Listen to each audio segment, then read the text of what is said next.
Sunday morning and I know nothing can stop me.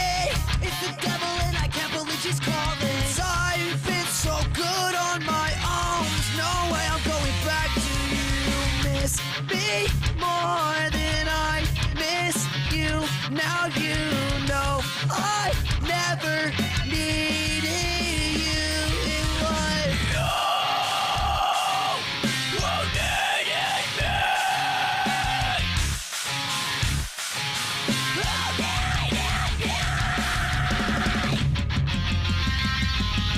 I know better than to fall for girls like you. Just a demon in a cardigan sweater. She's a hurricane flowing through. Only here to see you lose. Only here to see you lose.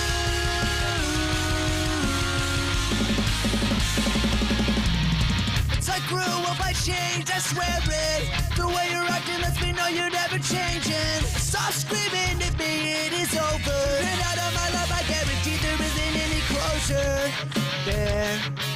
My eyes glued to the ground, I stare. How's it feel to be the one who isn't wanted here?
Good afternoon, ladies and gentlemen, and welcome as we kick off week 2 of the inaugural season here with Series E Halo Infinite. It is open night tonight. A bunch of squads coming in to compete with the signed Esports Arena boys, and it's going to be a fun going here. My name is Yeso. I'll be your host tonight. We'll be talking a ton of Halo action here, but for those of you that are new to what's going on, maybe new to Series E, I want to break things down for you, okay? Series E is a professional esports open circuit across multiple titles. We've got Apex Legends, we've got Guilty Gear Strive, and of course, Halo Infinite. Now, players and teams come and compete in our open qualifiers, and the best of the best make it into Series E.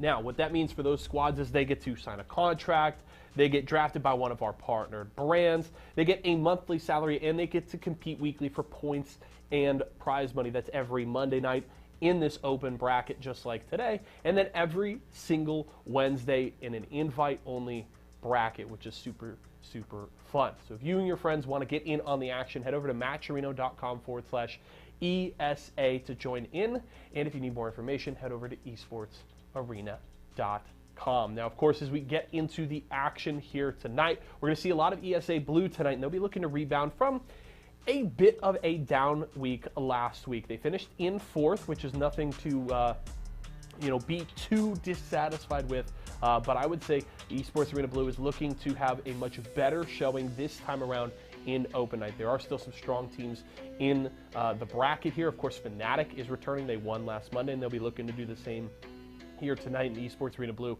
is going to look to try and rip that title away from them. And then, of course, if you go into Wednesday night, Esports Arena Blue lost their first best of 5 that night against XSET, and their night ended very early. They then followed that up with a loss to Esports Arena Red in the HCS Open Series on Thursday. So a bit of a rough week overall, but we'll have to see if Esports Arena Blue can rebound here tonight and get the results that I would say we and they expect from them. But they'll have definitely quite a few teams trying to stand in their way tonight. I'm excited about it. I hope you folks are as well. We have Shyway and Why Not on the cast tonight. They'll be bringing the hype, the insight, and all of the action.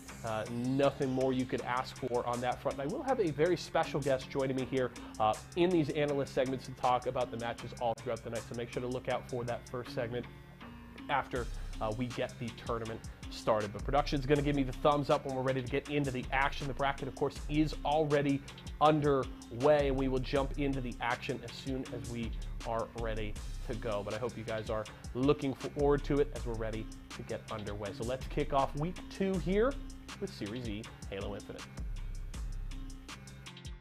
You have so many opportunities to get angles to just to gather some of the sand. You go on the snake bite, begging for help. You have to think someone is going to be near him. Here comes the collapse with Frosty pushing into the big door right now. He's going to look. He's going to snipe the ball guy, lands the body shot. The double kill comes through, and now wow, when it comes to their opportunity here in Halo Infinite. But right now, Signals have no concern for who their opponent is. And every bit of the opportunity to call them. They only have 3 seconds to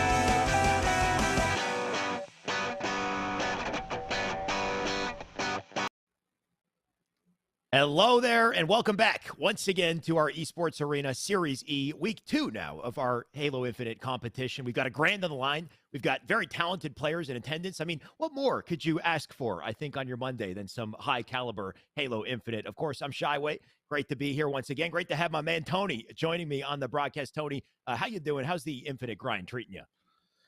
I'm doing great, man. The Infinite grind has been amazing. I'm not gonna lie to you. I put in a minimum of 8 hours a day, and somehow I'm still awful. Don't know how it's going possible. on. That's a good question, man. We're gonna have to, you know what? We'll have a sideshow and figure out what's wrong with Tony's gameplay. I'm just kidding. But after this, of course. But today, I think what's more important, Tony, we got a tournament ahead of us. Thankfully, we don't have to be the players. We get to commentate the action. Are you looking forward to it? Oh, yeah. I mean, there's definitely some star-studded rosters that we have here. I know Built by Gamers has a roster. Esports Arena Blue is going to be joining us again. I believe even Fnatic is here. So it's going to be really excited to watch all these guys duke it out. Like you said, $1,000 on the line. So, I mean, we ain't just here for bragging rights. We're here for a little bit of cash. little bit of cash on a Monday evening. Great to see. Of course, we got our format on screen as well. In case you're not aware, 4v4 double elim tournament. You lose, you go down to lower bracket. You still got a chance. But of course, every matchup today is a best of 3. We got our prizing distribution on the right-hand side. You got a grand total, 600 to first place, 300 to second, and 100 to third. So you got to place in the top 3 to place in the money. But I do expect this to be very competitive. Tony, like you said, we got Fnatic in attendance. We've got ESA Blue, I believe, in attendance as well, right? They've been competing at a very high level recently. Yeah, and this crazy bracket somehow ended up with 2 teams that actually qualified for Anaheim. We're talking the number 1 seeded team coming into this tournament, Fnatic, going up against Torrent, captained by Aperture. Like I said, both of these teams were at Anaheim. I'm really excited to watch them go at it because, I mean, obviously Fnatic are the number 1 seeded team for a reason. But, I mean, come on, now, Torrent, Aperture, and the boys, these guys are the real deal. And we got them coming up first. This is going to be the first matchup we see. Let's go. You're right. I mean, you're talking about it. I see the graphic change. Looks like we're starting the day with some of the highest level competition you could ask for, and we're already in the lobby. Of course, Fnatic, Torrent, game 1. Looks like it's going to be Aquarius, CTF to start. All right, now, so it looks like we got Filthy G, Huss, Aperture, and Hot Shot Ghost making up of this entire Torrent roster. The same exact roster that we saw at Anaheim, but they actually started off going 3 down as Fnatic taking that complete map control. Super CC sitting over toward the P side of the map, chasing that player away. It's like, get off my lawn. This is my P side. Tony, something I'm realizing here, this is not the beginning of the game. This is overtime. Take a look at the timer on the bottom of the screen there. There's 4 minutes left in this game. So these boys, not only do we jump into the action right away, the action's already been taking place here, and a double at an Envor too, as he'll continue to put numbers in. But this game might end in a couple seconds. This could be the final flag. All right, well, I mean, Super CC chased him off the lawn. Septify brings it home, and it looks like game number 1 is going to Fnatic. And dare I say, you know, I believe the word fan is short for Fnatic, so I'm a fanatic of Fnatic.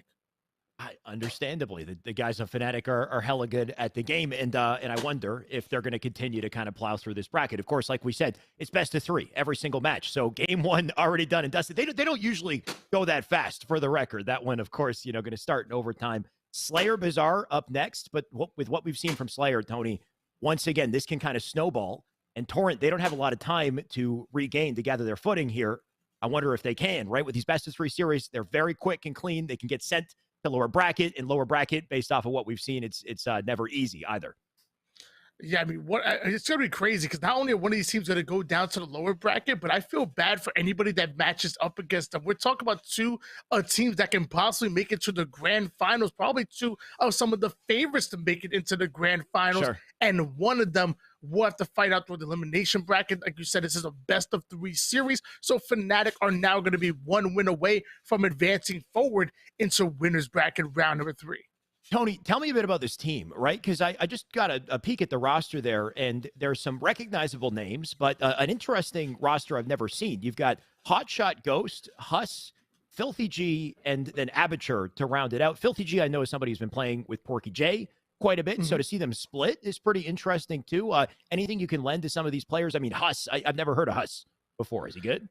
Well, Huss was actually on this roster when we actually were at Anaheim. This is the exact same roster that was ultimately at Anaheim. And these are mostly players that kind of took that second life of MCC and really kind of ran away with it. I used to watch Aperture stream quite a bit, and let me tell you, he's so talented. And when it comes to these individual gunfights with the BR, you don't want to mess with him. So you have 4 very talented players as far as individuals, and once they put all together, once they're firing on all cylinders, they can really compete with almost anybody that we have ultimately in our league. And like you said, Filthy G was running with Porky J and them. I remember there was a game battles tournament. I matched up against them, and they put me in a blender. Let me tell you, it was not pretty whatsoever.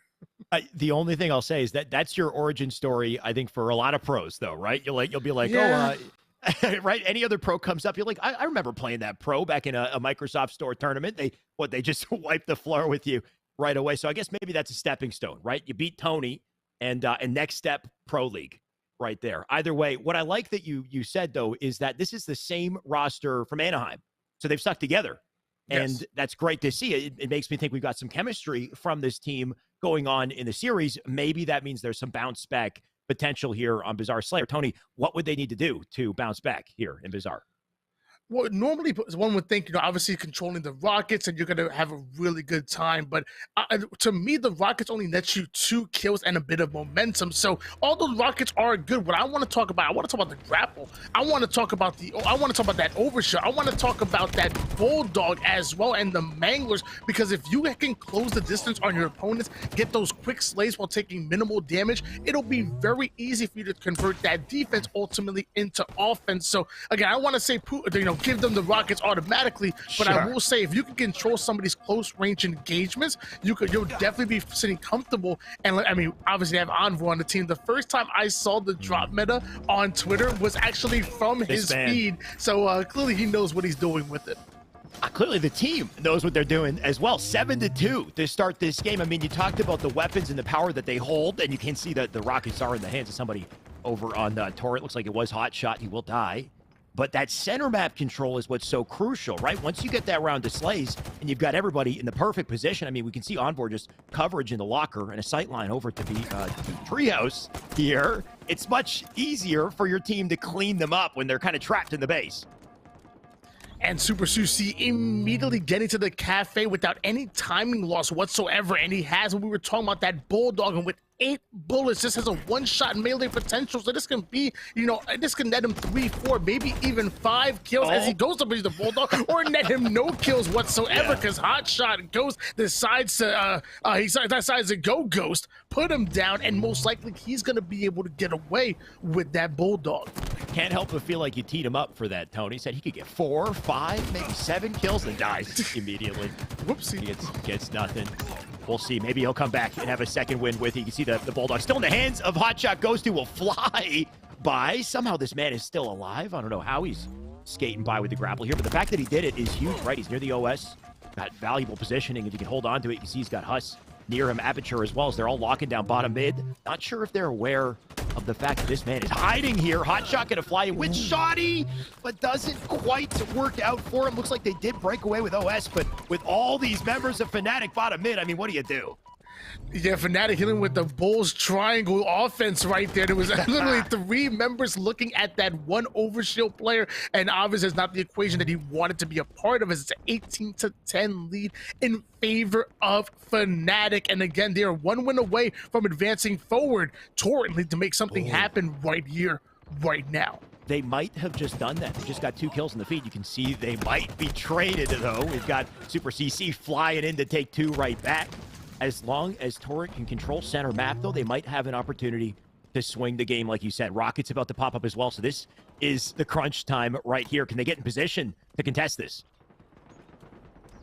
Fnatic still in the driver's seat at the moment here, and no one likes a backseat driver. That's why they're making sure that Torrent have no way of coming back into the game, especially behind the backs of the Rockets that are in the hands of Super CC. He wants to be very careful with them. I mean, the worst thing about ultimately losing Rockets is having it in the hands of your opponents and having them use it right back on you. So even if he wastes a couple of shots like that first one and doesn't net him a kill, the last thing you want to do is ultimately give it to them. And he ends up finishing him off with the Brute Grenade. So that is going to be 1 kill. Maybe not directly with the Rocket, but it did most of the damage in that engagement. Well said, Tony, right? The damage is important at the end of the day, too. You don't necessarily have to kill him on impact. You just got to do enough damage to clean him up. Or like you said, at the very least, burn the Rocket. We'll see if he manages to burn one cross-map here. There is one player over in locker. Super CC with quite a line of sight. Distraction, too. Doesn't want to wait for Jazeera to push it. Instead, he'll just take the kill with the Rocket. You can see 2 more players will replace him, though. And CC, no trouble picking up a perfect on the Filthy. He'll fly in for 1 more. It looks like Torrent going to do what they can to fend them off. But look at the scoreline at this point. Back on board with the captain, Envoy, young man out of Mississippi with the overshield in hands, but he easily gets countered by the Blaza pistol. I mean, hey, that's the meta right there. It's been the meta for quite some time. If you know your enemy team ultimately has that overshield, hey, grab the plasma pistol, use it on him immediately, and just neutralize that overshield right off the rip. So Envor still alive, but not having that extra shield. Super CC not gonna have the bulldog either, and if Envor doesn't be careful, he may not have his life. You can see that AR popping up in the feed as well. Tony, you made such a great point about the plasma pistol, right? The ultimate counter for the OS. The AR, it spawns right next to you in your base, right? So taking advantage of all of these important parts of the sandbox. The bulldog shotty, I mean, of course, you can't doubt that. Hotshot Ghost going to pick up another kill with it. You can see they're starting to close the scoreline here, too. What was once a massive deficit is only down to 4. And not only that, but Turret actually having complete control of the middle portion of the map to the point where Hotshot Goat is just literally going from market to market at the moment. It looks like the grapple is going to come up, and Hotshot Goes electing actually to give it to one of his teammates here as he has the bulldog, ends up getting the big counter on for a beautiful denial grenade goes in, and Super CC is going to go down as well. And now it's the 1 kill game here. Some big brain plays in the end of that, though, right? He knows he has thrust. He uses the thrust for the aggressive play, and then when he's running out of thrust, he'll just burn the last one, pick up grapple, use that to swing back into the action here. So taking full advantage of all the equipment on the map, and the shotgun going to continue to do the work. The man is on a spree. I'll be honest, I don't know how we got the 3 shot on that one. That first shot was kind of long range right down. That's coming in sniper territory. Get the quick scope Just spam on it him. till it works. You could hold the trigger with the gun too, right? Like if you really wanted to, you could hold the trigger down. It'll shoot at max fire rate. So who knows? Maybe he's pulling a little of that in there. Yeah, I personally still don't use it full auto, but I know, but you know, it is a possibility as to quickly go down for Fnatic, but just Zero answering right back with the rocket launcher, still a 2-kill game, but Fnatic led by quite a bit earlier. Torrent doing a great job at eating away at this lead and not allowing it to get out of hand. And they got to keep that up. This is a best-of-3 series. They're going to need to come back here, so that's what you want to see, a stick trade right there, just to make ssure they don't go down without a fight. Hot shot. Going to try to keep the pressure up as well. Will snap onto CC. He's had a spree so far this game. Take a look at his scoreline, 16-8, as the man is doing work for his team. Hot shot goes to Mangler in hands. A beautiful spike grenade gonna land right onto the elbow of Septify. Ends up getting himself a kill, and just like that, we are tied up at 36 apiece at the moment. Huss still applying pressure over towards the palm tree side. Now Hot shot goes filling this lane that was absolutely empty on the rocket side. Torrent have taken the lead and control of the game. The sheer amount of damage that Hotshot is doing, and distraction as well as he gets the kill on the shoddy player down bottom. And we'll see if he calls that out. Huss in position maybe to keep that presence up in center map. They've gained momentum. They've done it when the time matters most. You can see Huss wants a piece of that fight. He won't go desperate for it. Instead, he's going to try to stay up, replaced by another opponent. Somehow, he is finding his way through the fight here. He'll live bottom mid. And survival like that is what's allowed Torrent to pull away as a team here. He's still got the grapple. And actually having 4 at the moment. He already had 1 in the back pocket and ends up grabbing 3 more. So this is going to be really good for Huss as that overshield has come up. He could be in one of the lockers and actually pull it away. Pulls off a Pathfinder, ends up spinning in a hurricane. But finally, Huss will end up going down. Now that grapple in the hands of the player that's sitting in the lockers, he can steal away the overshield with it. I believe it's Filthy G that's hanging out, but oh, here comes Fnatic once again, getting the slays, taking the lead. Yeah, a little heartbreaking, right? Because Torrent had center map control, but now when it really matters, final 8 kills in the game here. You can see Septify OS on the body. Huss now down for the count. The AR comes out, and he's going to take no prisoners with it. He'll take the kill. Lives as well. You got Filthy G down for the count. That's 45 at this point. And the issue here is they still have center map control. You still got Jazero up in the locker, spawners outside in the base, and options limited. They got to play it very carefully here. Yeah, Fnatic really locking down the middle portion of the map. Off a screen, Aperture and Super CC going to trade off kills in about 15 seconds. We will see that rockets coming up. Beautiful shots coming in out of Septify to scare the opposition, but he doesn't know there's 2 players that are actually nading and bring him down to 1 shot. Looks like they're trying to get rid of Young Jay. Somehow able to stay alive, whips out the assault rifle. Can he steal away rockets? Yes, he can. He had 1 grapple left, ends up taking the rockets, now gonna use them and make that player 1 shot and ultimately staying alive. Beautifully played by Septify, but he goes down to 1 shot once again. So cheeky. Oh, and he's so okay. The play at Deceptify to get the rockets originally, that was massive. But the fact that Torrent found a way to isolate and kill him without him doing any damage, look what they've done. They'd have tied the game 47-all.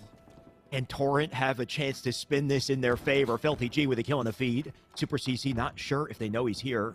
Trying to play his life slowly, does not have the positioning he needs. You can see Aperture now dead as well. Now 48-all. Super CC's got to get out of dodge too. The Bulldog is a spawned as well, but they got to focus on kills. 49, and Envor gonna drop from above to take the 50th kill and close the game. But Tony, what a close one! It could have gone either way. Beautifully played by Fnatic. Big ups to Torrent for ultimately keeping that game close for so long and even actually taking the lead towards the end game, but sadly it wasn't enough to put away Fnatic in game number 2.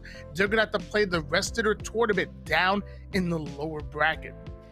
If that's how they play in the winner bracket against Fnatic, though, I won't be surprised if they manage to fight back through lower bracket, if we see them later, maybe even in losers finals as well. They got a lot of work to do, though. I believe we're in winners round 2. So early on, a bit unfortunate to have to match them. And I think we didn't see Torrent last week, I believe, right? That must be a contributing factor, right? Because I assume Fnatic come in here first seed. So they're going up against Torrent, and Torrent not being here, they get a bit of an unlucky, shake to start things off. Either way, hell of a series and a lot of potential out of that team. I mean, you got to love like the effort that Fnatic put in to secure the Rockets, but the way that they were able to kind of isolate kills and preserve their lives when it mattered most, even when they didn't have the weapons, I think is a big tell of what's to come for that team. Yeah, now Fnatic are going to advance forward to play against a team known as Skyline, captained by a player known as Maximilian. Not too familiar with them. Maybe I might recognize if I see his gamer tag. Slightly lower than that, the winners of Incognito, which is captained by Carmea, is going to go up against Timber Esports, captained by Nasty Bullet, the number 2 seeded team from Latin America. So if Fnatic end up moving forward, they can definitely have a really tough winners bracket semifinals. Down on the lower half, you have ESA Blue, captained by Eli Elite, going up against the Black Hands B team squad, captained by Sylvanic. And then at the final matchup, you have Strife Scenario, captained by Beastish, waiting for the winners between Built by Gamers and Need an Org, which Built by Gamers, captained by Bohm X right now, which is really interesting. That's that squad featuring King J, Mines, and Nemesis as well. Right. You've just listed off so many high-level teams, Tony. We've got a lot to look forward to. Of course, we didn't see PK in the running there, right? PK were a big contender last week. I think they managed to fight through to get to lower bracket finals in the very end, right? The grand finals, I think, for the lower side. They were competing all weekend long in the Mexico Super, I believe. They won it, of course. But you still have Timber Esports instead. And Timber Esports was that second-in-line close contender. And I think with PK out of the running, I wonder what that means for Timber Esports. I assume PK are taking a break is the reason why they're not here. But Timber not getting first place, they're still hungry. So I can't wait to see what they put together. Of course, like you said, Fnatic and Skyline. That's the next matchup, so we will laser focus in on that. We don't know who Skyline is, though, Tony, I believe, right? I'm not too familiar with the Discord name. Maybe if I see a gamer tag, I might be more familiar. Some people have different Discords that they ultimately have their gamer tags. So I don't know off the rip. We'll see when the game starts. And, I will say, although PK are the number 1 team in Latin America, last week, they did match up against Timber Esports in the upper bracket, and it was Timber Esports that knocked them down into the lower bracket, pulling off the 2-0, which was really shocking considering that they've consistently been number 2 within that region for so long. Eventually, I believe PK, like you said, made it to the grand finals. Timber Esports were knocked out a little bit earlier than expected. But I would have been really excited to see PK, and I'm sure we'll see them next week. This time, like you said, Fnatic and Skyline. Fnatic, the number 1 seeded team in this tournament, but there's plenty of heavy hitters. Plenty of heavy hitters and plenty of question marks, like we said, with Skyline. This could be a team full of wild cards for all we know. And the beauty of these Esports Arena tournaments, I mean, you got a grand, of course, you can make some good money playing it, but it's the fact that it's an open tournament. anybody can jump in. You get different players every single week, and that means different opportunities for new players to pop off and to steal the spotlight and to maybe trade blows with a team like Fnatic, of course, one of our top partnered teams in the league right now. So I can't wait to see what they put there. Of course, it could be that, or it could be Fnatic kind of running straight through them, such as is the life of an open tournament, but I'm sure it'll be exciting either way. Tony, we got Strongholds on Recharge, we've got Slayer on Aquarius, and of course, Oddball Live Fire to close this one out. Yeah, I mean, any practice is going to be good practice, and in a tournament setting with teams that are actually, fighting for their tournament lives and wanting to make a little bit of money on them, what better time to practice some of those starting strats that you've been putting on display on your Twitter, or practicing a different kind of setup with a meta that's only, 3 or 4 months old. It's still very new. You can create a brand new meta. You can redefine the meta. It's literally so new right now. So why not play these tournaments? Why not keep grinding? Why not try those different setups and try those different strategies and see maybe you might strike gold, and maybe we'll see something different in Kansas City. Maybe we'll see the assault rifle meta. That's what I want to see, the AR meta. I want no drop the BR AR only. AR plasma pistol meta from now on. Okay, Tony. I'm glad you're not working for 343 is all I could say. We don't want you making the rules here. And there's only 2 ARs on the map. If we go bizarre, I mean, there's only so many ARs at a time. How do you do it, right? The whole team camps around the AR and they defend it till it respawns, and then they all have it, and then drop the BRs, and then just okay, anyway, it doesn't make any sense. Recharge, despite this map having almost all of the sandbox on it, it doesn't have an AR. So I guess Tony will bring the AR instead, is what this man is saying. Sponsored by Nerf, by the way, as well. Tony, what do you got there? Got me one of my Nerf blasters. Let me tell you, this thing, it puts in work. My dog hates me. I be scaring. I don't shoot her. Hey, Peter, calm down. I don't be shooting my dog. I love my dog. Relax. But I shoot her around her, and she play a little fetch. But sometimes, get in there. I'm telling you, this thing does some damage. Let me tell you. Someone comes up, ring my doorbell. I dare you. I'll put you down. If anybody wants to clip that out the broadcast and let PETA know Tony is that's emotional damage that you're doing. Okay, maybe not physical, but you're gonna shoot around the dog. Fetch with it. No, we play fetch. We play fetch. Sometimes I gotta scare her with a little bit. my bullets for my Nerf blaster is what you're saying. Anyway, all right, Tony, we get it. You're an AR fan. There's no AR in Recharge Strongholds. Thankfully, we've got a disruptor pistol. That thing's pretty nice. What does that do for the sandbox? I mean, it's definitely an interesting weapon. I still want to see a bit of a buff when it comes to it some way, somehow. But when you hit that 6 shots on an enemy team, it does that consistent trickle down damage, which is always eating away at those shields. I think that's really interesting. Having that prolonged shields from blowing up, from recharging, you can definitely start to create those pushes, knowing that player is one shot and going to be one shot for quite some time. Then on top of that, if you don't know where enemy player is, but you know they're taking a stronghold, shooting that stronghold's pad, the electric weapons will literally bounce off the stronghold pad and find the closest target and end up doing that trickle damage. They can take 10 shots to kill somebody with the disruptor while doing it that way. So quite a bit, but it is free information and ultimately free damage from an angle that the enemy is not going to be expecting you from. You can do that from downed weapons, weapon pads, also objective pads as well. It's pretty nerdy, but it does work, right? There was a play back in HCS Anaheim. I think it was the plasma plasma nades weapon pad on bottom elevator over at the A stronghold. There's the plasma nades, the spawn down there. There's a tight chokehold, right? The corridor you come through with the Mangler spawn. If you're shooting that weapon pad, you're catching somebody who's coming through that doorway, even coming around the doorway as well, which I thought was pretty brilliant. The fact that somebody would use that to finish off a kill. So like you said, a lot of different ways you can apply pressure with it. You don't necessarily need to have the sight line on the opponent. You just need to have them within the radius, right, of the electricity. They can take damage. Of course, the Mangler on the map as well. Something we've seen last week and we might see this week is GAing some of these weapons, right? The Mangler, very powerful. If you've got, you should always pick it up if you can, unless, of course, it's GA'd if these teams decide to do it. You've got the sword, incredibly powerful as well. Sometimes teams will opt to GA it as well because it can kind of control the pace of the game, but also the source of some big plays, Tony, so we'll see what they do.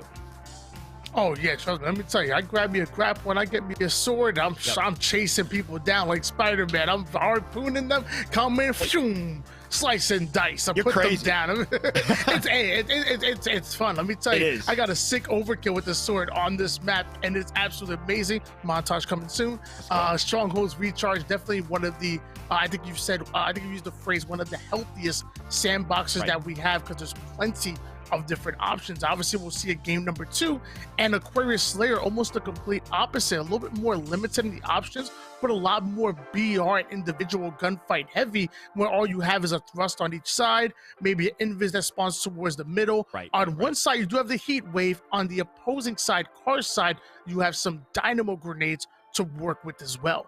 Right. Lot less to work with on Aquarius. A nice little, variance to go from Recharge to Aqua, and we can get a good understanding of the skill level, or the consistency, I guess, of these teams, regardless of what's on the map to work with. When you brought up the sword, though, I can respect the grapple sword combo when you're being aggressive and you're getting an overkill with the sword. I respect it. That's not necessarily easy to do. You can get crossed up by many people. If you have a sword and you're sitting behind the doorway, that's when I don't like it, right? That's why it's so powerful, because, I mean, we're playing Recharge Strongholds. You need to go to the stronghold to win. So you could just sit in the A stronghold with the sword and just hold it, wait for somebody to come through the door, or sit in control next to a doorway and wait for somebody to come through. And even if they melee you, they're not going to get that melee trade, right? There's that mechanic with the sword where they enter the red bar state. So it's just so difficult to deal with and so powerful.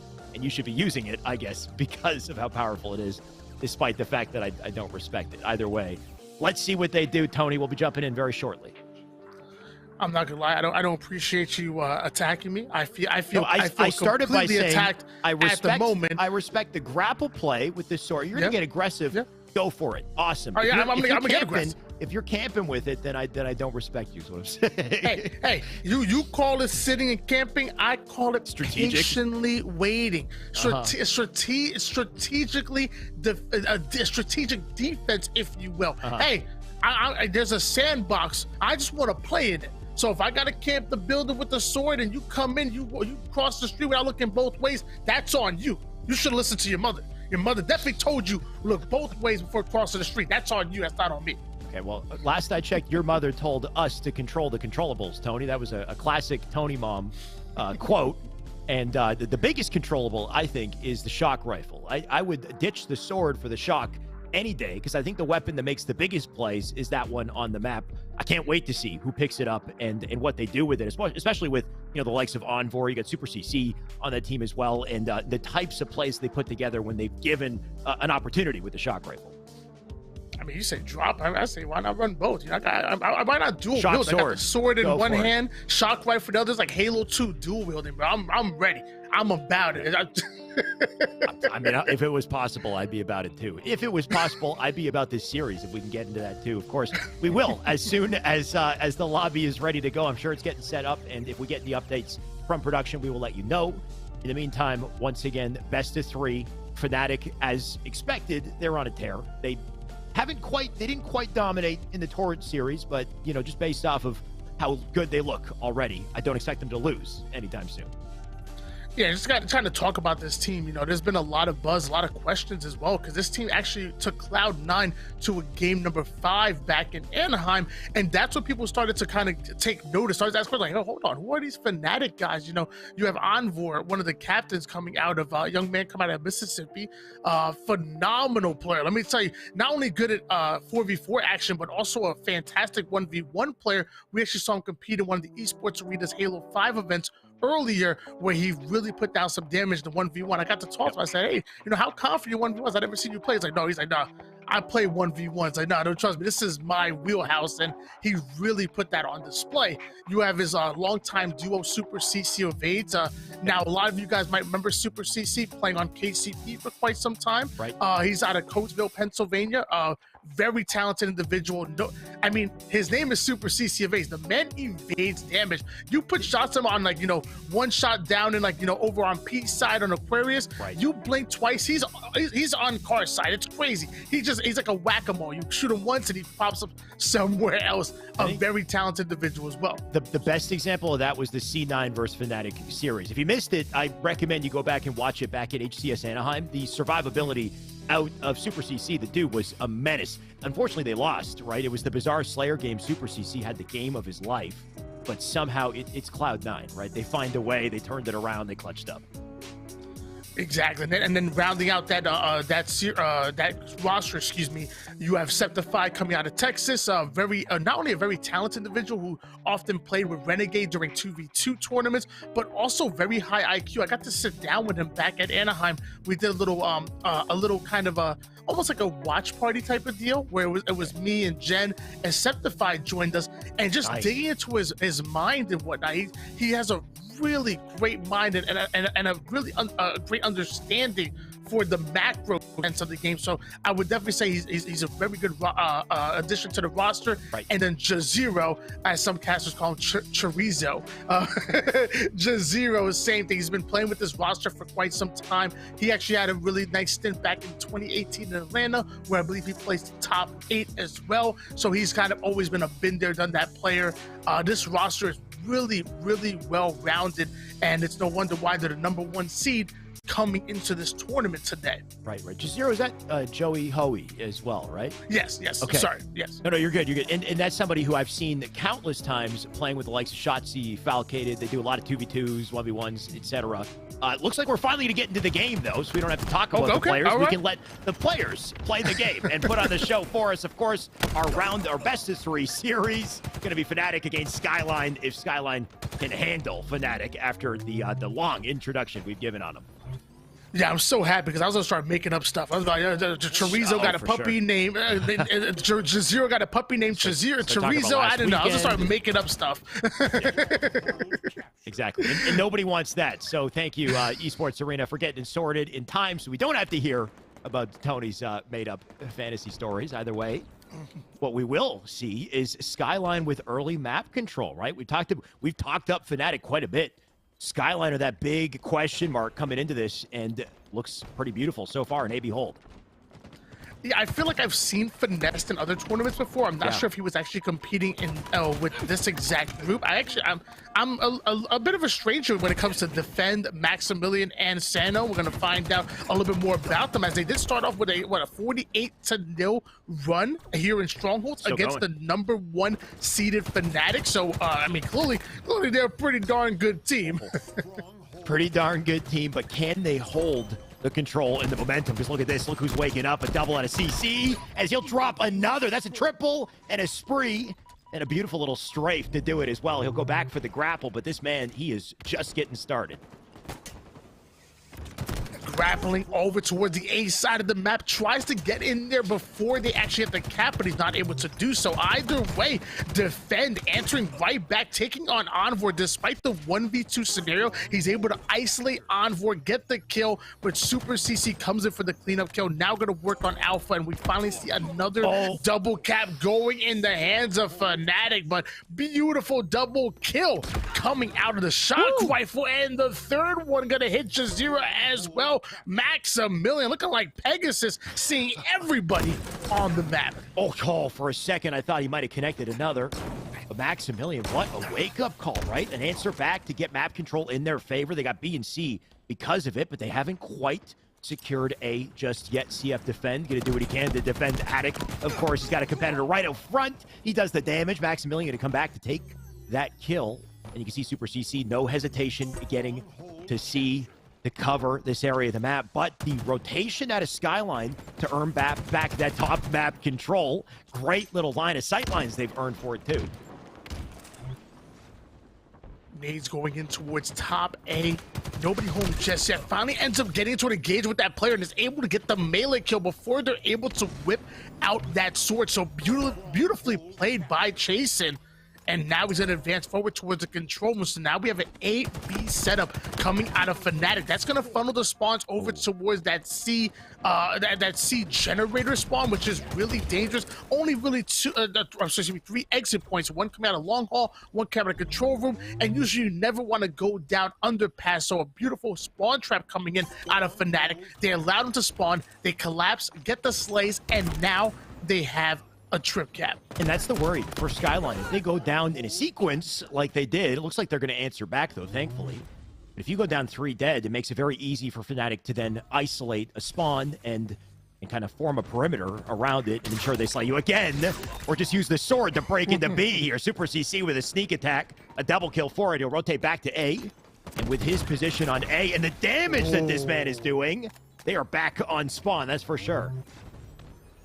And luckily for Super CC, that was quite an offensive play with the sword, so Shyway will respect that one as opposed to if he was hiding behind the door. Now he's trying to advance forward, trying to get the camouflage. That would have been a deadly combination coming out of with camo and sword, but he's not able to do so quickly. 3 down goes Skyline. And let me tell you, big ups to Skyline. It's very easy for an amateur squad to get matched up against professional players and kind of count it as a net loss and maybe, you know, mentally be defeated. Like, no, they went right back at him. They want to make a name for themselves right here, right now, as just Zero just planting his name on that player with the sword. But still, I mean, they came out with a 48-0 run. So, I mean, big ups for Skyline for really making Fnatic fight and earn this win. They're definitely not out of the running yet. They've made it to 83 here, but 155 and counting, and map control handedly in the favor of Fnatic. You can see just Zero recognizing Envor has died. He's going to push up a little bit, does some damage in their center map.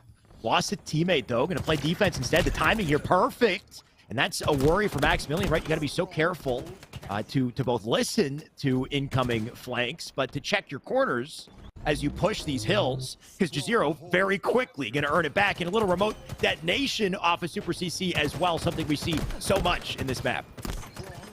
And mind you, remote detonation is when you ultimately shoot the grenades either off the pad or even off the ground and kill an opponent with it. It does take a bit of skill and a little bit of lucky timing sometimes, but if you can set it up just right, it can be absolutely deadly and net you a kill with you taking no damage whatsoever, which is exactly what you saw come out of Fnatic. Another 3 down, tries to set it up once again, ends up getting the return. That's another trip cap as they already passed the 200-point mark.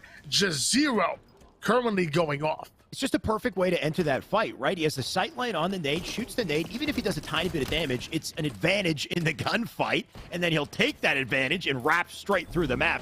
He's now got himself a shock rifle for it. Trip cap in session, by the way. This game is about to end if Skyline cannot get their footing here, and it looks like, unfortunately, they don't have lives to do it. 49 and the 50th second to close. Yeah, no time, no lives. 250 to 83 to close that game. Like you said, Tony, credit to Skyline for starting as strong as they did, but the moment Fnatic got that control, as expected, they did not let go of it. Well, that was game number 1. Obviously going towards Fnatic, but I mean, hey, I want to give a shout out to Skyline, especially Maximilian. Maximilian was really going toe-to-toe with Super CC, which, mind you, is an amazing slayer. I think Super CC might have ended with maybe about 14 kills right there, but Maximilian right behind them with 12. So really, again, making Fnatic work for that game number 1. And we know how good of a strongholds team Fnatic is. You know, they can really up the tempo. They can really get aggressive on you. And when it comes to out-rotating you, they're just very good. They're very coordinated at it. But, you know, Slayer, you know, sometimes you get a little scrappy on Slayer. You can be polished. You can be coordinated. You can have the setup. You got everything locked down. But then, you know, a scrappy team like Maximilian friends come in and maybe steal a game. We might just see that right here in winners bracket round number 2. I do think that's going to be the key, though. At the very least, they got to find ways to play scrappy and avoid going 4 dead, because that's what ended up happening. They go 3, they go 4 dead, and it's easy. It's a snowball effect for Fnatic because they get to the ultimate position they want to be in. They know where the spawn's going to be, so their options are limited off of spawn.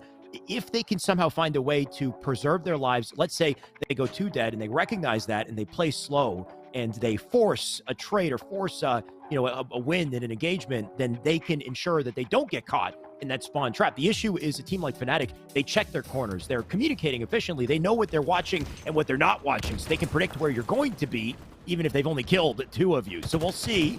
Off the starting strat, like we said, is so crucial, and they're all dead already. That's 3 down. The camo going to be freely sent over to Super CC. 1 did get a trade, but with all this artillery, things might be rough for Skyline. And I love the phrase that you used there. You didn't just say communication, you said efficient communication. I'm not just talking about just calling out multiple times where anybody is. I don't want to hear just call outs. I want to hear small talk. I want to hear what you're looking at. What's the angle that you're watching? What are you worried about? Where are they spawning? I want to hear much more than just simple call outs. And that's exactly what Fnatic and some of these top teams, or I should say all of these top teams, end up doing. And they also control things like the heat wave. You know, I'm telling you, the heat wave absolutely deadly here in Halo Infinite. I think there's this intimate awareness of knowing, oh my God, or just, you know, the outplay ability as well. Like they're cracked as hell. That's one thing, but it's the awareness of, you know, what your teammate, where your teammates are, but what they're looking at as well. And using that information to either team shot or to understand when you're making a solo play and how to play your life efficiently, because you are by yourself. You know, look at this, the 2v1 as it comes in, we get this collapse in the team shot. And once again, the concept, I think, of pairs that comes into this too. You never really see Fnatic alone, and if they are, they know how to play their lives well. That they do. You have 3 players advancing over towards the car side of that. So what does Septify do? He wants to create a collapse, so he immediately cuts off that P side angle, jumps over towards top P. The collapse comes in, and that just makes Skyline feel like there's multiple players coming in from all sides, and they feel overwhelmed. When you have pressure coming in from multiple sides like that, that's what creates these beautiful collapses and ultimately breaks those setups. So well played by Septify again to cut off that P angle and to collapse ultimately on Skyline. It's a 22-8 run going in favor of Fnatic. Things looking rough here for Skyline. You got Super CC, who is a turret in the back of the base and just locking down sightline spawners up opposite side map. But look at the coverage here. Just 0 one side, Envoy on the other. The pincer as well. They got sightlines directly into the base to pinch and collapse onto them. Super CC recognizing this, he's going to push forward. And if they do get those slays, which it looks like they may not have, CF Defend going to do his role very efficiently there, picking up a double. CC looking for the best of this exchange. And what a fight it was. He'll take finesse. He will drop. Little trades like that will be useful for Skyline, but they got to find a way to get back up to top center here. Yeah, Pincher was cool, but I was more of a Scyther fan back in Pokemon. Envoy, though, putting in the work onto Maximilian, ends up getting the slate. Those a couple of shock grenades to make sure that nobody's able to push them. Those are denial grenades from anybody to catch an angle, but looks like Skyline Sano was able to break through, taking down Envoy, but still a 30-16 deficit for the boys in blue. I mean, they looked good in game number 1 for that first half, but Fnatic were not playing in the beginning of game 2. Can they find an opening here, Skyline? And if they do find it, can they turn that into something more? You can see CF Defend popping off a little bit in that feed. He's 8-8 currently.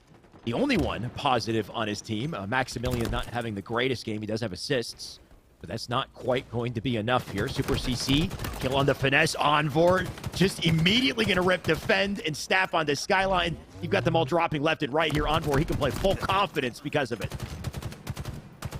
That's exactly what you're seeing out of all of Fnatic. I mean, confidence, comfortability. I mean, they are not being pressured whatsoever. Skyline are getting a bit of slays, but it is nowhere near enough and anywhere near the pressure that Fnatic are able to create here. Finally, Finesse able to get a big chance of just 0, ultimately putting Fnatic 3 down. So this is going to be the first time that we're seeing Fnatic at least slightly uncomfortable. They're going to have to play off a spawn with Skyline, ultimately have that mid-map control. But of course, Septify with the heat wave. He's ready to make something happen here. Well, you see how quick he's moving, though, right? The coverage on the... How much... Oh, my God. Okay, he gets a double, too, with a big shot. A little long-range heat wave action coming into play here. But like I said, it's the coverage on the map. The fact that they always have a thrust or they're hitting the slides to rotate so quickly and to give you that feeling of suffocation off a spawn here. So Septify on the chase, little 2-man push into the base here. Envoy, recognizing he is in trouble. He's going to back down a little bit here. Maximilian does fight back, but 43-26. I think the only objective here for Skyline is to not get staked at this point.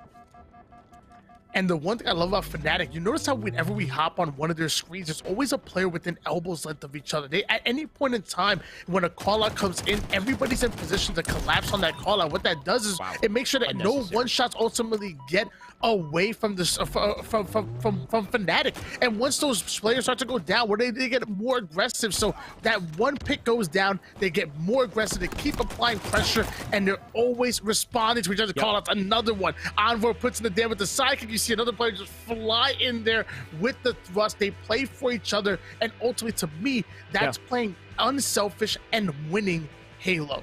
Right. Well, you have to play without hesitation, right? This is exactly what C9 does. Renegade in all of his interviews, he'll talk about it. He's like, we just play for that first pick, right? They play patiently. They secure the first kill. And then once they've gotten that opening, they press their advantage very quickly in coordinated fashion. I mean, I made a video about it recently. They go 2 dead, and then Stellar, without hesitation, he knows to rotate to get to back base, to block the spawns or to force spawns exactly where they want them, and to create the snowball. Not every team can recognize and collapse with that type of opportunity, because not everybody is willing to, without hesitation, go for a bit of a gamble, right? Like if you're getting very aggressive, you're still kind of gambling. It's a bit of a risk reward type of play. But I think if you could have that faith in your team and play without hesitation with confidence, then the sky's the limit. And C9 is a good example of that. Either way, Fnatic, Tony, like you said, they're showcasing it perfectly. I'm curious to hear what Yeso and special guest T-Squared have to say about these past 2 series, though.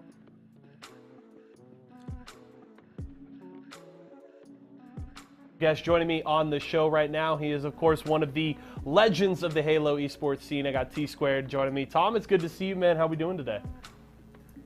I'm doing good, man. It's great to be here. I think the games have been great, and I think Series E is one of the best things for any player that's trying to come up and make their way in the scene. And we actually have a stacked lobby today. When we looked at the first match, we had Fnatic going against Torrent, and then we had Skyline coming through. So it's going to be exciting to see which team's going to kind of claw up and try to beat that #1 seed, because Fnatic's looking good right now. Yeah, of course, Fnatic's coming off of the win last Monday. They looked really strong in that performance, and this nice little sample we've gotten them against Torrent and Skyline has looked good as well. We didn't get to see the full CTF game to start off that one against Torrent, but game 2 in Slayer, really, really close. Got down to the wire there. It looked like maybe Fnatic was going to pull it away, but Torrent tie it up late, and then a couple of clutch kills, of course, Envor getting the finish there to close it out, and Fnatic looking good there, and then carrying it into this Skyline series.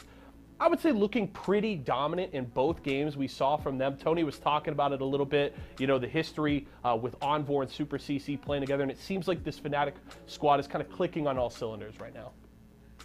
And you can see what happens when they play a map like Aquarius. When they're playing so aggressive, you have one player that's anchoring in the back, and then recognizing that, okay, everyone's collapsing. And even though they didn't get those kills, Shyway, put it beautifully, where it's time to go and leave that base, because you want to go and collapse on that, and then you want to kill those players and then come back and take over their base and have someone that spawns go back and anchor. But unfortunately, they weren't able to get those kills. But the pace that they were playing with, when you're a team like Skyline, you don't even have enough time to communicate. And at some point, you start to kind of give up. And that's what you kind of saw right there. As soon as that scoreline hits like 40-20 or something along those lines, you're just dying so fast that you don't really have time to communicate on what you want to do, how you want to go back and take back over the map. You basically just are calling out one-shots the entire time, and you're just dying, and people are looking and overhelping. You don't have the kind of aggression that a team like Fnatic had. But going back to the first series, you saw in Bizarre Slayer how close that game was, and we don't know if that happened, if it was a win coming in for Torrent, what would have happened in game 3, because those are 2 really, really evenly matched teams,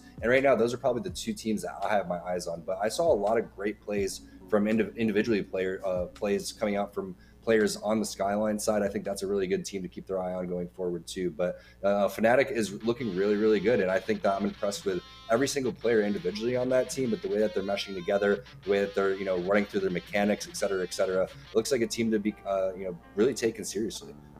Yeah, honestly, really overwhelming play from Fnatic in that second series, and they're feeling really good right now. I like the point that you make about Torrent, the fact that you have your eyes on them.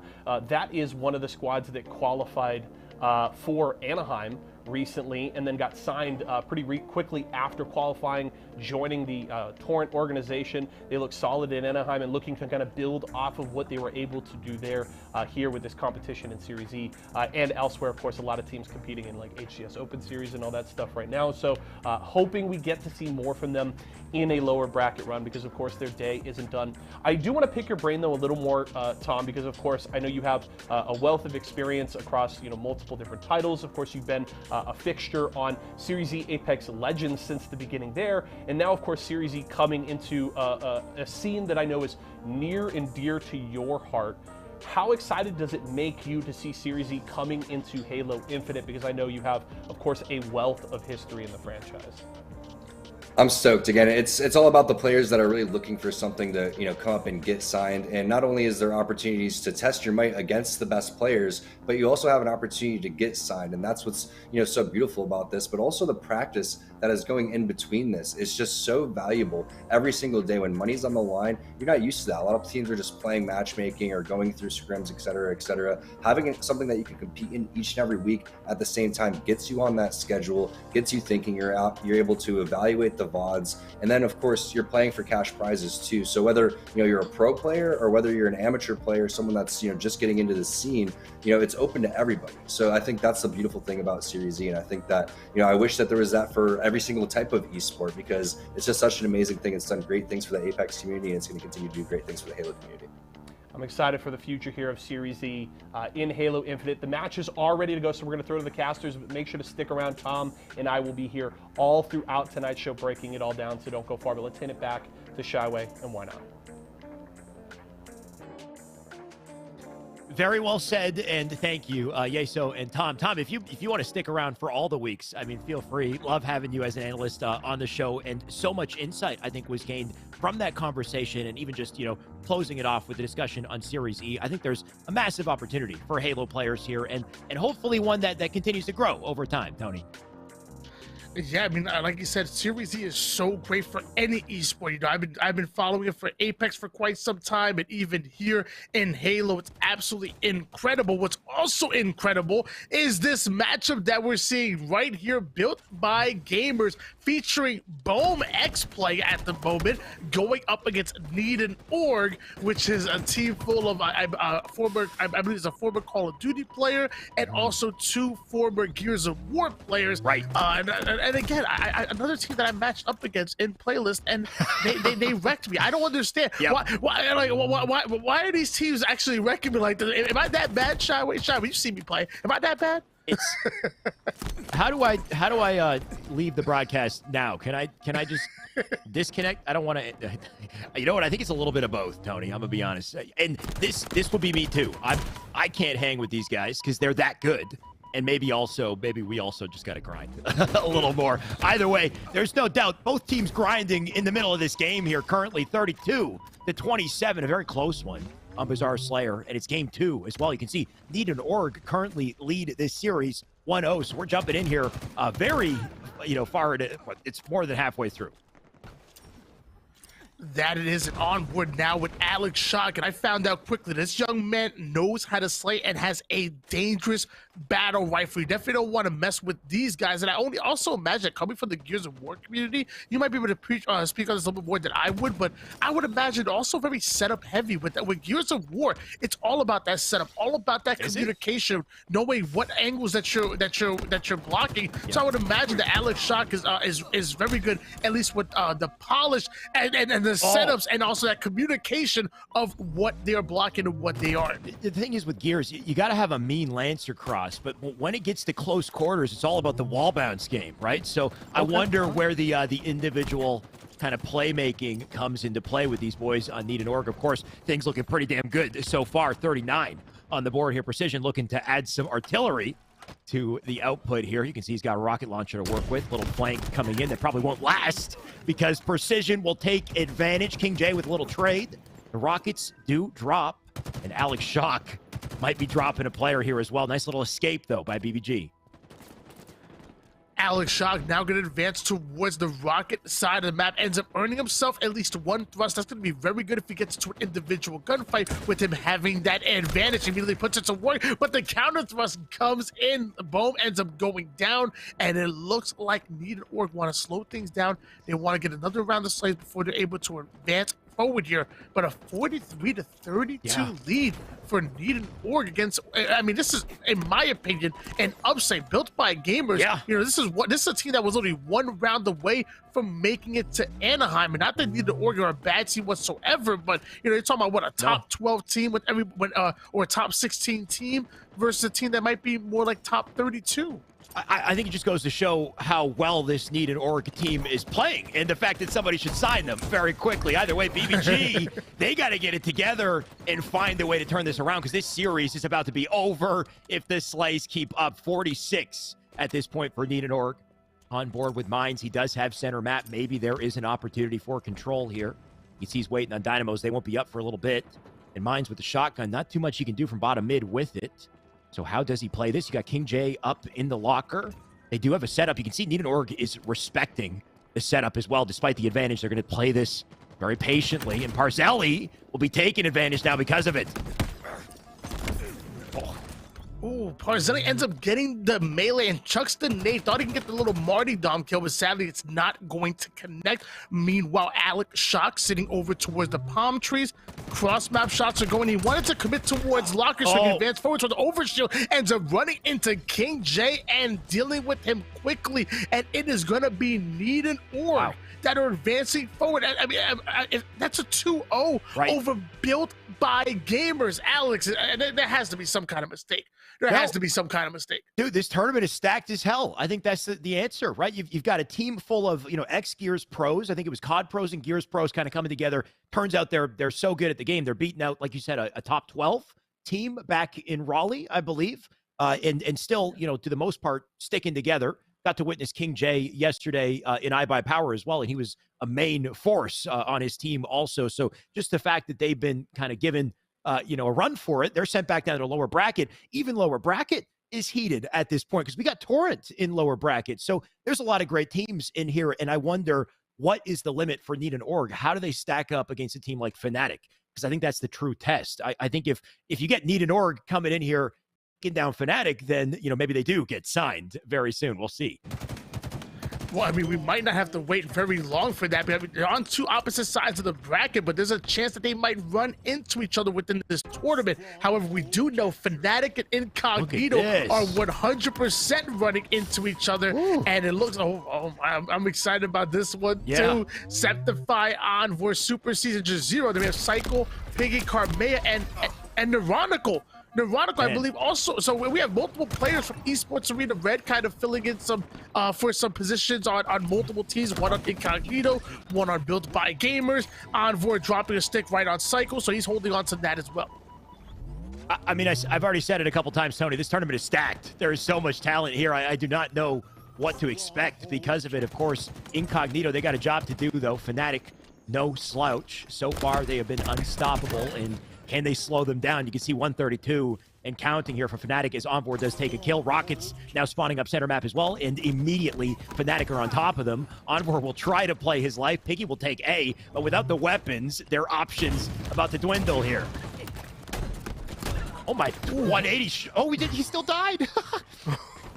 I was hoping we see the 360 medal. That's one of my favorite medals. It's such a silly one as Carmea advancing over on top of PD, sitting in the heaven spot, looking at two different players that are trying to approach from B side. The nades come in, but that gives Carmea all the information on exactly where that player is, and Cycle's able to clean up with a beautiful double kill, ends up getting a triple kill on the kill feed. Piggy takes down Septify, and like you said, that is going to be 4 dead and a trip cap coming in out of Incognito. This is exactly the opening they needed. How do they play spawn control off of this? You got Cycle, bottom A, Carmea with a great counter position here up on Heaven.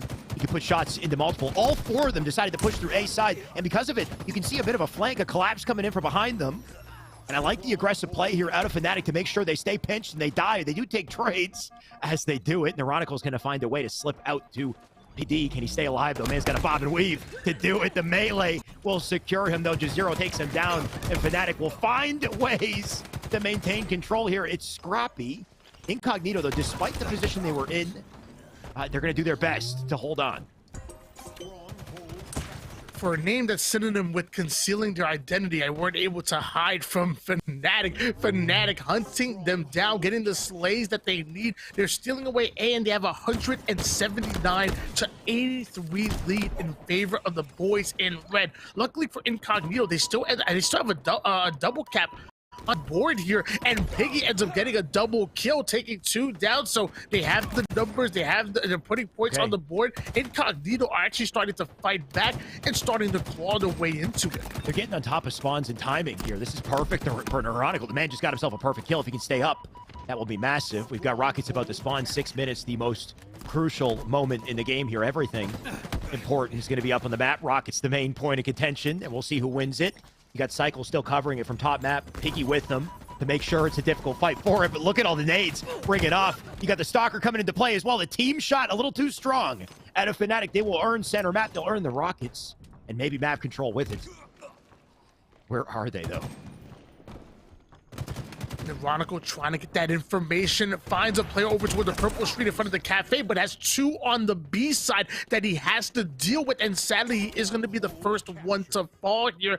Alpha being taken by Incognito, and Super CC trying to use that as bait to get the easy kill, and maybe ultimately Fnatic can go and get a reset and hold on to this triple cap. Looks like they're able to do it. Septify ends up losing his life, but slides in there for the reset, so the trip cap being held, and that's 240 points. Incognito have to hop into two different bases at the same time to stop the score, and it looks like they're not going to be able to do so. Game number 1 going to Fnatic.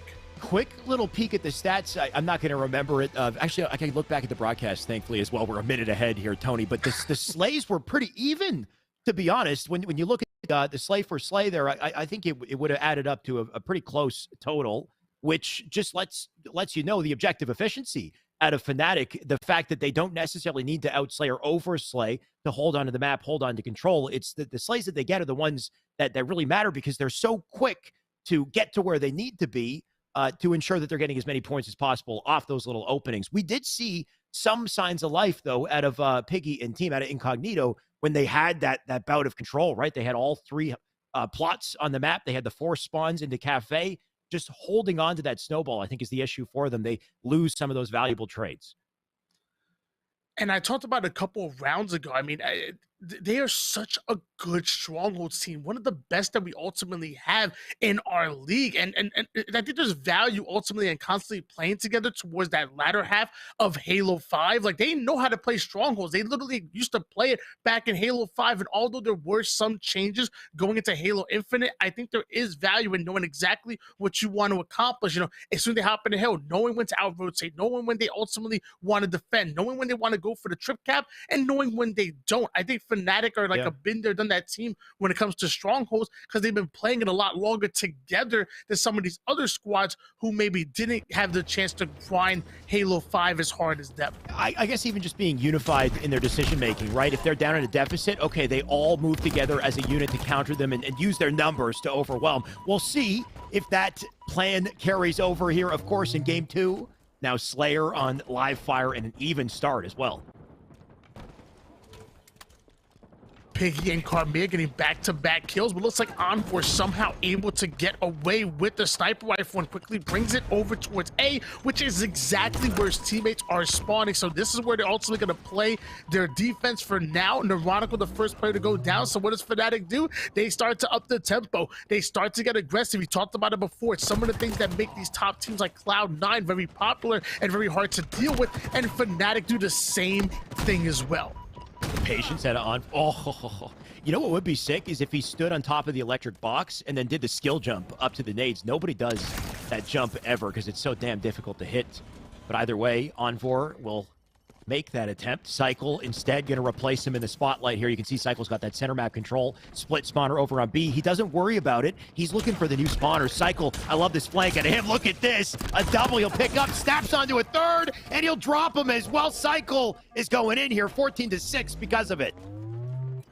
Psycho and Incognito are hungry, and Psycho currently 7-1 with 2 assists, really making some plays happen, attacking towards bottom mid, but gonna choke that gunfight against just Zero, who ends up heat checking him a little bit here. Piggy's gonna fall as well, and just like that, Fnatic have bounced back and taken control once again. 16 kills already for Incognitos, the start they needed. Can they win the fight for the OS? I think is the big question here. You got Super CC already on it, defending it. The nade shot coming in, though. What a remote detonation. The big brain on this man as he finds ways to do damage even without the angle. He did die, though. That OS did drop. Jazero with a massive clutch kill cross map. Where is the OS? He'll take a second. He'll pick it up and ensure that Fnatic have it back in their hands, and maybe a little momentum for them because of it, too. Luckily for Incognito, they still have the lead, so they still have an opportunity to slow things down and get that first pick ultimately that they need. Nice. But Envoy gonna make it as difficult as possible. He pocketed the overshot until exactly when he needs it, pops it in. Jazero off the screen, able to take down Piggy. Envoy having that double shield, just taking as much as possible. And now they're starting to advance forward over toward the C side players. Envoy doing everything he can to bait in that situation, because you can see Septify come in with the flank, manages to get up top tower, does eventually get the kill. Snipe about to spawn as well here. Jazero in the perfect spot for it. More worried about chasing down a couple kills here. He'll drop some nades behind. Very close game at this point, Tony. I think the big difference maker is going to be that sniper, and you can tell Jazero not about to let it go away easily.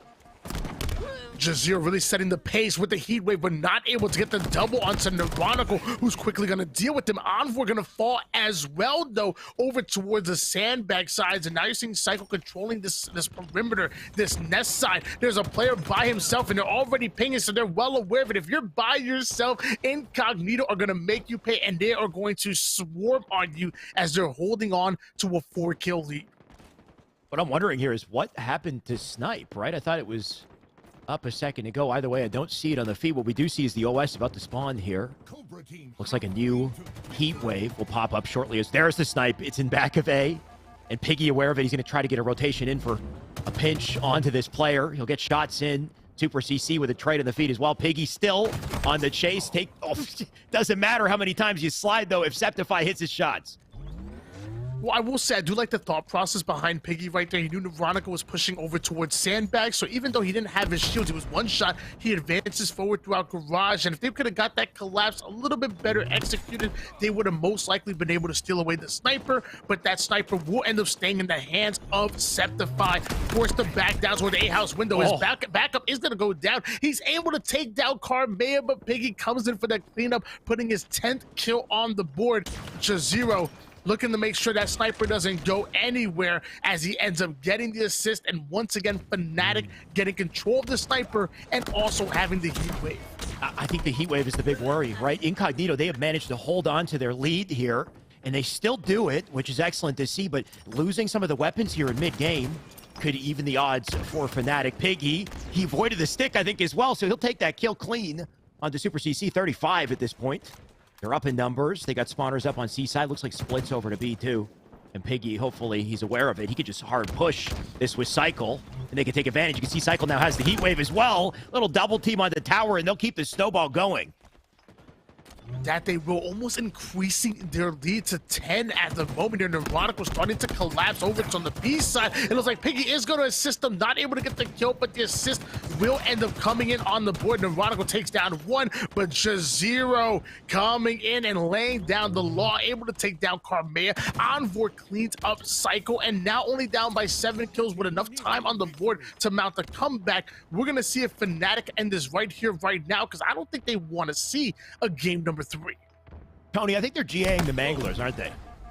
I haven't seen a single Mangler. I see the Mangler on the wall, which is just, that never happens if it's not GA'd, right? It's always been picked up.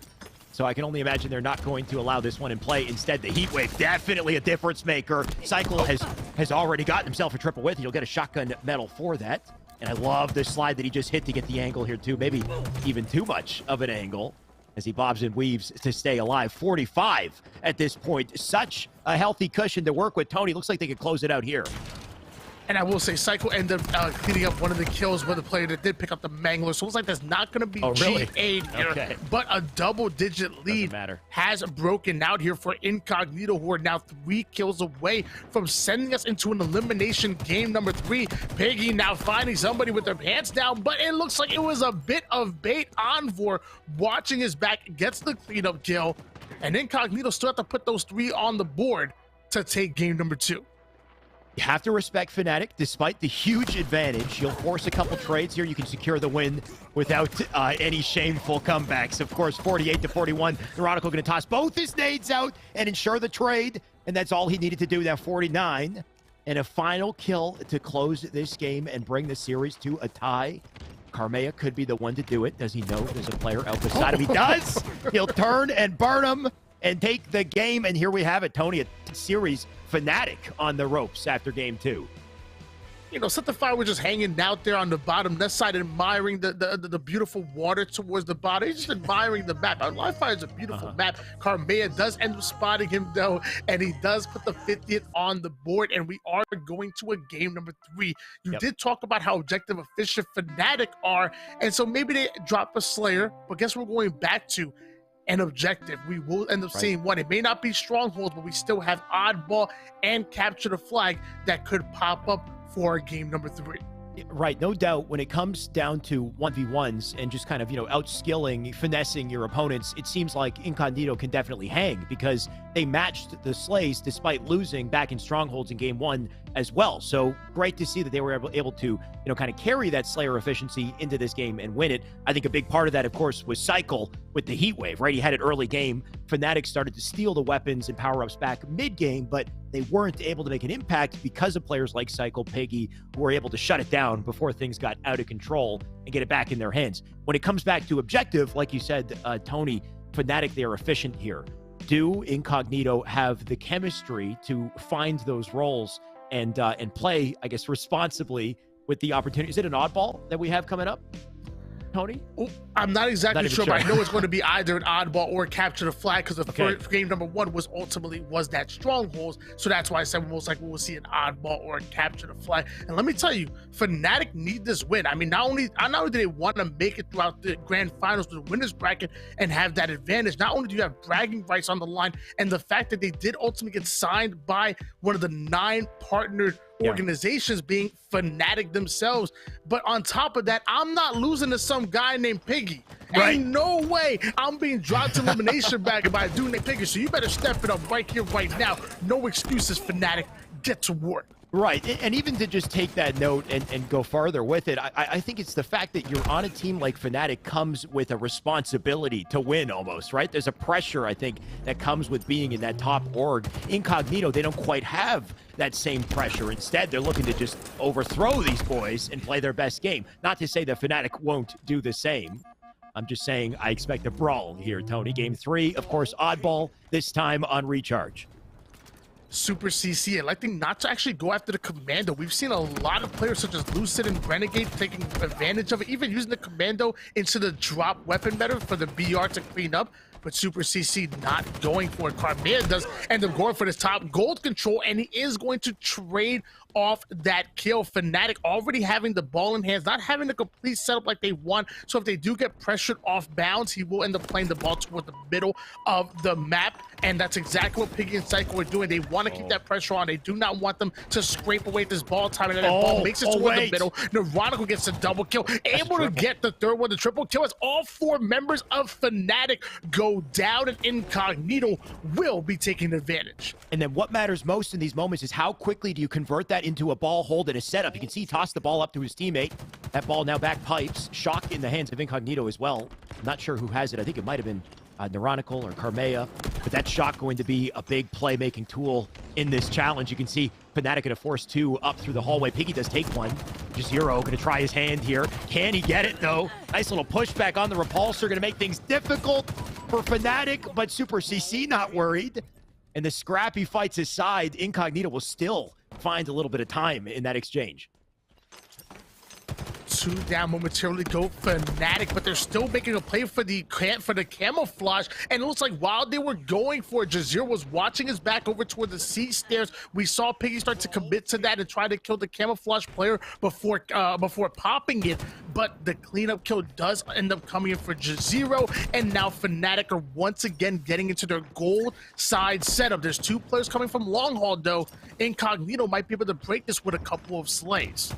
One of the best ways to do it is a flank through Attic like Carmea is doing. The issue is they know he's here. He's got Cycle with him. They can 2-man push their way through. But the sightlines clearly against them. They got that coverage. Do they rotate the ball to A in the meantime? Carmea not worried about it. Little 2v1 into Attic. Will secure Envor, and I think they stayed alive for it too. You got Piggy with a kill. That numbers advantage massive. And Carmea going to use the sandbox to pick up a little more of the sand. Oh, no way. He's crazy. He's crazy. What? Does he get a double here? Oh! He's got the team help. And you know what? Sometimes that is the play you need to go for, the 50-50, because you know you got teammates there to help ensure you stay alive and secure kills. Never would I thought grappling into 2 players that are over towards bottom 8 and a third one within arm's length of them is the play, but maybe that simply was a crazy one at that, but it does momentarily work for Incognito. Now we have 2 down for each of the rosters. You're on, we're already putting damage onto the battery side, able to get the kill, the Super CC. We're getting into another challenge over toward the Mangler spawn. It looks like the Mangler was G8, so even though one player might have picked it up to YY with it a bit, as mentioned in the chat, it looks like nobody actually using it to get the kill. So a lot of mid-range, a lot of long-range gunfights, and less of a close-range engagement with that Mangler not in play. Right, I was wondering, right? Because there's no way the Mangler's in play, but it's only like seldomly used, right? It is abused when it's in play. You will see a lot of it.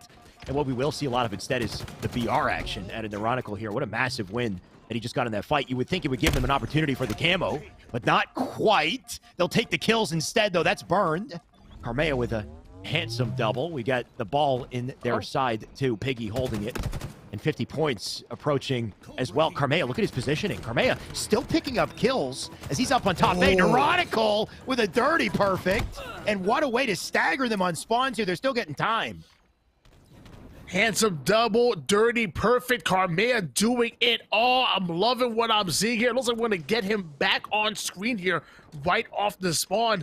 Currently 11-6 with 5 assists as well. Not much ball time, but when you're slaying like this, you have your teammates grab the ball. Quickly 3 down, go Incognito. Carmea going to be left by himself. So he tries to curve slide his way over towards his spawning teammates, but was not able to get away. Nice little connection, though, right? That second curb, he missed it. If you land on the edge of the box there, you can make it a little bit more consistent and launch farther, too, but just didn't quite hit the timing. Maybe died because of it. Either way, you can see what matters more is the ball setup. That ball going to be tossed out center here. Carmea will get the kill. Fnatic in their attempt to play the ball into a baitable position. You can see Carmea having none of it, though. And you got to love the sight lines and the reticle efficiency here, and then the toss to cycle as well. Little alley-oop. They'll keep the objective in their favor and stay alive. What a play at a Carmea. 74-70 lead in favor of Incognito, and you're already seeing Fnatic spawning over toward the opposite end of the map. Piggy going to open things up by taking down Envoy. Carmea just a little bit overextended, will end up being cleaned up, and now we have Septify advancing forward over toward the goal side. Beautiful nades coming in. Looks like players are going down. It's going to be 2 quickly down for Incognito. The third one is about to fall, and they're already getting ball time in hands here as we're approaching the end of round number 1. Carmea just turned that fight around. He had no business winning that, right? We had the drop slide in, a couple shots in advance, but Carmea still found a way with no cover to strafe and stay confident and take that fight. Because of it, Incognito managed to bounce back from something that would have absolutely been a deficit. And Piggy now add an insult to injury. The man just got himself a double. Still holding on to camo here, ball in their hands as they look to secure the final 10 seconds. And Piggy's still finding ways to isolate him here. But can he stay alive? Fnatic, they're still fighting back. In Halo 5, I nicknamed this young man the Pro Killer. Every time I used to watch pros on stream, they would match up against Piggy, and he would literally out-BR almost every single one of them. But looks like his BR not going to come into play here, as the nades will end up cleaning up Neurotical, trying to rotate that ball over towards long haul. Couple of shots go in. He's at the double back and go for the kill, and it looks like he's able to take down Envoy. Just Zero coming in for the cleanup kill. But while all that happens, Incognito rotate the ball into the pit, and Fnatic come in for the interception. Right, they rotated in, but Fnatic very quick to steal it. They're now taking it through bottom map. Carmea, he's in position to deny it. Piggy gets a clutch kill, though, and that ball is handed off to Carmea. Is there anybody in position on Fnatic to stop this? I don't think so. 99, they'll take the first round, and Carmea will yeet that ball off the map. But what a way to fight back for Fnatic there. There was multiple plays that were shut down by the likes of Carmea and team. Yeet! Right off the map. That's the sound effect, too. That was, that's exactly that wasn't my mouth. That was a soundboard. Neurotical of Incognito. We're going to start on board with. Beautiful nades coming in. Carmea will end up getting the cleanup kill. Nobody able to get camouflage just yet, but Fnatic go 3 down, and the fourth one going to fall too. So Incognito taking round number 1, and then round number 2 winning. What? Okay. Was he worried about splits? You know what? That's some awareness there too, right? Because he didn't go into Whirlpool because I think he knew that the spawn was open on Elevator. So he went back to grapple instead, but of course he's caught in the middle of it. Ended up dying. But the awareness at a Carmea that had tried to stay up. Honestly, Incognito have been outslaying Fnatic in this series. And it's up to Fnatic to try to find an opening to regain. Another 3 down, go Incognito. You're seeing Fnatic start to advance that ball forward towards the C side of the map. Carmea will take some heavy damage, and the cleanup kill will end up coming in. Psycho luckily able to take down Septify, so Fnatic will end up playing the ball off the map, but Psycho gets himself a beautiful double kill. Multiple going down for Fnatic. If they could take down one more, we most likely will see the ball end up going into the hands of Incognito, but it is actually Fnatic that are spawning to the gold side and already getting collapsed on here by the boys in blue. They had a nice little 2-2 push on both sides of the map as well. We have, of course, Cycle with a teammate as he makes his rotation. Looks like they've lost their numbers, though. Cycle going to have to back off, but the nades will do the trick. And Fnatic, they have found their opportunity to create a ball setup of their own. Do they rotate it back A? You can see Super CC already has coverage here. That camo going to draw him forward in a second. But if they can just keep that ball locked down and keep that coverage on Attic, you can see Envor now died. Piggy, that's a big kill. It did end up being traded. So that section of the map might still be open, but Super CC, he's got 2 in his doorway to deal with.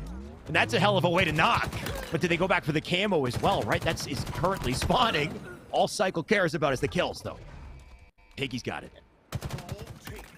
Piggy does have the camouflage, and Fnatic don't have any lives in this engagement, but really neither does Incognito. Everybody kind of going down, and Piggy the lone survivor here with camouflage, and he doesn't want to commit to that ball because that's going to not only kind of make the camouflage moot, but also draw attention from Fnatic. So another round of slays is what's needed before Incognito are able to commit to it. 2 down, go Fnatic. So this might make that 3 down. So this is exactly what Incognito need to get into their early A-side setup. They definitely could have gotten time a little earlier, but like you said, they got the kills and they got the map, and I think that's what matters most here. They could definitely secure quite a bit off of this if they keep it up. Look at the bait and switch as well, as they'll bob and weave their way into back pipe. Septify now dead, a little shot on the nades. Keep the damage up. Piggy just needs to live, but Super CC will not let him see the light of day. Neuronical going to drop as well to Envor, and here's the pressure out of Fnatic. Did they play the ball out from top A? Do they have time to do it? They will, and Incognito doing everything they can to make things difficult for Fnatic. They really are. I mean, they constantly throwing the ball towards the middle of the map, which is well played. But you notice how Fnatic are always intercepting the ball. They expect Incognito to do this once the slays go in, and they're simply ready for it. And Envor ready for the entire Incognito team, making his presence known. Gets himself a beautiful triple kill, advances forward for the overkill. Doesn't quite get it, but it's set. The plasma grenade set up like a claymore there, and ends up exploding, but he wasn't able to get the final kill. That was kind of dirty. I think he was hoping for the stick, right? He did the jump throw, and he's like, I'll just Hail Mary. Hopefully I get the stick on the guy top control. Doesn't do it, but it conveniently drops in the perfect spot. He stops shooting his gun, too, and just lets it blow up. Either way, despite what we saw from Envor, Incognito, they're still winning the war here as they take the ball and rotate it back down to Attic here. Cycle does have shock. Cycle does not need to be the one with the ball. Instead, he should be slaying. And that's exactly what he's doing. He'll continue the chase. And you got to love the confidence here, too. Carmea already pushed up, maybe in position to help with Cycle. As long as they can keep things covered, they can keep the ball on their side. The shock rifle in the hands of a low amateur player, you're not going to see the true value of it. But against these top competitors that you're seeing, I mean, almost every kill is a perfect kill, or at least nets them enough damage for them to get those cleanup kills. And it's beautifully used. The shock rifle really the difference maker on this map, especially when it comes to this high-level gameplay. 65 to 57 lead in favor of Fnatic. They have their gold side set up. Super CC watching for anybody trying to advance forward from Whirlpool, but it looks like he is going to be the first one to die. That's the opening that Incognito need to break through. The rotation is coming in, but it looks like that player is going down, and so do 3 members of Fnatic. Incognito now getting the ball in hands, and now they looks like they're going to stay over here towards long haul because they know the spawners are spawning over towards bottom A elevator. Last round, it was Carmea going ham. This time it's Cycle, though, right? He's 12-6 currently, and he's holding the ball for his team. You got Super CC, though, who is making a couple plays of his own. He's already dropped 2, going to snap across the map to do a little more damage here. Ball now in the hands of Fnatic, but it's scrappy. You can see two members up over an attic. Do they go for the chase? One player caught in a rough spot on B, but still managing to suppress. But they got to move quick. Look at this, last 10 seconds, ball in their hands, and it's up to Incognito to find a way to challenge.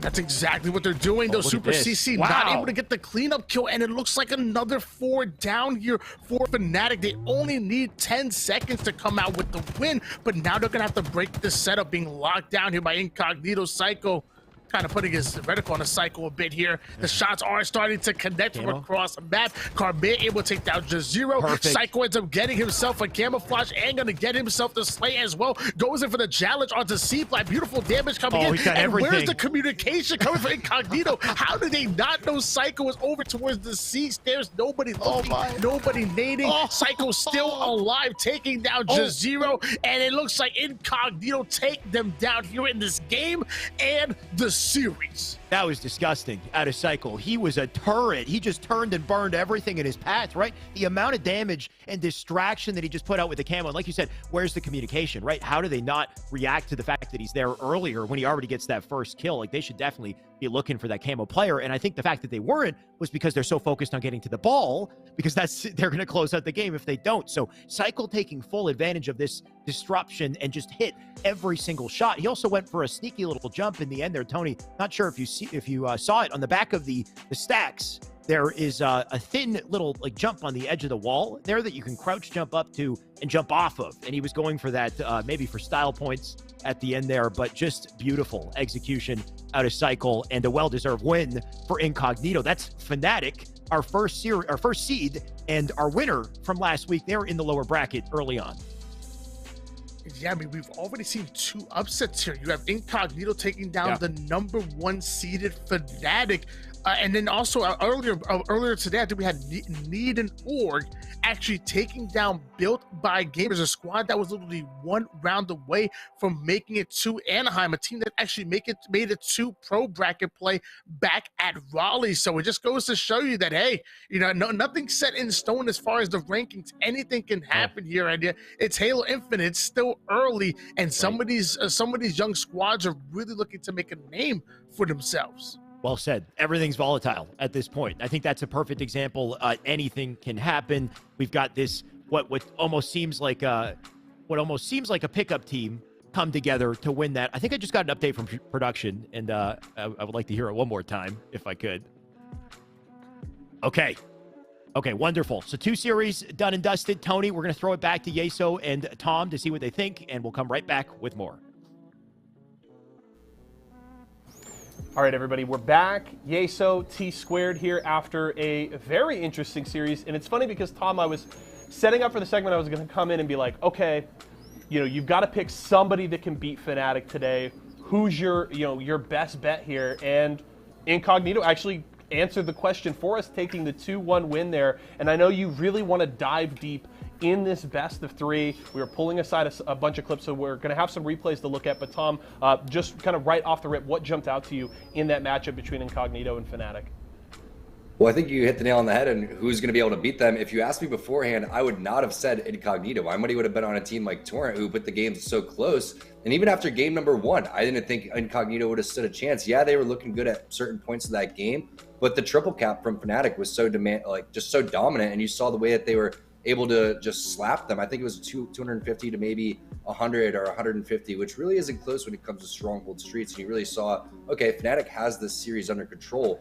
Game #2 starts off, all of a sudden you see the heat wave coming absolutely crucial for Cycle. So the fact that he picks up that triple kill gives them a lot of momentum. They continued that lead throughout that game. All of a sudden, the momentum goes back on their side. The confidence starts to build, and you could see that 10-5 lead was absolutely huge. And then when you mix in the triple kill, and the heat wave was just so crucial the entire time. And that right there, when you get all 4 dead, that gets the spawn staggered, you're able to get your confidence up. And we were talking about, how when Fnatic was doing this to the teams in Aquarius Slayer, that's what they were doing here in terms of adding the pressure over and over again. And I think that kind of led them into game #3, where they did really great in recharge oddball. Yeah, I think that's an important point you make, that it feels like Fnatic they get the ball rolling so much that there's really no opportunity for the opponent to breathe. They get control of power-ups and the power weapons. They're typically controlling things like that heat wave, and it just doesn't give you the openings to get back into the game. But Incognito did a great job of not letting them really get that ball rolling and then making great plays there with the heat wave. I know you wanted to have a little discussion about that. Of course, a ton of talk across the Halo Pro scene right now is centered around the Mangler. Teams are GAing the weapon and saying, hey, we won't use it here. How close is the heat wave to that kind of level with the Mangler? Because it seems like in the right player's hands, and we saw it in that clip, you can really just create absolute havoc on the map. And I haven't had an opportunity to play Halo Infinite on land, but I've heard that the heat wave just slaps on land. So something like that, you can't just take all the weapons out of Halo, you know, right? Sure. So, but I think people may be tired of using the Mangler because I've been playing a little bit of campaign, and that's like the weapon that you are using for the first couple hours, if not a majority of the campaign. So you do get a little bit tired of that weapon, but it's more of the distance of that weapon. I think it needs to be more nerfed and balanced a little bit more than just taken completely out of play, because there's always a great balance that happens within Halo Infinite. We haven't really seen that yet, so we'll see what happens with the Mangler going forward. But I've always liked it's, you know, just being on the map. I always thought having more weapons is great. It does become a little bit annoying to deal with, but it's just something that adds an extra layer of strategy on the map to me. So, you know, it's really 50-50 in terms of how people feel a majority of the time. But the heat wave is a strong weapon. Obviously, the sniper rifle is an extremely strong weapon. You can't just go taking all the weapons out of Halo, because that's really where all of the strategy comes along in terms of the power-ups, the power weapons, the cycling, the spawns, you know, manipulating the map and controlling things. So that's what always makes Halo so special in my book. And I think the more weapons, the merrier, but the Mangler does need a little bit of an adjustment. And it's, of course, something that Shyway and a lot of people around the Halo Infinite Pro scene like to highlight. It's the sandbox. It's very core to the identity of the Halo franchise, and it's important that teams are able to best utilize that sandbox in all of these games, and knowing when to, you know, how to control spots and spawns for things like the heat wave and the Mangler is incredibly important. Let's jump into, though, Game 3, and of course this was the decider. Incognito coming in, looking to continue the momentum, and they grabbed the 2-0 victory. And I know there were a few moments that we wanted to highlight from this game. One thing that jumped out to me, very interesting, if Recharge is such an interesting map, and it feels like where the ball spawns on B site is such a contested spot, the amount of verticality and the different access points that teams have to get there. A whole minute went by before we even saw a team touch the ball in just that first round alone. And of course, you see both teams trying to focus on getting early control on the sword, getting early control on camo, and all of that played into what was a very chaotic but very close first round of oddball for these teams. Yeah, the beginning of these Recharge ball games are like these content creator boxing fights. It's just like an absolute snooze fest that nobody wants to watch. So everyone's just basically sitting around waiting for something to happen, and sometimes it takes, you know, minutes before something actually does. But you saw there was so many great plays from Incognito in terms of when they were able to get the slays. They were juggling the ball and tossing the ball up to someone that, you know, even has a sniper rifle. So the fact that you're able to go and do that and toss that up and make sure that, okay, we're not going to be, you know, too worried about the spawns. We have it timed. If I could toss the ball up here, we know that they're going to be spawning over towards the seaside. But there's so many crucial parts of that game. I mean, Carmea's double kill, bottom center, Neurotical's triple kill inside of Turbine area, the play balls that they had over and over again that Tony and Shyway were talking about. Every single time you saw that they were making a little bit of these minor plays that Fnatic weren't really doing. And then Fnatic makes a huge mistake towards the tail end. They play the ball long haul right there. Instead of tossing it maybe towards bottom center, they give a C setup, which is one of the most dominant setups over towards that repulsor side, as you see that triple kill that just took place. But also Cycle securing the camo at the tail end of this game. But there it is right there. The little ball tosses that they did, they had 2 or 3 of those throughout the 2 rounds that were just crucial to their win. Yeah, honestly, it was really well played, and I know this is a moment we specifically wanted to talk about because this is at the end of the first round. Incognito has the lead in Fnatic, seemingly looking to reset the ball here, go for the play ball, and hopefully have better control over the map. But a very clutch kill from Piggy right here allows Carmea to pick up the ball. They're able to finish it off, and they chain, of course, this round win into a second round win to close the game. But a very, very key kill there for Piggy that totally turns the tide in this game. Yeah, definitely. I mean, making sure that you get that ball played is number one priority. Unfortunately, they weren't able to do that. This was a huge turn of events right here, too. This triple kill into the best nade ever thrown off of the wall. No, it was going to be potentially for the overkill, but look at this. He's going for the stick right here. He doesn't peek through the window. Instead, the player drops. It bounces off the wall, and then you see how perfect this nade really is. And at that point, it's like, who's stealing my kill, man? Come on, that was perfect. It was so unfortunate. You could literally see him stop and just wait for the nade to explode. And then Septify comes in and snags the kill and steals it away. But still, yeah, very well played. And I agree, the nade throw was very clean. But I was really impressed here. And I think you make a good point when you look at Incognito. This is a bit of a mix-up of a squad. Of course, Neuronical coming in as a stand-in at the very least for them today. And to see them play this well against a Fnatic squad that has been seemingly firing on all cylinders. You were talking about how maybe Torrent would have been your bet because they really gave Fnatic seemingly all they could handle in Slayer in the series that we start the day with. But Incognito came out. They looked really, really good in game 2, and then almost as dominant as we've kind of seen Fnatic showing in their game 1s in that final game. And all of a sudden, Fnatic knocked down to the lower bracket, and Incognito have locked themselves top 3 at the very least. They're going to be playing a winners finals. I mean, this is the beauty of Series E, though, right? Now you get an opportunity to see what these teams are really made of. How is Fnatic going to bounce back? Is Incognito going to be able to continue to ride that wave? Is Torrent still fighting from the losers bracket? Are they down on themselves after that? I don't think Torrent will be. If you had an opportunity to watch them in Anaheim, they were reverse swept, but in the final game, they were down by like 20 kills in the Slayer, and they almost come back to win against UYU. So that's a team that has a lot of fight. That's a team that I'm going to continue to watch out for. But those are the 3 teams that I definitely have my eye on. Incognito, Fnatic, and Torrent have all looked very good and very interesting so far in today's tournament. And we'll have plenty more action from them and the rest of the bracket when we return. Tom and I go into a quick break, but when we come back, we'll have more Series E Halo action. Don't go far.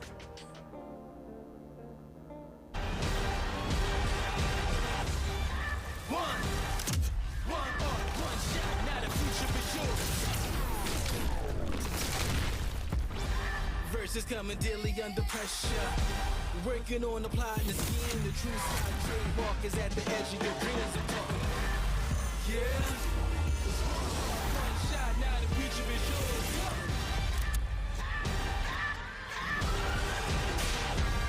I'm turning dreams into reality. In the lab with the formula and chemistry. Your memories spark and motivate and make the industry shake. With the bars and the breaks, I'm talking one chance at the soul, go for the goal. It's one shot, now the future is yours. Go. Etc. I'm fading. One bad headache can crash your entire game. Excedrin relieves headaches fast. Excedrin, game over for headaches. It's fruit refreshingly sweet, but without sugar, 0 calorie treat. Now all our top just let it splash. It's fruit freshen.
Hello there, and welcome back to our Series E. I was going to say Esports Arena. It is an Esports Arena tournament. It's also a Series E tournament as well. So welcome back. Hopefully everyone's having a nice evening and have seen some of the matches that we've had so far because they have been pretty damn hype, and it is not letting up, apparently, as well. We're jumping into winter semis. We've got Need and Org up against ESA Blue. Tony, we know ESA Blue pretty well at this point. We've seen them a few times.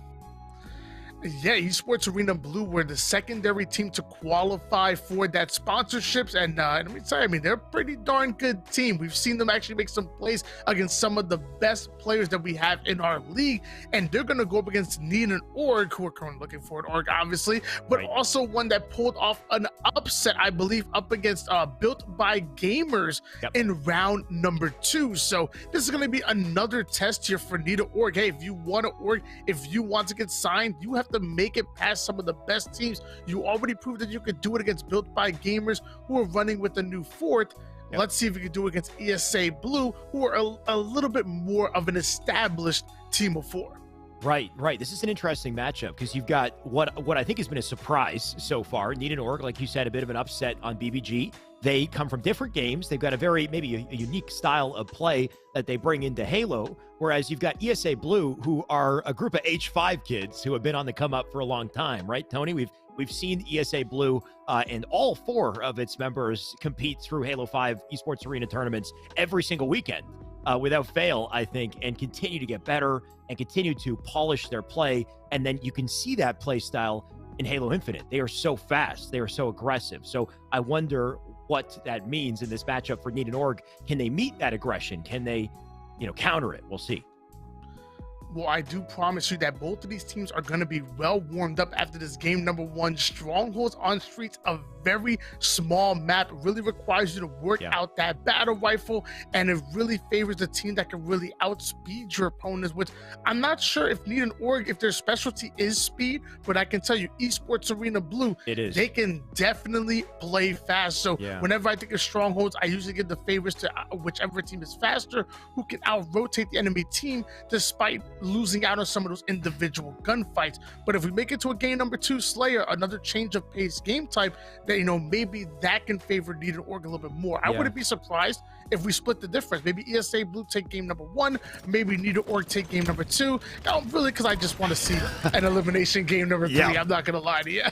I definitely want to see a game 3, but if we look at that layout, Tony, it's hard to doubt the fact that ESA Blue, I think they've got a favorable position coming into this one, considering their play style and the way the map works. Either way, the brawl already in session here, and Parzelli going to find himself an early kill to support Groovy as they get the B stronghold. Such an important point of control here.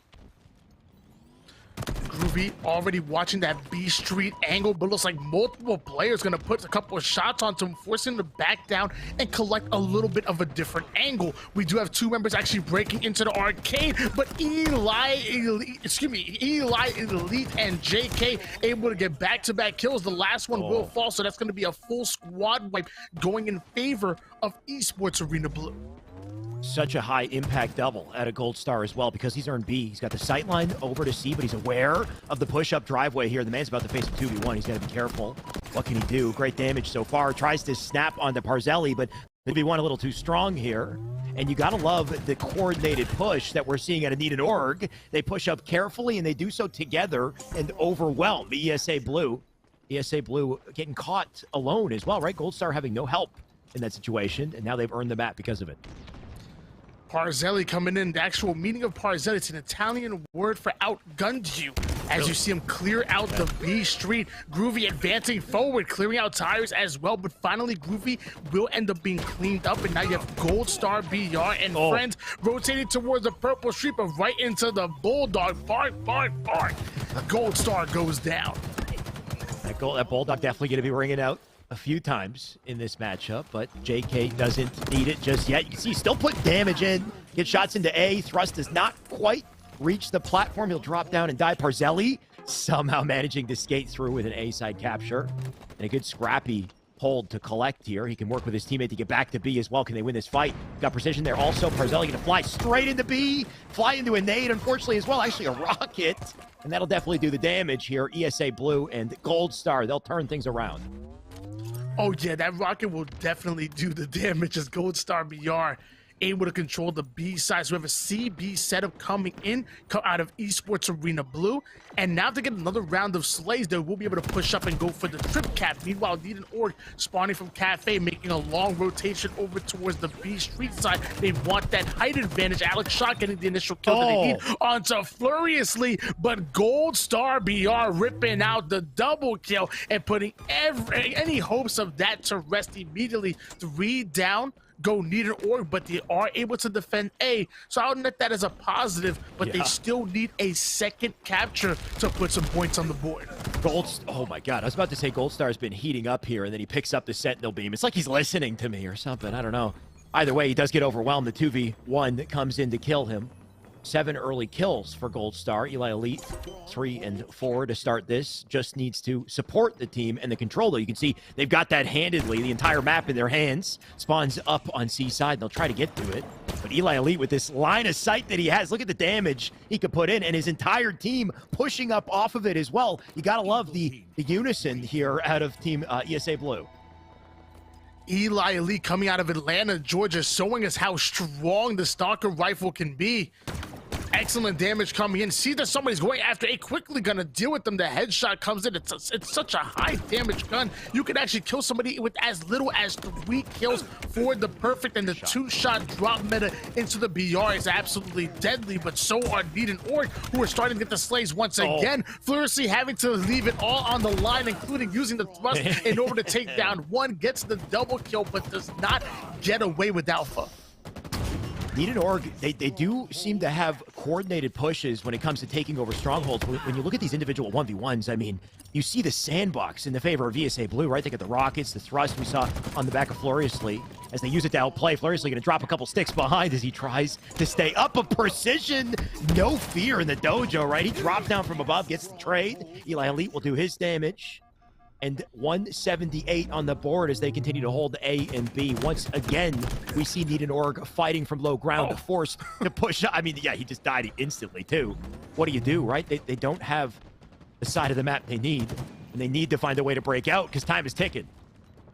Well, what do? I don't think the play was to push B by yourself when 3 people are actually over towards B Street. I don't think that was the play right there. I know I'm behind the desk and I'm not playing, but if I was coaching, I'd be a little upset with that one. Meanwhile, Eli making elite plays. Here's his ticket. It's his stop on Subway. Gets himself a triple kill. Clears out C, able to steal it away. And that's going to be a trip cap going in favor of Esports Arena Blue.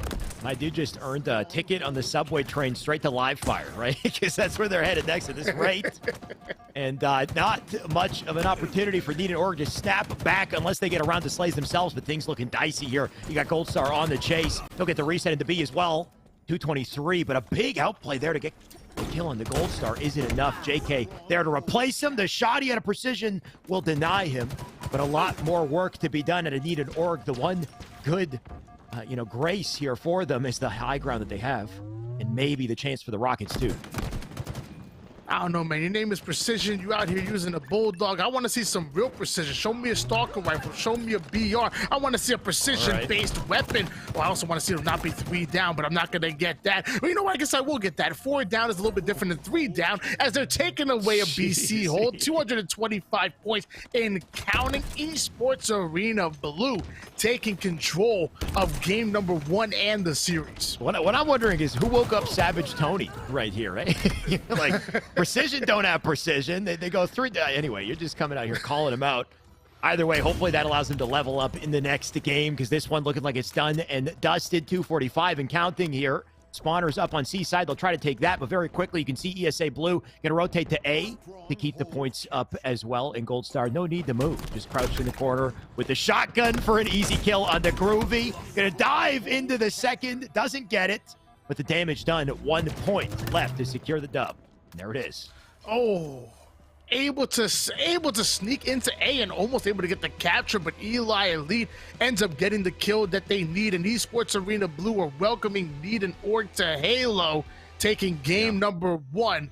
And like you said, up next is going to be Live Fire Slayer. The worry is the pace of play and the number of individual engagements that you end up finding yourself in on a map like Streets because of, how many different lanes there are and the access points to get into them, right? There's not a lot of open space on the map, and which really lends to your individual skill and your playmaking and your speed, right? These H5 kids on ESA Blue, they know how to move, right? They know the mechanics. On top of that, they are hoarding the thrust, right? They've always got the thrust. They're always finding a way to use it to get aggressive, to escape fights, and as they continue to do that, they snowball the game. Of course, Live Fire, different map with different weapons, but the layout of the map kind of similar, right? You don't have that traditional style Halo map. You got the thin corridor in the center with a lack of sight lines, meaning a lot of forced individual engagements potentially as well. It's a little bit harder to set up and hold angles, like a Bazaar, let's say. Well, if both of these teams can elect to actually go in for a seaside setup, well, like you said, I mean, there is 3 ultimate lanes, and you can have somebody sitting over towards like a nest bridge, watching that open field over towards the B side. You could have somebody on tower really focusing on top mid, and then also have somebody maybe sitting over towards offside tower, maybe towards the railing, watching that power. So you can still kind of set up on this map with 3 different lanes, and even multiple players can watch different lanes from different perspectives. So we're gonna see who ends up doing that better. Esports Arena Blue showing that they really know how to make teams uncomfortable, but Need and Org have showed us that, hey, they're a pretty polished squad, and when it comes to breaking setups and when it comes to playing as an organized unit, they do so very well. So maybe they can force a game number 3 here. That's what they'll have to do. Of course, the only chance to stay in the series is to find a way to counter the pressure.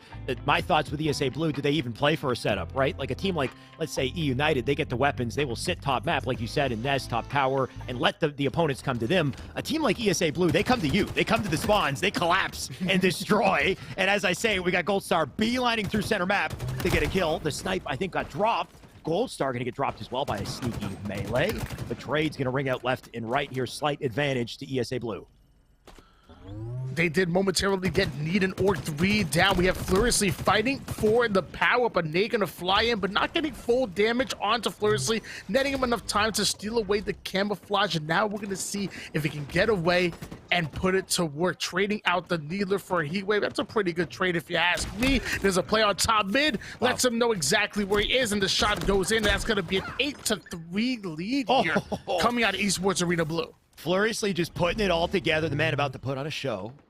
And he's got his teammates to help him do it as well. The snipe already rung off in the feed. So it's like, who did you look at, right? Do you look at the snipe player? You look at Furiously about to make a play, I'm sure, with this combo. But just such a deficit to climb back from already for Need and Org. Only 3 kills to their name. And like I said about the spawn collapse, right? They don't worry about a setup. They just hammer you, right? They're chasing you. They're curb sliding right in your DMs. Well, hopefully you don't get blocked here. As Furiously putting the cross map shots, you're seeing the pings coming in. He's trying to put in the pressure, but off the screen, Gold Star BR goes down quickly. Precision sliding over towards bottom mid, gets the information that he needs to get the melee kill onto JK. Beautifully played. A 15-5 lead, though, going in favor of Esports Arena Blue. Need and Org need to continue to find ways to isolate and force trades or kills in this situation, right? And you can see, actually, this is beautiful out of precision. If he can get the shots, though, it doesn't quite connect with it. He'll slide and pick it up. 3 dead. That's exactly what they needed. We've got the camo spawning up as well. How do they play this? If they find the 4th, they do. And what can they do off the opportunity gain? You can see they already got a setup over in C side. This is a perfect little pinch and a snowball, too. If they stay alive and keep the angles up, they not only get the kills, they get the camo, you can see, as well. So this is the exact answer that Need and Org needed. And let's see if they can cycle off this. Uh-oh. And that was beautifully played by Need and Org. Notice how they kept Parzelli over toward that C tower, blocking the C side spawn. And he had a player focusing in on sandbags, but sitting closer towards the A corner, blocking the A side spawn. So there was only one place to spawn for Esports Arena Blue, and that was over towards the green building that all eyes were trained on him. So really well played by Need and Org. And just like that, they're only down by 3 kills here and continuing to get frags on the board. Tony, I don't know if you spotted the little repulse there in the doorway, right? He repulsed his opponent. He flew into another opponent. I feel like that's got to be a sick little teamwork outplay, though, right? If you repulse one guy into your teammate, then he melees for the kill, like a little alley-oop. I don't know. I would love to see it. Little future creativity maybe out of some of these teams. Of course, unnecessary. Maybe it's just BMing. Either way, I think what's more important, though, is Need and Org, they found a way to bounce back despite the, really rough start they had. They're trading blows here, Furiously. Going to keep the damage up, 21 now. An even game, and Furiously, he got his favorite weapon back. I think he's got the Heat Wave to work with. Unfortunately, the 2v1 will outman him. Gold Star BR is trying to continue to apply pressure here onto the seaside tower, quickly going to back down and now wait for Eli Lee. So now they're going to work a little 1-2 combo approaching the C side of the map, one by himself. That's going to be Alex Shot. Not only do they get the kill, but they also get themselves a sniper rifle as well. Gold Star BR putting shots on multiple players, not able to get the no scope in, backs down, throws an excellent placed grenade, but it looks like he will be hunted down by Parzelli. Beautiful little pinch at a Parzelli. He's still going, by the way. Got a kill in the feed. Got 3 shots in the snipe to work with, and a camo, I believe, about to spawn. So a point of contention for the team. Actually, maybe not. Maybe it did spawn. Either way, Parzelli only worried about lining up a couple heads here. He does not hit the shot. An advantage for them. They can play for map control. Might need to burn a couple shots in this snipe, though. You can see he's under pressure here. Precision does pick up one to trade it. Parzelli in trouble. Snaps onto a body. Doesn't see the flank, though, and can't quite clean up the other. That little 2v1 push might give ESA Blue a breather here. You'll see they take Alex Shock as well. Esports Arena Blue able to find the first 2, and the third one's going to fall due to a trade by JK and Precision. Precision putting 13 kills on the board, so really having a great game here. And they're currently up by 1 kill. Need and Orc started off with a 5 to 15 deficit, and the way they've been able to answer back is quite impressive. And now it's tied up at 32 apiece. Gold Star BR listening to his teammates, able to get the cleanup kill onto Parzelli and holding down the A side. That's funneling those spawns over towards C, and you notice how their reticles quickly change direction towards that area. They are well aware where Needle Org are spawning and ultimately going to be pushing from.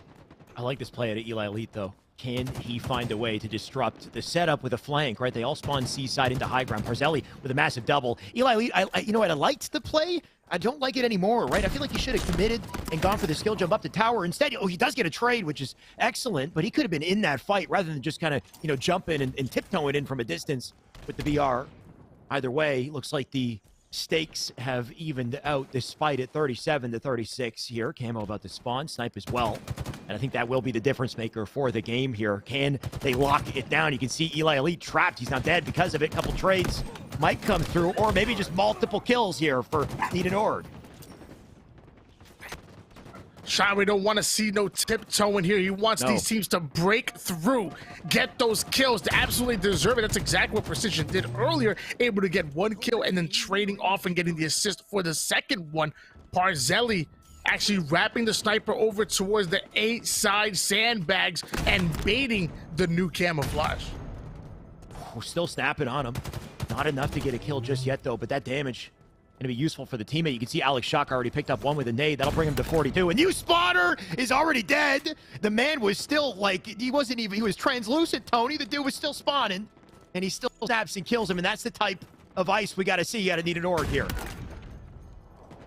My gosh, Need and Org making waves and really setting the pace here in the game number 2. They do not want to go down, but as I say that, they do end up going 3 down. And now Gold Star BR looking to turn to Gold Star Sniper with their C side setup, immediately bringing it over towards the tower side. Need and Org have to expect them to be pushing exactly here, so I'll be surprised if they push that power up stream, but that's exactly where they're coming from, just barely missing the quickscope.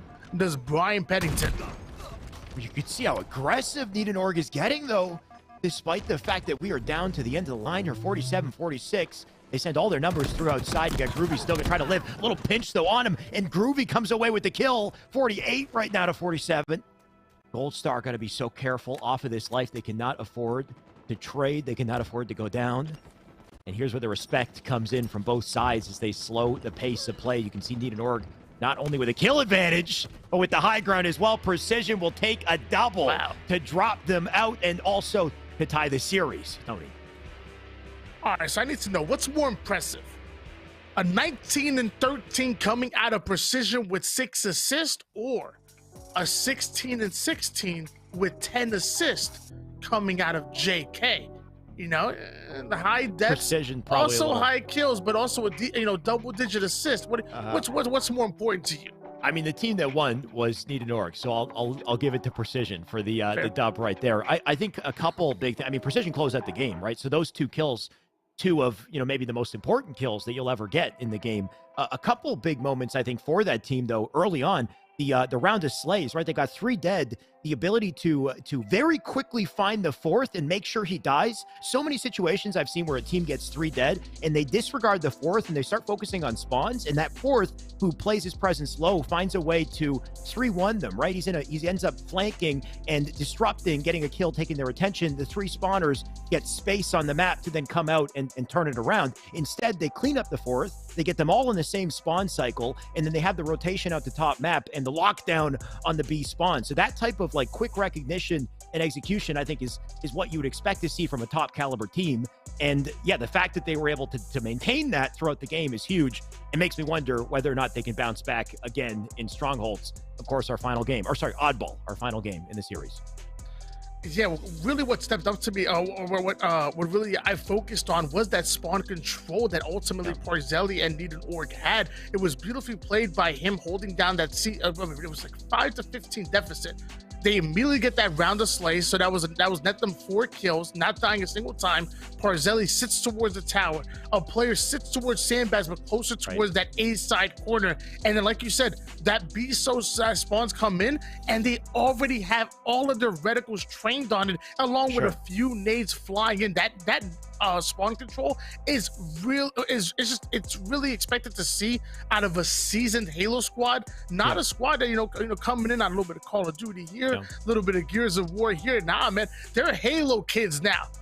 Apparently, yeah. I mean, even in the very end, when you've got ESA Blue with map control and a 1-kill advantage in, I think it was like 47 or 46, 45 or something, right? In a situation like that, most teams, when they don't have top map control and they spawn up in a bad position, they're going to play slow because they're worried about losing their lives. Instead, we saw very fast and confident play at a Need and Org. They sent all their numbers in file straight through outside, and they applied, like they went in the tower, right? They got very aggressive at the very end of the game, which is, I think, a little bit different, right? To see that amount of confidence and coordination in the end, I think surprised ESA Blue, and that's the reason why they were able to turn the map and turn the advantage into their own. So, I mean, we're looking at early and late game efficiency, Tony. So they're looking like Halo kids now.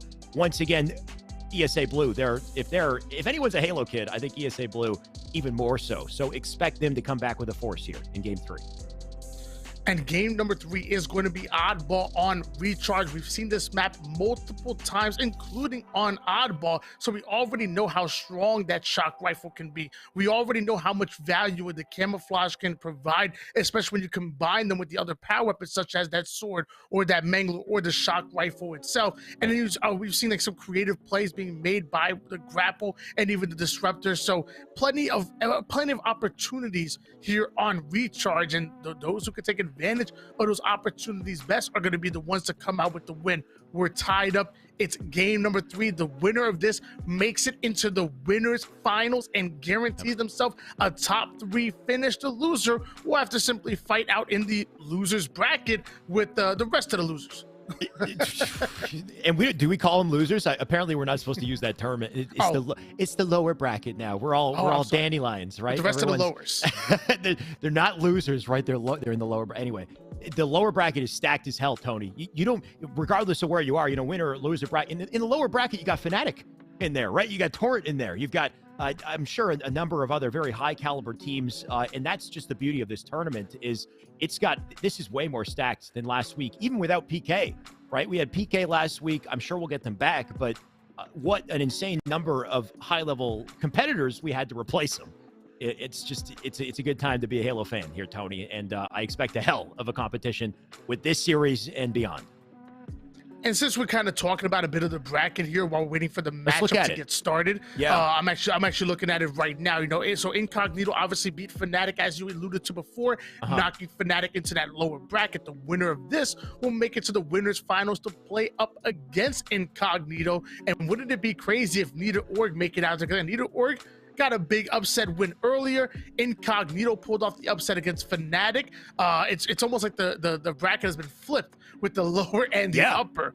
Meanwhile, on the bottom, you have Built by Gamers who took out Timber Esports in a game number 3, having to go the distance. So we have Built by Gamers going up against Anomaly Gaming, captained sure by who they are. Decliner.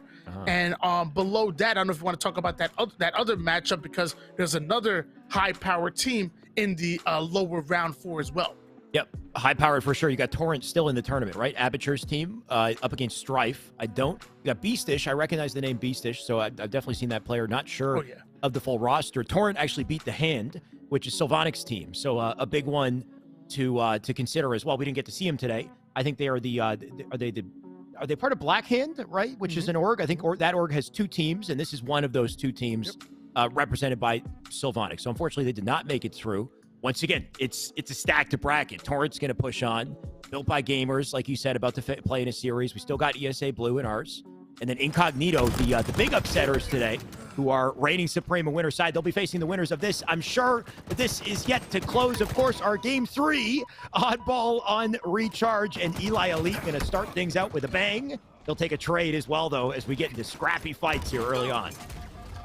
And this is a best-of-3 series, so it's either go big or go home for both of these, or go to lower bracket, I should say, for both of these squads here. And it looks like we're going to be on Alec Shock here from Need and Org. 2 of his teammates do end up going down, so they're working a little 1-2 combo with Parzelli. Love that, holding hands so hard. They might be cuddling by the end of the night. As meanwhile, the boys in red rotating that ball towards the gold side. Another slay goes in, so that ball's going to be played over towards the middle of the map. Both of these teams trying to fight for the slays, but it looks like Esports Arena Blue are getting the first strikes. Got a couple kills ringing out left and right, like you said, but who plays efficiently, or who's playing more efficiently here, right? Because ball time is the name of the game. You got to find that opening to rotate it out and get the setup in play.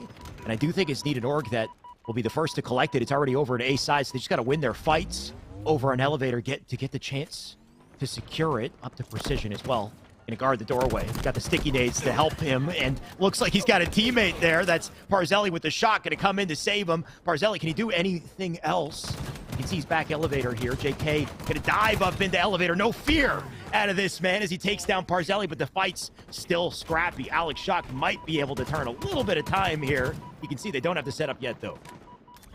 And I'm really surprised by this. They did just momentarily have Esports Arena 3 down, but they weren't able to put much time on the board. If they get a secondary round of slays, they can get into their setup, but that's easier said than done when you're staring down Eli Elite, Gold Star, BR, Furiously, and JK. Still, no ball time on the board, but Parzelli able to find the pick onto Furiously. Gold Star, BR wins his individual battle off of screen here, and finally the ball will find a bit of a home in the hands of Groovy.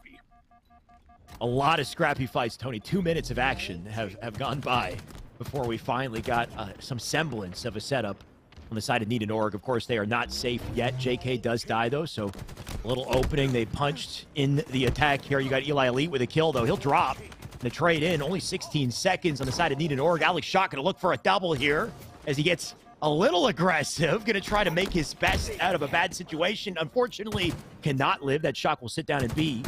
That ball going to be dropped over on A side. Furiously more focused on making sure nobody gets to it. And you know, when you have Shock in your name, you're looking to make some plays with the rifle there. Luckily, they're able to shut down Alex Shock and get the Shock rifle out of his hands. But meanwhile, Furiously holding on to this doorway with the sword. Now, you said before, you only respect sword plays if they're aggressive.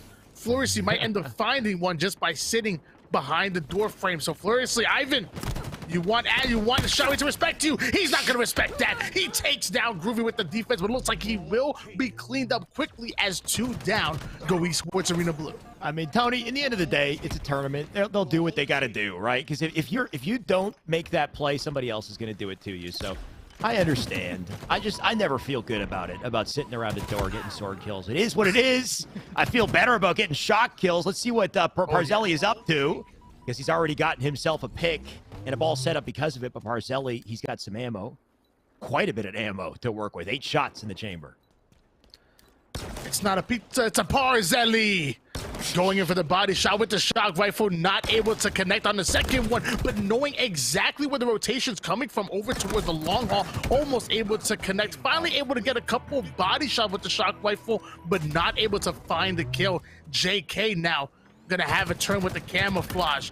Working a 1-2 combo. Flurry, love the bait and switch coming at him. That sword is gonna change hands, so JK having the sword and the camo, Ivan having the ball in hands, and this is a nice setup coming out of Esports Arena Blue. Look at as this. JK just patiently wait. Oh, da-na, da-na. Yeah, Sayonara precision. You know it's coming. He'll take full advantage of camo and sword here, of course. Like we said, ball hold in session as well. You're going to keep getting time. Looks like he is being pushed, so this is the time for JK to come back and be that saving grace, the hero that he is. Unfortunately, Groovy will take him. He'll get caught in a bit of a pinch on the fly there. Parzelli will take one as well. And very quickly, that setup will transfer hands to need an org. Parzelli with a great vantage point, too, to make sure they struggle to get back to it. You can see there is one looking for a flank in the hallway. Parzelli already throwing the denial nades here. They're doing what they can to hold on to it, but nice little snap back from ESA Blue. They're getting aggressive here. That they are. They're flying furiously, or should I say furiously, as the setup has been broken by Esports Arena, and JK ended his furiously, was able to get the ball, get the sword in hands, and Esports Arena have the ball in hands. Multiple going down here for Need and Org. Shots are starting to fly here. No picks just yet, but still, Esports Arena Blue putting some great time on the board, and even some nades on their teammates. But that's just fine. You gotta make sure he's awake. I'm not bad at that. Oh, God. Once again, Furiously has just had a handle of the sword all game long, it seems. He's still going with like a turret in the back of the base here. A little rotation with the ball as well, and I kind of like that. Puts them in position to maybe contest the camo and play the ball if they need to. You can see that Furiously is going to get right back into the action here. Unfortunately, he does get crossed last 10 seconds as well, so ESA Blue going to do everything they can to milk the... I mean, I take it back, he tosses it. He has to, I guess. 95 at this point. They do have coverage over the new ball spawned, and just one pickup is all they need to take the round. A couple slays will ensure they get it. Alex Shaw getting right up to the top control side of the map. Precision ends up getting the kill onto JK, so that's going to be a big pick coming out of the boys in blue, but they have to play near perfect Halo. Esports Arena Blue only needing 5 more seconds worth of ball time, but they need a life right now. They are going down to the black screen. JK, the final line of defense, able to get the crucial and pivotal double kill. That ball trying to make it into goal, but Jan not having any part of that, and Groovy clutching up with a pivotal kill of his own, and now we're seeing Need and Org desperately put these points on the board. It's game number 3. Ain't no more chances. Need and Org can win the round if they can hold on to this control here, but you can see the respect out of ESA Blue as they time their push to make sure they kill them, and because they got the round of 3 dead, that is a guaranteed round 1 on the side of ESA Blue. But so well played out of them to not just desperate to the hallway to get that ball, they made sure they timed that approach carefully so that they got their kills and they got the time. Either way, round 2 in session.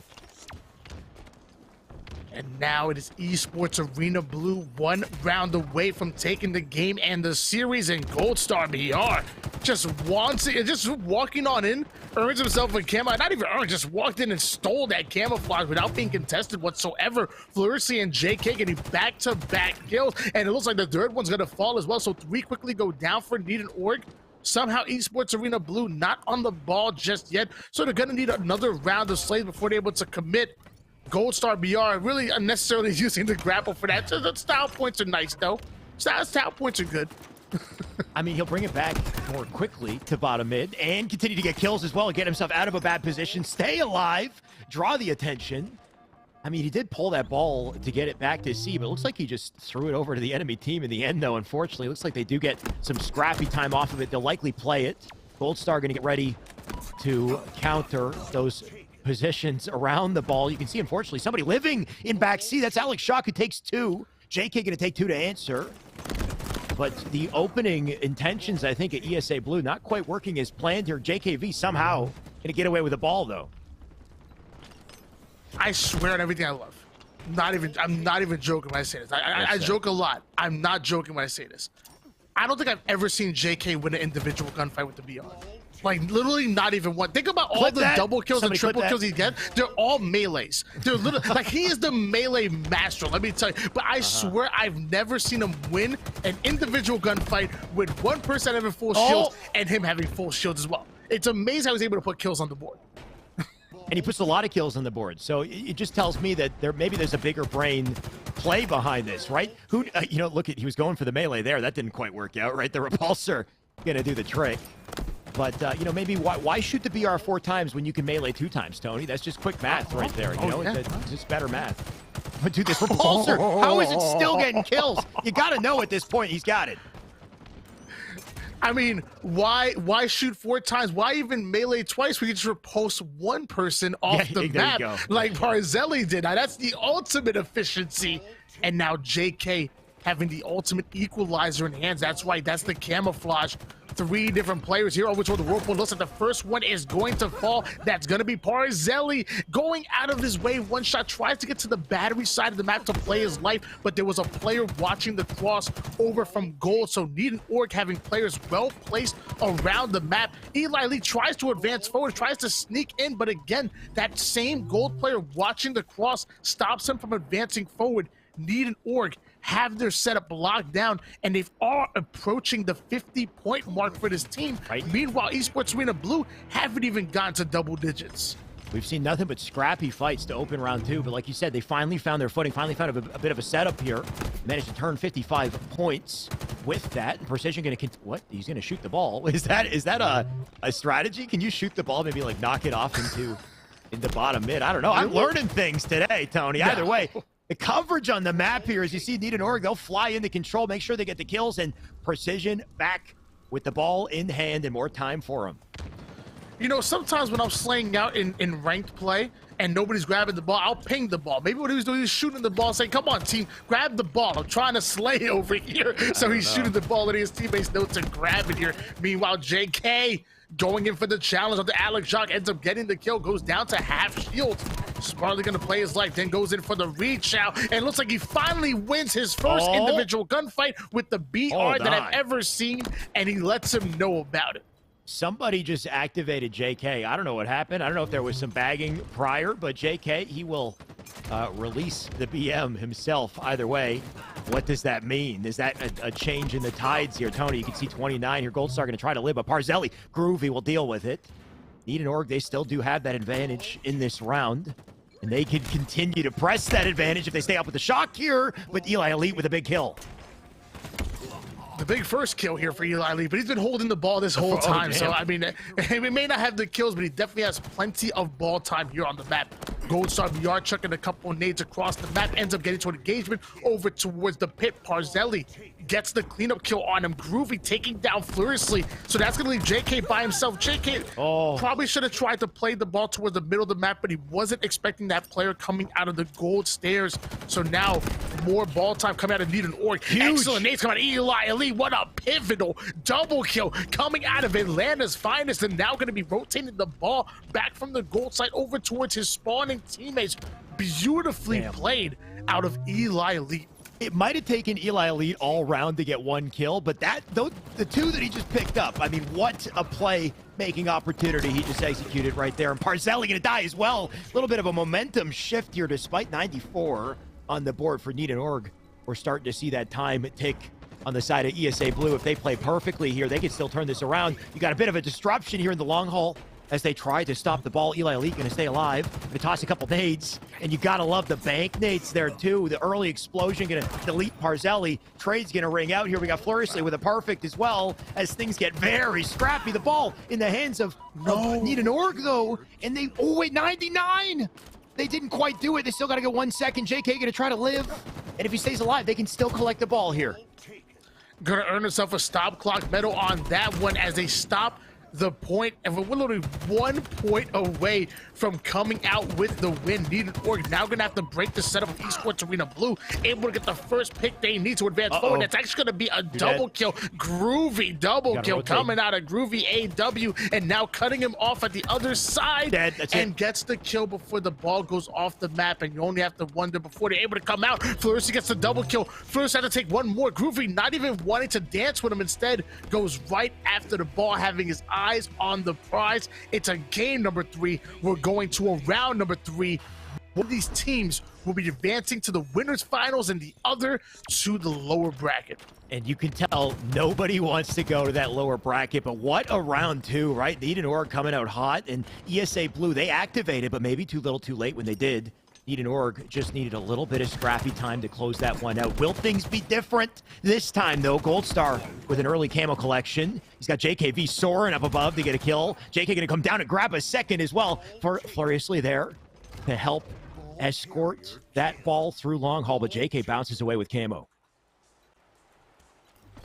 JK, camouflage and sword in hands, advancing forward towards control center, but he does end up losing 2 of his teammates. Luckily able to get the one-shot precision, backs down immediately, trying to bait it, trying to act like he's backing down away from the player to show weakness. But looks like that player's not going to fall for it either way. Too quickly go down for Need and Org. Eli Lee gets himself a double kill. That ball and finally going to go toward the C side of the map here. A 10-0 run. Slice and dice, says JK, putting another big kill on the board, but he's going to be cleaned up. Right? Who needs to win an individual BR fight when you got a sword? Once again, I respect the aggressive play, too. The man was going in with it. All right. This time, it's Precision's turn to do the same. He heard somebody down below, so he's looking for it. And the second slash is a charm here. Is that enough to get some time in their favor? You can see the ball was played, so smart out of ESA Blue to keep it away from him. But there is still a member of Need and Org. You can see, I think it's Parzelli up above, looking at it. Precision just hunting for foes here. Unfortunately, the sword does not connect.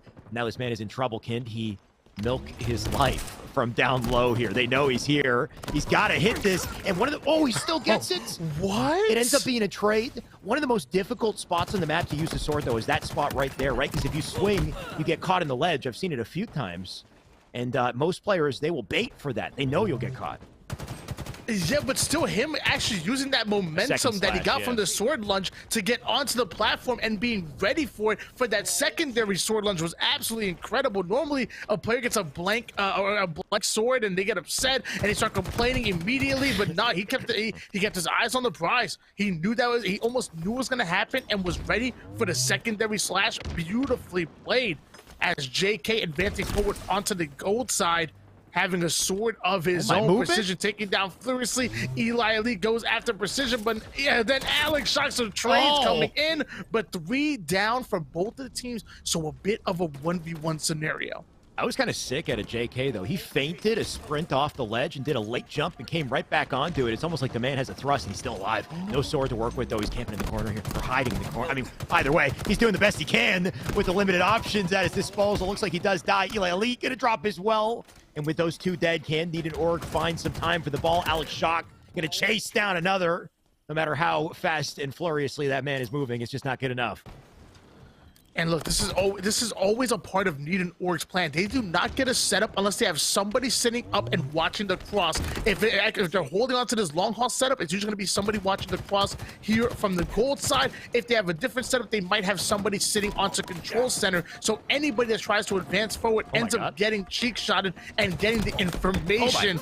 Meanwhile, Alex Shot goes in for a ninja, tries to find the headshot, able to do so. A 1v1 scenario between JK and Parzelli. And it was like Parzelli's already advancing the ball forward.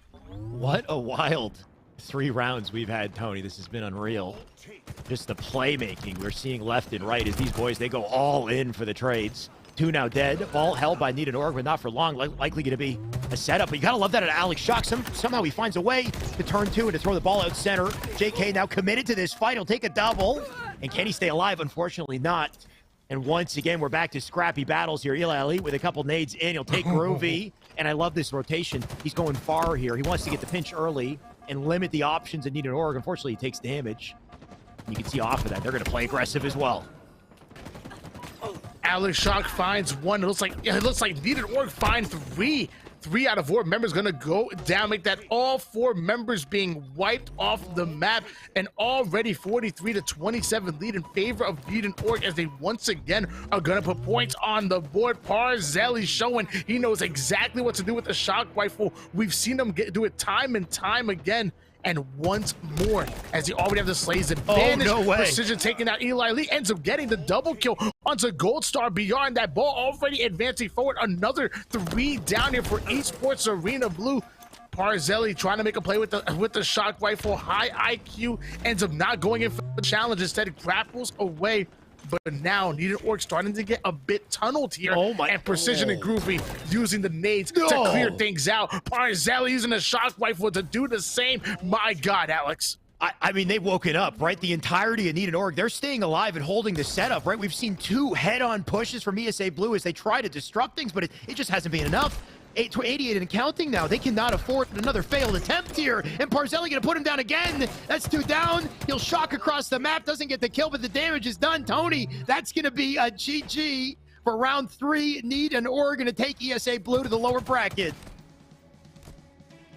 Ladies and gentlemen, if I told you there was a tournament featuring Fnatic, featuring Incognito, featuring Need and Org, featuring Built by Gamers, ESA Blue, and plenty of others, and I told you that in the winners finals was going to be Incognito and Need and Org, I'm pretty sure you would have thought I was crazy, but I am not crazy. Well, maybe I am. Either way, that's exactly what we're seeing here. Your top 3 guaranteed Need and Org going to be going up against Incognito for the right to make it into the grand finals with that winner's bracket advantage. Man, that was an insane series, Tony. I can't believe what we just witnessed. The entirety of that game going down to the end of the wire, but Need and Org finding a way to clutch up. And like you said, if you had told me in advance if these would be the 2 teams that we'd see in winners finals, I would have called you crazy. And it turns out we're both crazy. We're seeing an unexpected winners finals, and also just the beauty of Esports Arena, right? These open tournaments and the fact that Halo Infinite is still new, and there's still opportunity for new blood to come in and take over and take the spotlight as well. They definitely have earned it. So we've got Incognito, we've got Need and Org coming up with winners finals. In the meantime, so many sweaty teams in that lower bracket, Tony. I can't wait to see who rises up to the challenge, because ESA Blue, they're no stranger to losing in winners early on. We've seen this almost, I mean, it's not too early now because we're winners semis, but the previous 2 weeks, they lost in winners round 2, winners round 3, and then had to fight through lower bracket and still managed to do it. Fnatic, that's a big story, though. They are not typically in lower brackets, so to see them there, I can't wait to see what their fight looks like through lower as well. And that's really one of the reasons why we love having these open bracket tournaments where we invite anybody. Even if pro teams are invited to compete in these, we ultimately want to test our 2 Esports Arena squads, both red and blue. But on top of that, we want to give you all an opportunity to make a name for yourselves. And this, I mean, it doesn't matter. If a Fnatic can come and they can sell as many skins as they want. They have no competitive advantage here in our tournament. So running up against an Incognito squad, they can lose. Built by Gamers, a solid squad as well. You know, 1 round away from making it into that Anaheim top 16. They actually made it into the pro bracket back at Raleigh. They lost early in round number 2. So, I mean, anybody can come in, make a name for themselves, win a little bit of money, but ultimately get really good practice here. And that's another reason why we love double elimination, because at the same time, you might be able to knock them down into the lower bracket. But sometimes when it matters most, these top teams, they step it up. You could be seeing them again in the grand finals or even earlier. Definitely. And looks like we're going to keep those finals going. Tony, we got winners finals coming up. We already hinted at it. Of course, Incognito, Need and Org, they're facing off. This is going to be a hell of a matchup too. Like we said, unexpected. We got our series layout on screen. Still going to be a best of 3. There's RCTF, Slayer on Recharge, and Oddball on Live Fire to round it out, if we get there, which I hope we do. It's been a hell of a tournament so far, only expecting bigger, better plays. And I don't know if you got an org out there, but, you know, there's a team out there beating. Might need to sign somebody here. Yeah. You know, BBG, being Esports Arena Blue. Yeah. They even took down Beastish and Friends earlier in round number 3. I mean, hey, I'm just saying, you know, Splice, I don't know if you're out there, TSM. Yeah. You know, maybe we want to go out with some COD kids or something. I don't know. I'm just saying. I'm just saying. Was it Precision on KCP? KCP, you want a secondary team? Huh?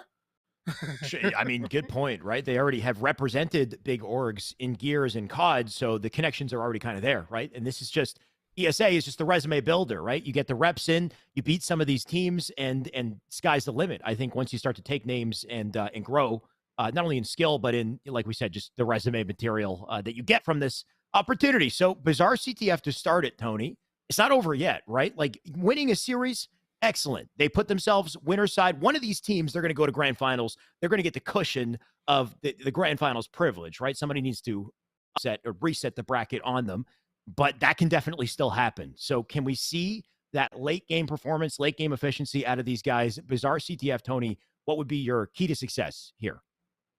Well, I mean, we kind of got the chance to talk about this with Clutch, who not only is a phenomenal caster, but also works for 343 on the as the lead of the competitive insight team. He's been playing this game type and game mode for probably quite some time. So we talked to him. Probably hates it by now. well, he still gave us a little bit of a tidbit. He said you should be fighting for that rocket side control. Once you have that rocket side control, you're able to isolate some of those battles. You're able to control the pace of some of these gunfights by utilizing that cover and, looking toward the treehouse or even the opponent's lockers. Once you get another round of slays, at that point, you want to try to get somebody over towards your opponent's cafe. Once you're in cafe, that's home right there. You pitch your 10, you ain't paying no rent whatsoever. That's your house now. You sit in cafe, you put down shots, and you run that flight ultimately through there and force the enemy team to start spawning back towards the thrust. If that happens, that could be absolutely deadly. You can still run the flag over towards palm trees and make it on the opposite side of the map, forcing the rocket alley spawns. It's just not the optimal run that you ultimately want here on CTF Bizarre.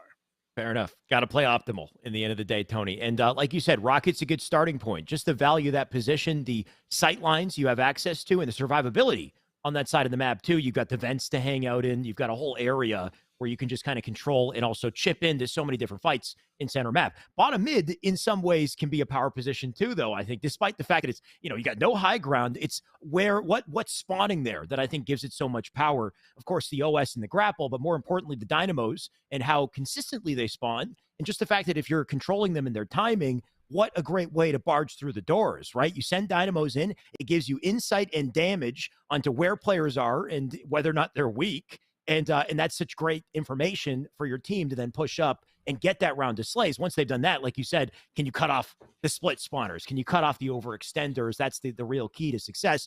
Or can you find a cheeky little opening with the grapple maybe to just skip all of that and kind of almost cheat code your way through? Grapple can be a big impact there too. Oh, yeah, for sure. I love making some grapple plays. Even right off the rip on this game type, I usually go right for the grapple because I feel like once you get the grapple, first of all, nobody really looks there off the beginning for some reason. But once you get the grapple, it's right in the center of the map. I'm pretty sure. I mean, I always well, from what I experienced, everybody focuses on overshield or they focus on rockets. So I'm usually able to steal away grapple and get back to my side. Then from there, you have options. If you see the overshield still there, line it up, wait for that little middle reticle to turn yellow, grapple the overshield to yourself. If not, you can still jump up. Again, wait for that yellow reticle in the middle of the screen, grapple rockets to yourself. Usually you get yourself at least one, and then from there, the grapple really resets really quickly. You can then use it again to go right back up to your cafe or go to your opponent's cafe if you start to get the slays. That's my starting strat personally. Sure. And if you open up by throwing those nades over towards your opponent's double doors, usually I'm able to get grapple without being touched, even going down to one shot at all. I think maybe if you have good enough nades to counter them, right? Because what usually happens is I'm playing, at least I got to take a 1v1 for that grapple, right? There's always going to be a couple people going through those double doors. And the first thing they're going to see is that fight for grapple right off the bat. Either way, like you said, if you win that battle and you earn the grapple, there's so much playmaking potential. You could be the aggressor. You could escape fights that you would normally die in. And then on top of that, you can pull the flag as well, which I think is the biggest thing. And in some cases slept on. You can play around that as a game plan. All you really need to do is get the flag to the middle of the map. If somebody has a grapple in a vantage point on your side of the map within range, then all it takes is one grapple to get the flag to you and you're safe. Once you're past the double doors, what do? You can't really stop, that player from securing it. Well, as of right now, we're still waiting for this lobby to kind of come together. And mind you, we've been talking about this upset between, I believe it was Incognito that upset Fnatic, but I'm starting to question, is it a real upset? if you think about it, Incognito made up of Carmea, Psycho, and Piggy. Right. That's 3/4 of that UYU squad that actually got top 12 at Anaheim. Yep. Who else got top 12? Fnatic. They Fnatic. got the same exact placing as them. And I don't know Tony Tucson too well. I've seen from what I've seen, he's a phenomenal player. But I know Neronical. I know Neronical very well. He's a super talented player. So one could say that Neronical is as good as Tony Tucson, maybe even better. Some might make an argument for. So I'm starting to question, is this really an upset? Should we have been seeing Incognito as one of the favorites in this tournament since they placed exactly the same as Fnatic? Right. Just because they're a part of the squad, that don't mean nothing. Incognito could literally be just as good as them, and they did knock them down into the lower bracket. Right. It only seems like there's a real advantage because one is Fnatic and the other one's not Fnatic, right? It's just having that partnered, kind of persona will give other, viewers the impression that one team should win over the other. I mean, it's Fnatic versus, what looks like more of a pickup team. But if you go back to Halo 5 Esports Arena, these two teams, they would spar and trade blows all the time, Tony, right? So this is not unexpected for us. These players are all at a very similar caliber of play. I think the biggest difference more so is a team like Fnatic, the amount of reps they have together and the expected chemistry that comes with that is what I think, makes you expect them to win. But with Infinite, like we said, and how new this game still is, anything can happen. And anything I'm sure can happen in this series, Tony. So excited to finally get into it. Looks like it's going to be Streets, Strongholds, and a double. Oh my God, I totally take it back. I've got my camera covering the big word replay on the screen. Tony, this is totally a replay. I got excited, man. I'm ready to jump in. I don't know about you. You know what though? That was real excitement. That was real passion right there. I'm not mad at that whatsoever. We're like, yeah, let's get into it. Like we saw Need an Org, and that point, that's a team that's in the winners finals. Let's run it. But now you are looking at some replays of how Need an Org ended up getting here. Again, getting that upset against Built by Gamers, even able to take down Esports Arena Blue to make it out here to the winners finals. Meanwhile, Incognito, 3/4 of that UYU squad plus Neronical are going to be their opponents here in the winners finals. And that's always right. Let me tell you, it's Barzeli. He's really been impressed, but not only with the sniper rifle, but with the shock rifle as well. The kid is dirty. I mean, he's just snapping, hitting shots. It's a shame that spectator mode doesn't do it as much justice as you'd like, right? Because that headshot hitting him the instant he spawns, the dude's like still, he's still phasing into reality or whatever. He still connects. That shot is beautiful. Alex Shock, the confidence there too, to have no cover and to snap back in and his reticle, no hesitation, right? He still hits the shot, wins the fight. The repulsor coming into play too, so cheeky, right? Multiple kills we saw with that. Eli with a clutch double, right? I think his second and third, it was his third and fourth kill of the round. He was struggling to get kills. The moment he did, it was a huge impact, but it wasn't quite enough. Need an Org, they found their footing in a big way. It's funny because those nades coming out of Eli Lee just killed the ball carrier. Going up gold, I've actually never thought about just simply banking those nades off the wall right there. There's an easy way to put down damage. It's a setup. If you put down anybody one shot, they back down. Or if that ball carrier isn't aware and gets out of that situation, it's an easy way to get kills. I'm definitely going to be implementing that into my own gameplay, which is one of the reasons why I love watching these high-level tournaments. As I'm casting, I'm also learning as much as possible. There's so much of the meta that I've learned myself just by watching the best of the best put it to work. Well, I mean, shout out to T-Squared once again, because earlier we saw someone shoot the ball, and I didn't realize that shooting the oddball keeps the ball in play. That's actually brilliant. That's freaking cool. So I even learned something today too, as well, Tony. That's like one of those things that, and I play a lot of solo queue, right? And I think that if you're on a team and you're competing on a regular basis, these are little things that you're going to clue into and make sure that you implement. At me as a solo queue player, I'm just like, pick up the damn ball, teammate. But now that I know that the ball's about to despawn, I might shoot it in the future to reset the timer.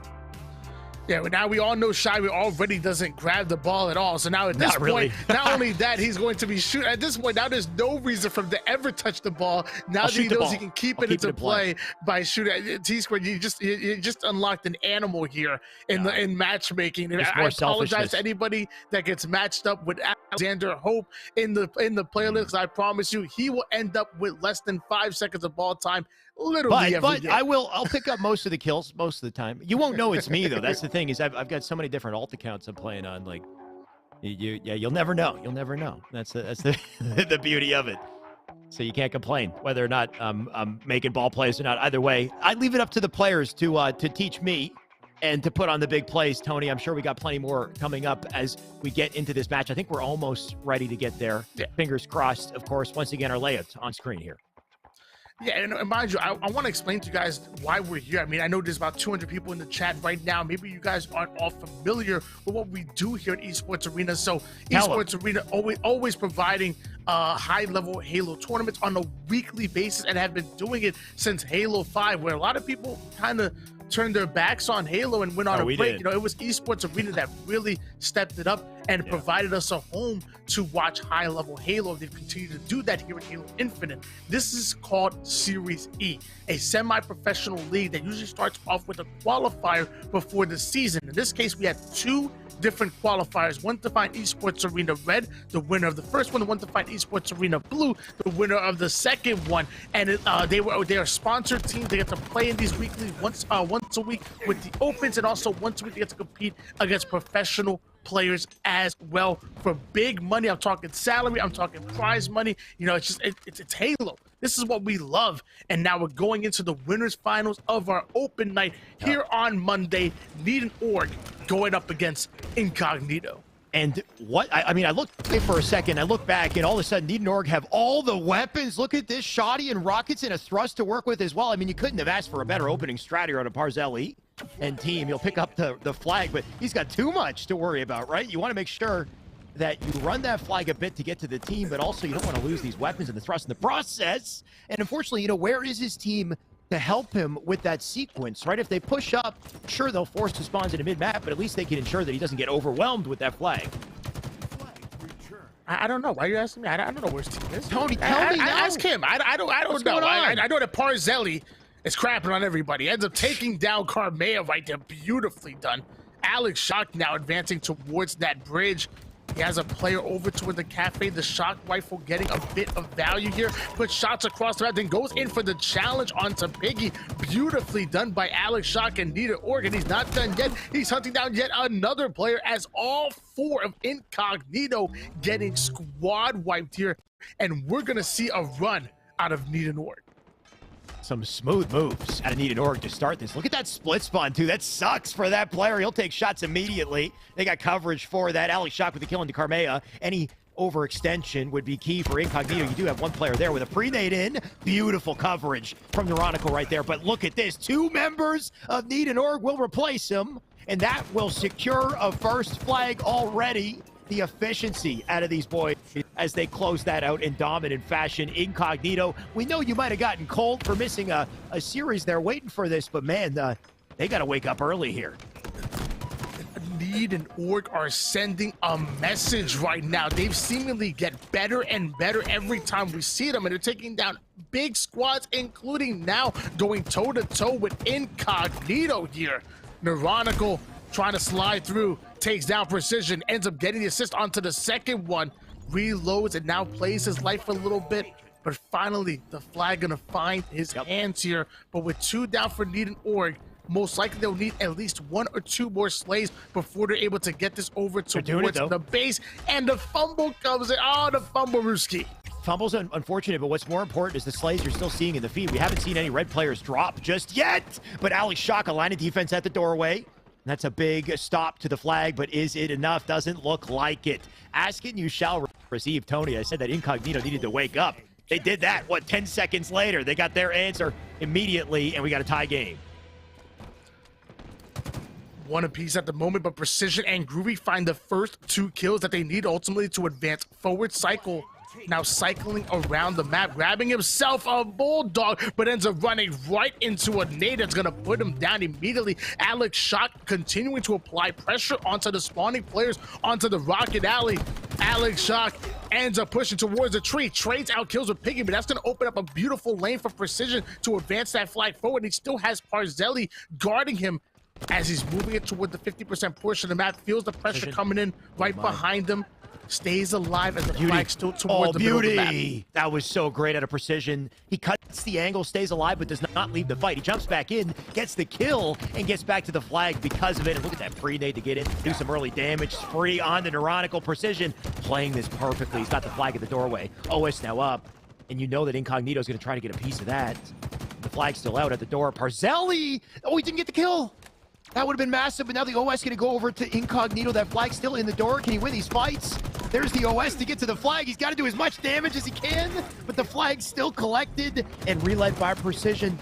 2 members going to fly in the door here from Incognito. What a fight for it. I think Nate and Org, they fended off the storm enough here. That they did. Carmea and Neronico had to rush that, otherwise they weren't going to have any chance of stopping that flag, but they ended up going right towards the double doors, which is easily baitable by grenades. So the nades fly in, Alex Shot gets the double kill, and the second flag cap's going to fall in for Need and Org, and they're continuing to get the slay cycling. Carmea going to get the black screen, but a nade coming in out of nowhere for Piggy. Need and Org playing this so well, though, right? Like, just the teamwork, the timing. It's such a fast-paced game of Bizarre CTF, too, to see 3 flags go in already. And a hell of a ragdoll, too, just to add to the, I don't know, I was going to say ambiance of it all, but that doesn't make sense. Either way, this has been quite a match, Tony. I can't complain.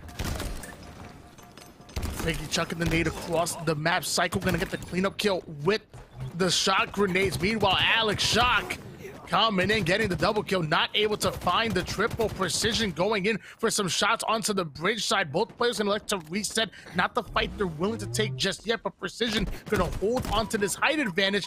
And now that player going in for the reach out. Precision wasn't able to put much damage on him. He's gonna be forced to back down right into the arms of Carmea. Beautifully played by Precision, clearing out the base. They want to turn this defense into offense, and once they're able to clear out, they will advance forward onto Incognito's side of the map. Gee, and he won that fight? He's doing so much work and just living, coming back into fights, drawing attention. What a life at Precision right there. He delays any sort of push out of Incognito. Piggy going to drop as well with a shot, thanks to Alex Shock. And that OS, I think, still up in the map. You can see it's there. Alec going to drop another with a Killjoy on the cycle. He'll go down. Neronico going to slide in for the OS. He can't quite get it, too. Going to replace him on Need and Org, but Carmea, enough. Precision's got the rocket launcher. He's got it all now. That overshield, more like a black hole, just sucking everybody diving in towards the overshield. And it looks like Precision going to be able to grab it. Hasn't even taken any damage yet. Wants to find some slay, able to take that one, make that 2. Beautifully played by Precision. And he's not going to grab the flag. He's actually trust his teammate to grab it. Ends up thrusting in, wants to kill the third one, is being so annoyed. Carmea finally will fall. Precision loses overshield, but is still full health. Multiple down here for Incognito. We might see another flag cap here for Need and Org. Yeah, words are hard. What was that, Tony? What'd you say? Either way, we're going to see that flag undoubtedly. My God, 3-1. But look at the scoreline. 18 out of Precision, 18 out of Alex Shock, because they're just main slayers for their team right now. Every time we drop to their POV, they're doing something huge. Alec will die to Carmea as he gets a momentary breath in the action here. Piggy going to try to hold down Rockets. We talked about that as an anchor point for the team. You can see the power of this sight line. Is it enough to finally get through the center of the map, though? Piggy, can he keep this fight up? He'll take the kill on the Parzelli. Snap onto a second. They've won their fight for center, but they got to stay alive to continue the aggression here. Piggy breaking through like the wolf that blew his house down. Love the plays coming in. Big kills, big assist, and now just chilling here onto the lockers, waiting for his teammates to be able to push up. Now you see Neronico sneaking up over towards that rocket alley. This is going to be a nice collapse if they're able to pull it off. Neronico taking down Groovy off the screen. Piggy now advancing forward onto the cafe side, but ends up running into 2 players. Neronico still alive, though, pushing all the way throughout the palm trees, and now he's going to run with Carmea with the overshield. 3 end up going down for Need and Org. Most likely this flag will be pulled here for Incognito. Split spawn still in the back of the base. They got to isolate, kill him as quickly as possible. You can see he's milking his life. Carmea not going to worry about it, right? No fuss. He goes for the immediate run, and what a quick run at that. So efficient with the drop slide and the flag. 2 down on the feed. A slight fumble out of Carmea, but not to worry. He is still a move, and Piggy a line of defense. Alex Shock with a clutch kill. They got to kill Alec. Alex still 1 shot. He's milking his life. There goes the dynamo, though, and not too much you can do to stop it. Just the last links with the flag. And can they get there? You can see rockets are spawning as well. They'll focus flag, but they might let this go. They might focus. You know what? They're going all in. They want it all. Piggy going to try to fight his way through, but the return coming in for the flag. And the rockets spawning up. Parzelli, he'll take the return. Last second. Wow. What a defensive play out of Need and Org. They got a counter cap going. You said Incognito go all in, but it looks like Need and Org gonna call the bluff. And it looks like they're gonna raise here. They advance the flag forward all the way onto the bridge, but it looks like the flag ends up falling down towards the jump up. Alex Shock and friends gonna put the rockets to work. Hopefully they can run that flag in as they get it all the way towards the double door, but it will be stopped short. Alex Shock then advancing forward, actually buying enough time for them to possibly pull this off. The grapple's gonna come in. That flag just having a mind of its own, but it looks like the fourth flag cap is on the board, and with only 2 minutes and 12 seconds on the clock, it's going to be very hard for Incognito to mount the back. Honestly, it's unbelievable at a Need and Org, though, right? They had a double dilemma of trying to control the map enough to secure those rockets, but also stop a flag that was about to be captured. They somehow did it all, right? Alex Shock came out with the rockets. I don't know how he did, but they also managed to overextend to get the kills they needed to stop the flag. Here comes another attempt for Incognito. Like you said, Tony, an uphill battle here. Piggy going to run it through the doors. Can they make it this time?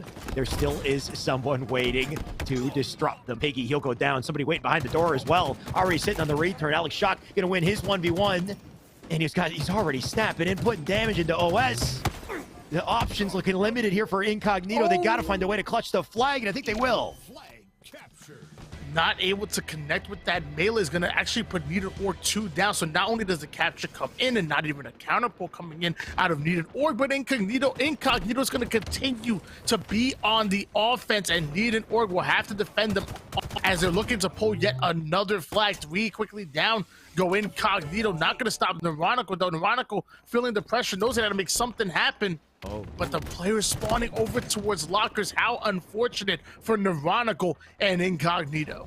Neurotical with the recognition, though. He doesn't desperate, just fly in and die. He still gets 2v1, though, and that is a rough go. Tony, look at the timer, 40 seconds at this point.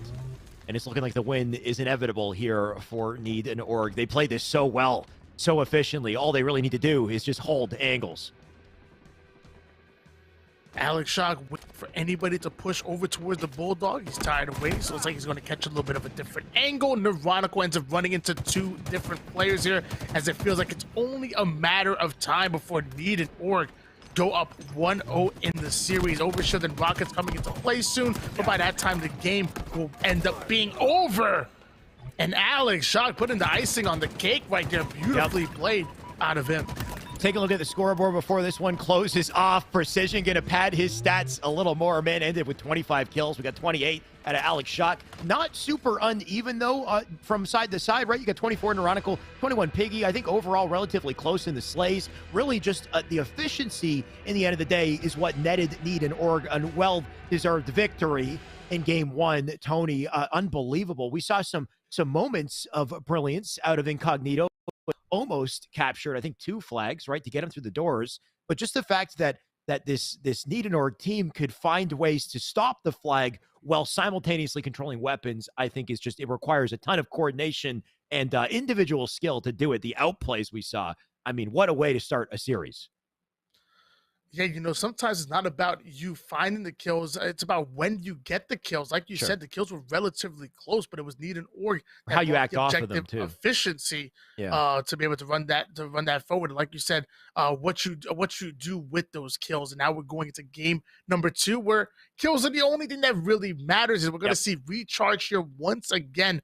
Really has been some of the decision-making maps on in our tournament, and we're going to see that once again here, because now Need and Org are 1 game away from making it to the grand finals, while Incognito are fighting for the winners bracket lives here and wanting to see an oddball live fire. We're going to see what happens here.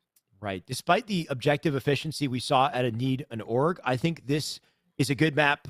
Game type, I mean, Slayer, I think, is ideal here for Incognito to find their footing and bounce back. One thing's for sure, these boys can slay. There's no doubt about it. We saw it in the last series. We saw it at a Carme, out of Piggy, Cycle, everyone, Neurotical popping off and making big plays. If they translate that into this game, which I'm sure they will, we could be seeing a 3-game series. Tony, I hope we get there.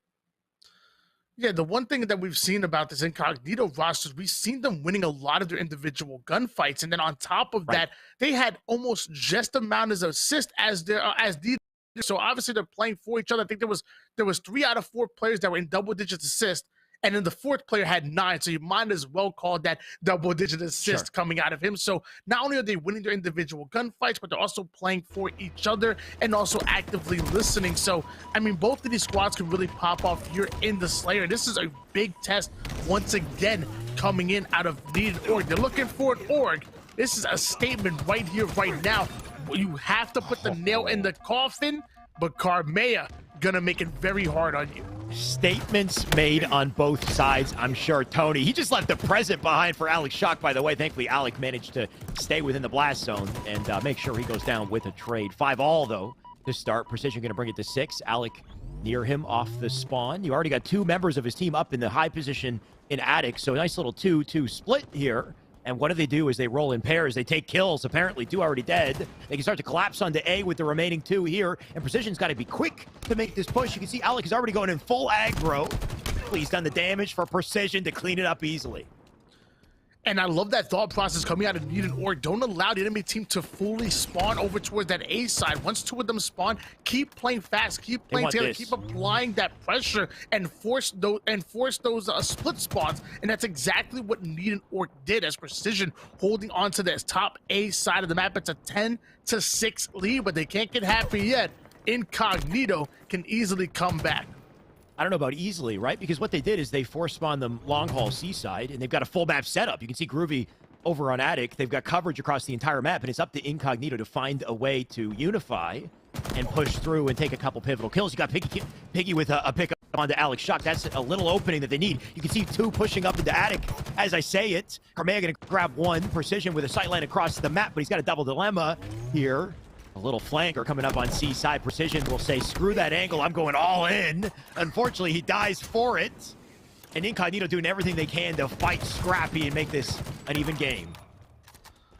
Ooh, Karmea flying in with the grapple, ends up getting the kill onto Alex Shock. Looks like the shock rifle also in the hands of Incognito as well, as Incognito looking to make a play. Karmea ends up taking down Groovy to go down for Needed Org. Incognito are starting to get in rhythm here. And as the camouflage is coming up, this is what it matters most. They kept it from getting out of hand, even though Needed Org was starting to take control. And now it's them within the driver's seat here.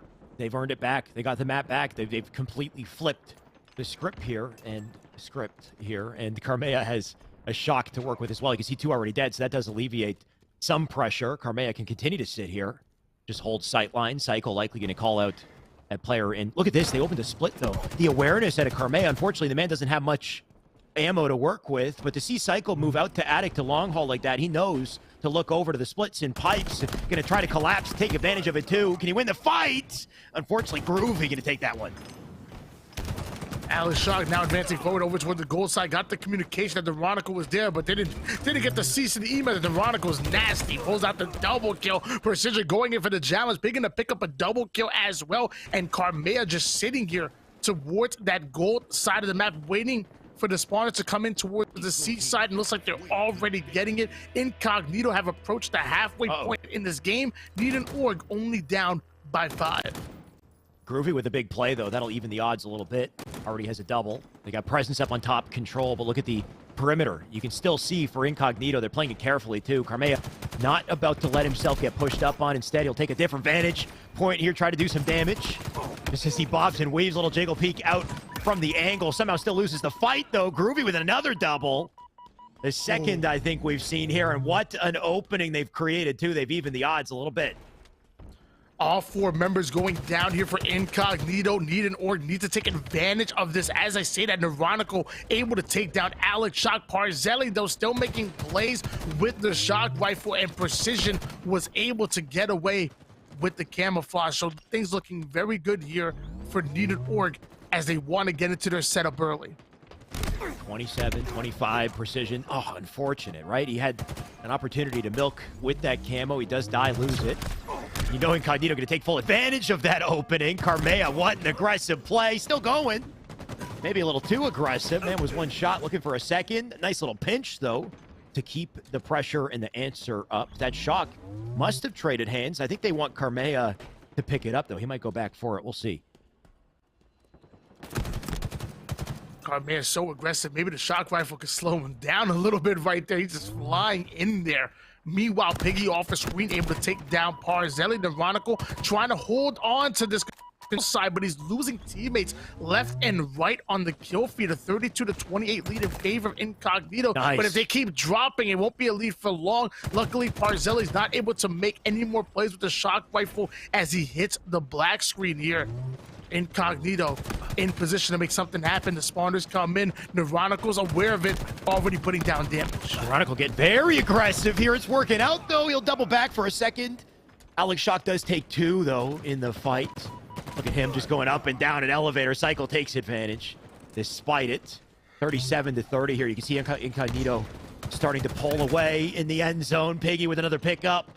And as long as they keep this pressure, they can secure game 2. Give us a tie here, Tony. Incognito are making a statement here. They are here to play. They want to see that game number 3. They do not want to go down into the lower bracket here. Carmea already taking down 1 in precision, working on the second one, but it looks like somebody gonna burst through. That's Alex Shock coming in, getting the kill. Neronical scares him off a little bit, but the bait and switch comes in, and it's Alex Shock once again putting his 14th on the board. A 40-34 lead, still in favor of Incognito, but it is Need and Org that is starting to take control. It's a comfy lead, but definitely still comeback potential on the side of Need and Org if they can unify here. They do lose 1, though. 41 at this point. Carmea going to continue to pester him cross map. That's not where you want to be. Cotton B is the worst spot to be in at this point in the game. You can see 43 as they take advantage. They'll force the spawns over to the hallway, but they need to make sure they watch their corners. Sorry, Carmea going to take the shock off this. And an immediate kill, too. At this point, it just seems all but inevitable that they'll close this out. Carmea currently 15-7, able to find a couple assists. Looks like his teammates able to get back-to-back kills on the kill feed. Throws a nade over toward the sneaky, but Cycle is the one that's going to come up with the cleanup out of that. And look at that, multiple players spawning towards the gold side. Incognito already collapsing. Looks like 1 won't fall, though. 3 down go Incognito. Need an Org doing a great job of getting those few rounds of slays, but Incognito only needed 1 more. And that's going to be it. We are going to a game number 3, Alex.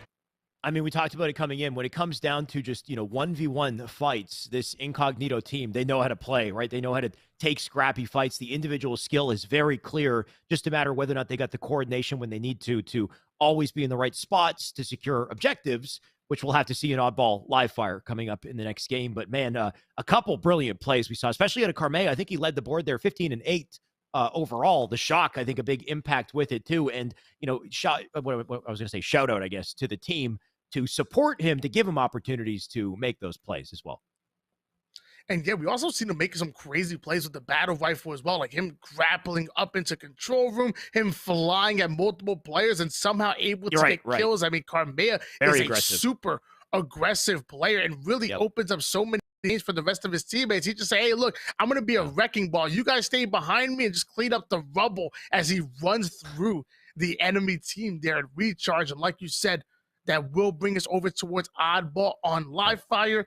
A lot of these teams really like to set up over toward that C side of the map. In a perfect world, that's what they're going to do. If they start to get pressure, they'll play the ball off the map. However, sometimes the spawns don't go your way. Sometimes the slays don't go your way. And you have to be able to advance forward towards the A side. And eventually, if you're about to die, maybe play toward the middle, play towards B. So a lot of coordination needed here on Oddball Live Fire if either one of these teams want to be successful here. Right. Any setup can work, right? A, B, or C, you can make work depending on the situation. And it's just about whether or not you can kind of form your setup around it and get the most time that you can around it. There's different advantages, different setups. But like you said, ultimately, if you do have C and you do have weapons, that's a very powerful place to be. You've got a lot of coverage, a lot of playmaking opportunity. A is a little bit of an opposite kind of, role to play. There's no sight or limited sight lines. So you can kind of milk time, force them to come to you because of it, get, closer quarters, isolated fights maybe as a result, but maybe riskier fights as a result. Either way, we'll see how they control things here. Teamwork, coordination going to be massive in this one, of course, Tony, but at the same time, also a map that's very fast-paced, that has a lot of curb slides, right? A lot of opportunities to very quickly collapse and get aggressive and force individual fights, which I think is exactly what Incognito are looking for. But we also saw Need an Org pop off last series on this map as well. So who would you give it to? Give me a quick prediction, Tony. Last game here. Oh man, I mean, when it comes to oddball, I mean, you have a team like Need and Orc who really excel on setting up and watching each other's angles and watching each other's backs. You have Incognito who excel in just breaking those setups, and so it's really a wonderful matchup for us to watch here. If you're gonna put a gun to my head and make me pick a team, I think I'm going to go with Incognito. I really want to go Need an Org, especially because they're able to take the first objective and capture the flag. But I just feel like Incognito have been there, done that team. And although Need an Org have been finding success here in Halo Infinite, it hasn't been, to that top 16 level. It hasn't been toward that top 12 level. So I'm going to give the slight edge to Incognito either way. I'm so excited to watch this matchup. And honestly, Need an Org prove me wrong. I love being right, but I would love to be proved wrong right here, right now. These guys are hungry. These guys are really good, and I'm excited to watch their growth here in Halo Infinite. Like Tony said, that's right. Prove them wrong, because I'm going to counter you, Tony. I'm going to predict Need an Org taking this one. But honestly, like you said, this is super close. It could go either way. I want to counter you. But also, despite the extra reps that I know Incognito have in Halo and in competition, like you said, they were in Anaheim as well. So that's incredible reps to get. What we've seen from the series, though, tells me that Need and Org, they have an incredible coordination as a team. When it comes to objective efficiency, they locked them out. They locked Incognito out in a big way in Bizarre CTF. So I'm going to bank on them maintaining that efficiency in this game, but of course it could go either way, and it's up to the players to make the plays for us. Here we go, Tony, our final game in our Winners Finals series. That it is. It looks like we're going to start on board with Carmea coming out of Incognito, trying to do some damage here towards the seaside, but it looks like Parzelli and Precision getting back-to-back kills here. Luckily, Carmea gets the cleanup, but as that overshoot is coming up, that's going to be very important to either holding a setup or breaking one. And it looks like Incognito, I love that play coming out of Carmea. Drop the drop wall, try to use it to close the gap here. He will end up falling, so do 3 members of his team, and Groovy will take advantage and steal the overshoot despite the beautiful drop wall play coming out of Carmea. Not about to let anyone get close to him, that's for sure. Heatwave, the perfect weapon for it. You can see they've already rotated the ball back to Ace, a little setup opportunity, and Groovy, it's up to him to just seek and destroy. Assuming he can do just that, he'll hit the long range Heatwave to take out Cycle. Does lose 1. That ball, they got to collect as much time as they can. Well, they still got the opportunity. You can see they're losing lives here. Pressure coming in. Groovy gonna come in and take a double maybe as well, but doesn't quite connect. He will take the bank shot as he dies. Incognito, despite picking up the ball, Alex Shock very quick to get there to keep the pressure. Alex Shock advancing forward toward the A-house window. He understands there's going to be multiple players that are going to fight for that control. He understands how to play the space here with his teammates. Starting to create a collapse over towards the mid. He's trying to buy enough time for them to advance forward, but it looks like they're not going to be able to do so. The Slays going in favor of Incognito, and so does the A-side setup and ball time. Right as overshoot is coming up in 10 seconds, so most likely Need an Org are spawning towards that seaside. As they get these Slays, they're going to try to go for that overshoot, but Carmea having a bit of a different plan. Definitely did. Unfortunately, that plan did not involve picking up OS. He doesn't get that. He'll hold on to ball, though. Gonna try to rotate it out a little bit, maybe focus fights. They need to get Slays for a setup opportunity. Can they do that? You can see Carmea already has 1. Brawl gonna go down an A here as well. Groovy, a little bait and switch with a teammate to secure a kill, but immediately answered by Incognito. You got Cycle with the ball now because of it, and some scrappy time for them. Despite the early setup we saw to Need an Org, they only managed to net 13 seconds, so didn't take much for Incognito to sweep the lead out from him. 23-13 lead in favor of Incognito. Precision trying to find an angle towards the garage side, tries to poke and prod, but it looks like he's gonna be hunted down here. Now you have Carmea fighting for the sandbox control, able to advance forward over towards top mid, and wants to chill out as the sniper rifle's coming up, but a little bit of a false nade, almost self-destructing there. And now I'm not sure exactly what happened to the sniper rifle, but I'm sure Carmea wanted it, and instead all he has is 3 down teammates.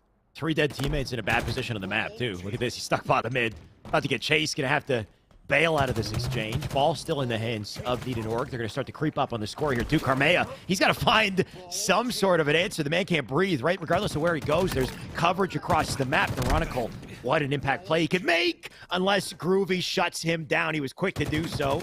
They'll rotate the ball a little bit, but this setup's so efficient. They've got a great perimeter here to support it, make sure nobody gets through with a flank.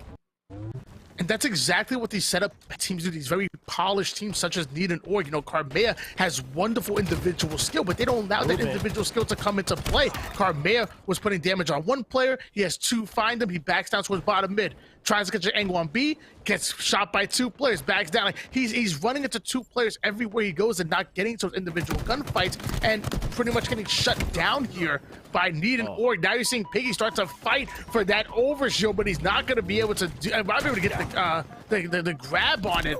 It looks like somebody else on Incognito was able to do a precision going up, down, left, right, trying to stay alive. Carmea now going to try to sneak in with the heat wave, putting down damage, able to take down Parzelli, but a teammate comes in. That was Piggy with the teammate take down Carmea, but luckily he makes up for it. Yeah. He gets the kill onto Alex Shot, gets a little bit of ball time as well.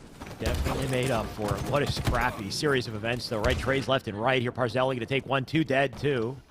Got precision with a flank here. Ball going to be back in their hands. They could probably rotate this to a setup, too, if they could hold the slays. Unless Carmea and Neurotic will have something to say about it. Precision going to make sure that they don't get the ball, though. He's got high ground, too, to deny it. What a shot onto Neurotical. Getting aggressive as well. Not about... Oh, my God. Piggy not about to let him stay alive either. And that's the thing with this map, right? It's just there's so much opportunity to fly. We've seen some of the curb slides already, especially at a Piggy earlier on. He started, what was it, C side, ended up on A side in a matter of, 5 seconds.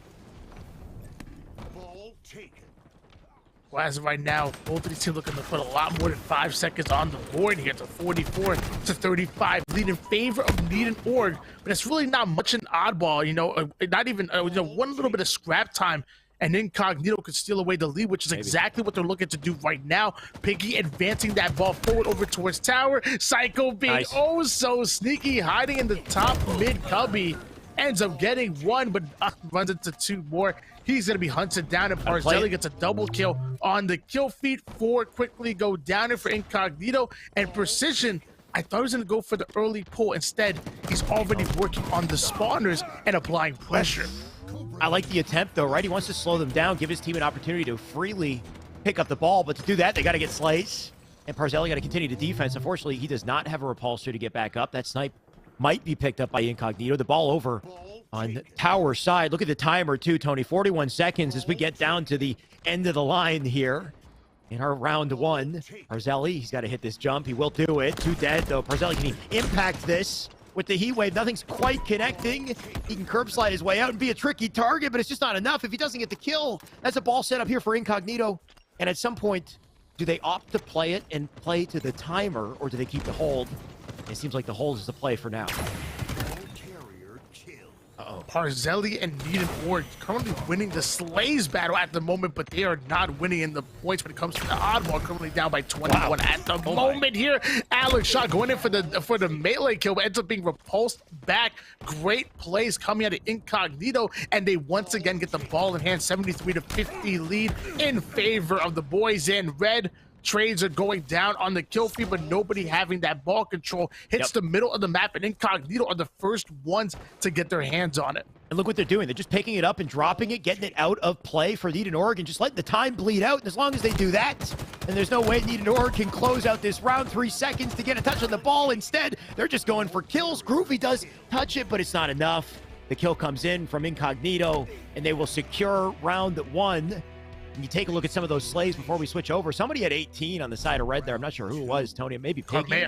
Carmea. Okay, Carmea with 18. Somebody with 14 as well. Slays like that, they keep your opponents on the ropes and give your team an opportunity to control, though. Maybe this time it's different for Need and Org. A double! And oh my God, what a clothesline for the triple. What an answer for round 2. That's how you start a game. That is how you start a game indeed. Beautifully played here by Need and Org, and specifically Parzelli, who's not satisfied with just that. baiting the overshield. And there's a forward player that wants to put the pressure on him. They knew that Parzelli was going to be baiting that overshield, so Incognito, instead of sending the first one after it, they sent one to distract him. Beautifully played here out of Incognito, but Parzelli is still alive. He's crazy. Okay, he goes for the jump challenge there. Is rough. I think he thought that the one-shot player might reach out. He could get the kill. Bit aggressive with that jump. He does die. Beautiful plays despite it, though, securing 22 points for the team to start. It's a bit of a cushion, but you can see Incognito not afraid to, or no hesitation, I guess, to get to the ball. They'll rotate that a little bit. Ironical somehow finding a flank opportunity, too, so he doesn't quite stay alive, though. You can see the trades for Need and Org as they once again going to stop the hold here for Incognito. And sadly, Incognito were not able to play the ball off the map, so that's going to be some good time coming in out of Need and Oregon. Round number 1, we noticed Incognito were very quick to play for the ball, almost like they were trusting their teammates to get the slays, and instead going right for the ball, going towards their setup. And worst case scenario, if their teammates didn't get the slays, they dropped the ball quick, went back to shooting themselves. If they did, they were already into their setup as fast as possible, and that net up. So that scrappy time really turning into, I guess that scrappy seconds really turning into minutes for Incognito. But now it's Need and Org with a 35-9 lead, overslaying a bit. Didn't work for them in round number 1, but we're going to see if they can make use for it here in round 2, as Alex Shock really fighting for that overshield control, is not able to get it, and he weren't able to get any ball time either. You can feel a little desperation in the gameplay there, just to make sure they don't get to that OS. He just jumps out, tosses 2 days, unfortunately has no cover, and then dies immediately. OS goes over to Incognito. Some of the ball gets played off, despite all the advantage there. Inconvenient for Incognito, because that would have been time for them. Instead, they got to play from center map and earn this ball back, and maybe they'll do just that. Neuronical going to get a huge kill on the Groovy. Ball in their hands on tower side. A bit of a setup here as well. Neuronical still dropping players. That ball does find its way over towards the tower side. Neuronical finds one as well, taking down Alec. And you have Piggy pinging on the feed, letting them know exactly where the pressure is coming from.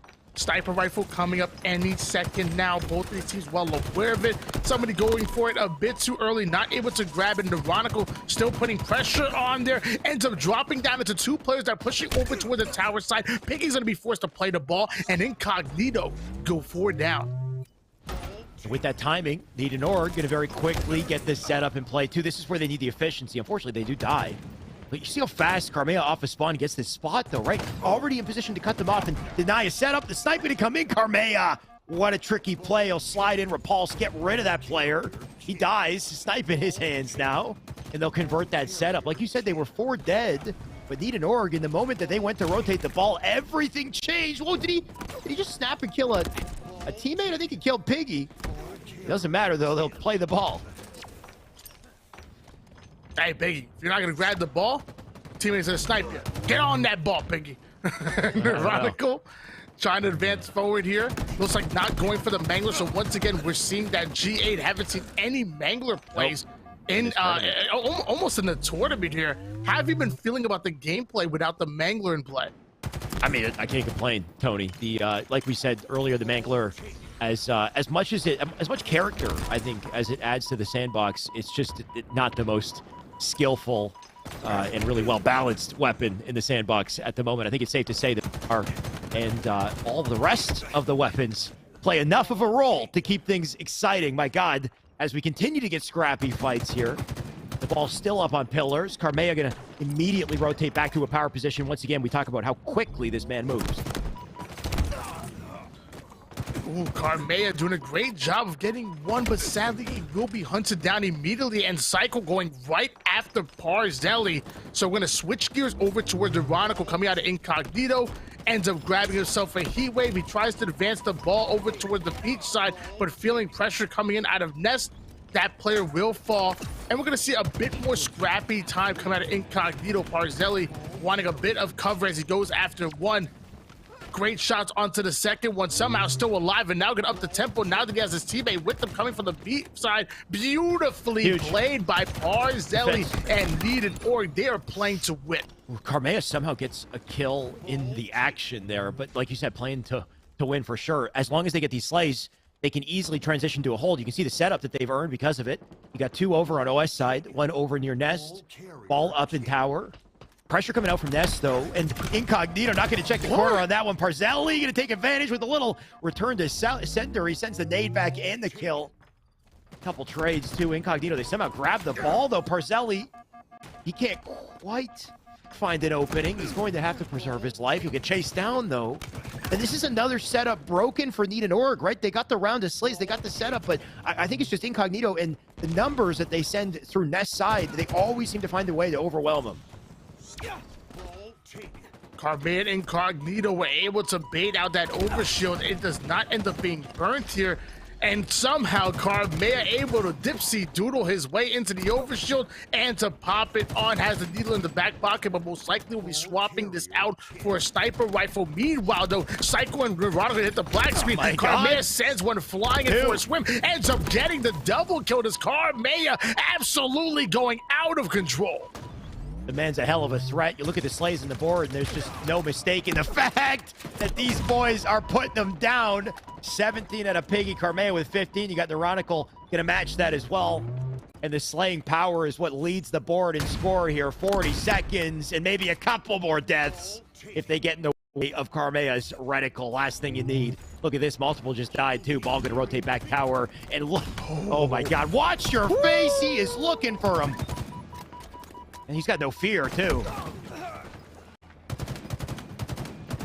Oh my gosh, Carmea and Incognito are letting us know why this is 3/4 of that UYU roster that got top 12 at Anaheim. They are playing lights out. It looks like that might just be it.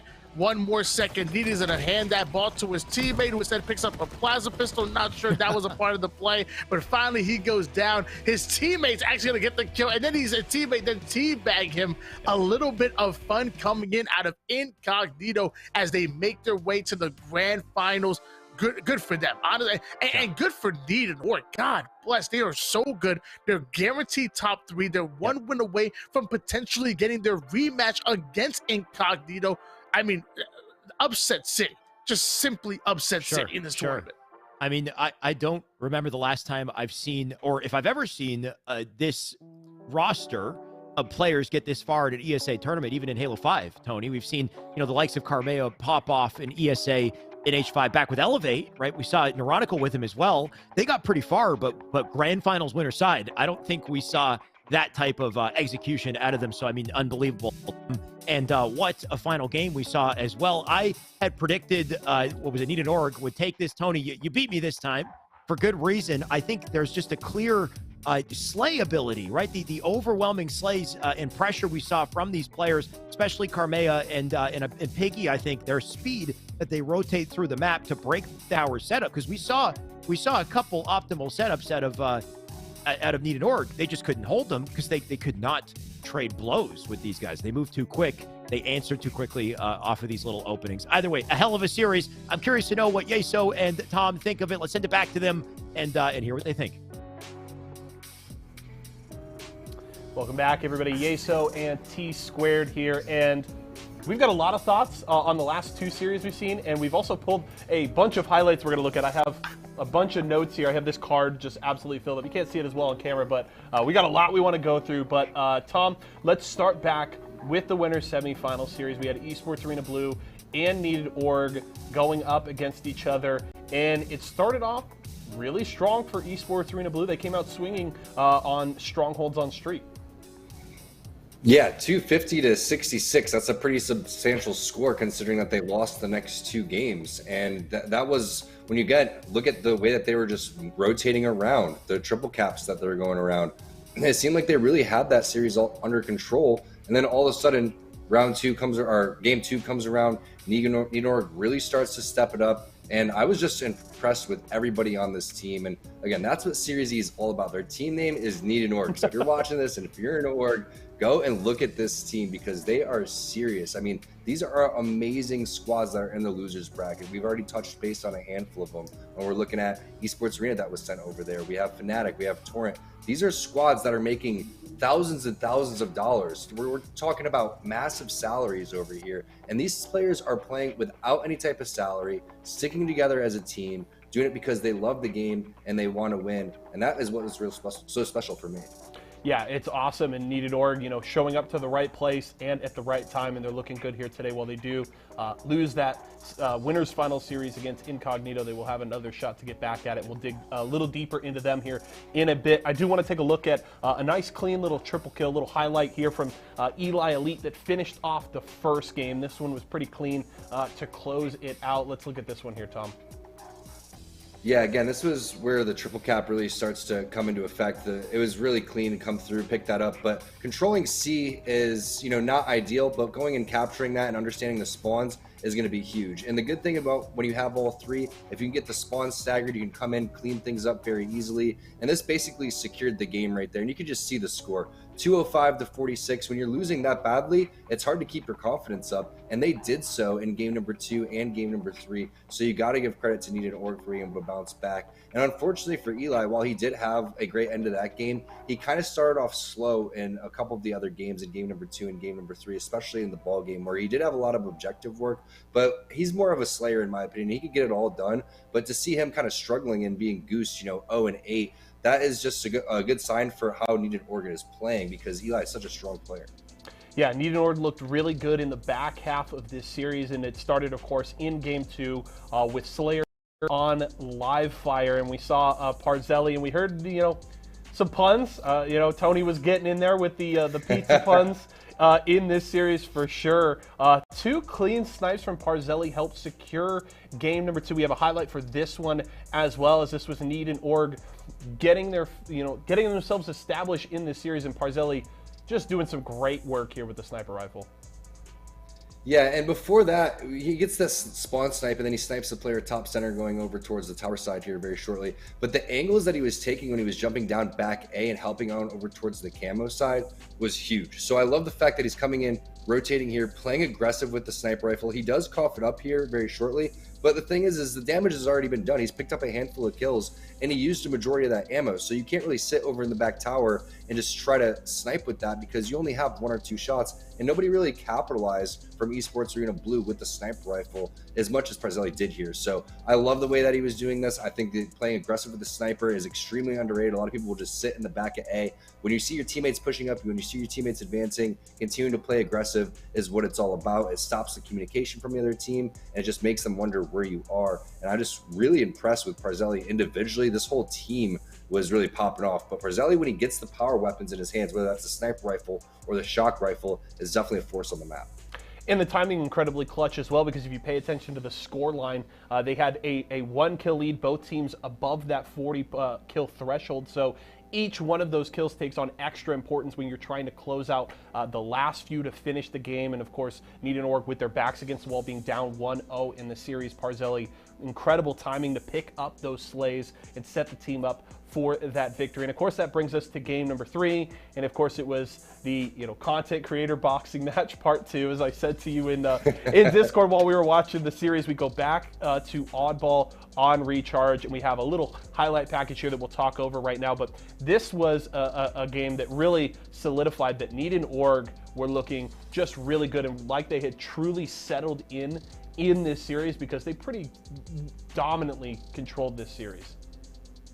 And you could see where the kills I'm talking about, where Eli's sitting at 0-5, ends up going to 0-8. He had 73 seconds of objective time, but that was from the previous round. And even then, he's rocking, like a 4-10 stat line. That's just really not going to cut it no matter how much ball time you're going to be able to put down. So I love the thought process of the rotations, continuing to work the OBJ, but there needed to be a time where the slays needed to really start to pick up. And I feel like it was just a little bit too late here. You can see, it was a great effort over towards the tail end of things. They try to rotate the ball out of long haul, but that double kill from Groovy really just secures the deal here. They're gonna be able to pick up this last player before the ball gets played, and they're able to make their way over. Another double kill is gonna come in over from the backhand side from Furiously here, but the thing is Groovy comes in, heads up play, picks up the ball, understanding that they only need one more second. And then you just see this dominating setup that they had right here.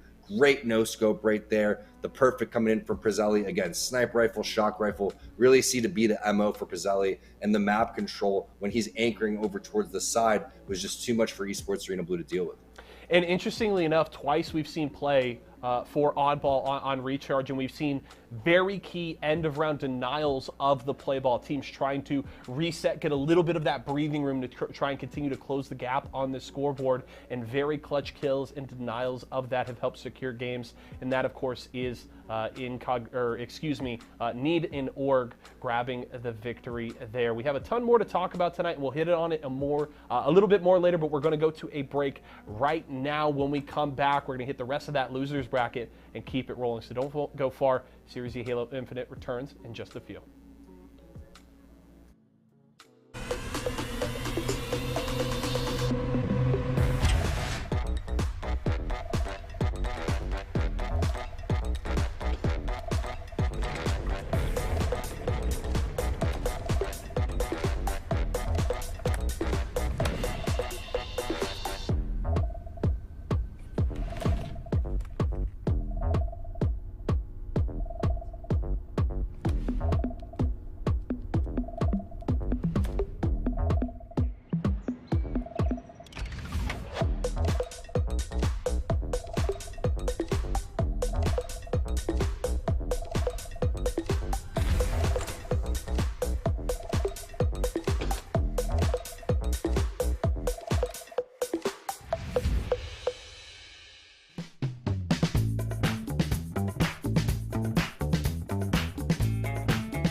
Ladies and gentlemen, hello and welcome back once again to Series E, our $1,000 weekly tournament, and a hell of a tournament it's been so far. Winner side bracket is done and dusted. It's time to get into the lower bracket and find out how the rest of the teams are doing in the running. We're in loser semis. By the way, Tony, we only have a handful of teams left in this. I wonder who's still in it as we go into our next matchup. Well, we have actually down to our final 4 teams, and we have ESA Blue and Torrent here in the losers semifinals, and the winner of that will actually go up against Need and Org in the losers finals, and then the winner of that makes it to the grand finals where they can go up against Incognito. They'll have to win 2 best-of-3 series in order to come out your champions, but this is going to be really exciting. It's the final 4 teams, and man, have we had one crazy bracket. We definitely have. I actually kind of want to go back and take a look at it for a second, Tony, because so many heavy hitters in this tournament, and some we didn't even get to see. Earlier, we had talked about the Latam team. What were they called again, Tony? Formerly Fire and Ice. Now they're going by Timber Esports. Yep, Timber Esports. So we didn't even get to see them today. Those players are incredible. They lost to BBG, and BBG is another big team that lost earlier on in winner's side. We got to see them once. They went down as well to, looks like, ESA Blue, right? So they ended up facing them in the lower bracket. Torrent beat Fnatic? What?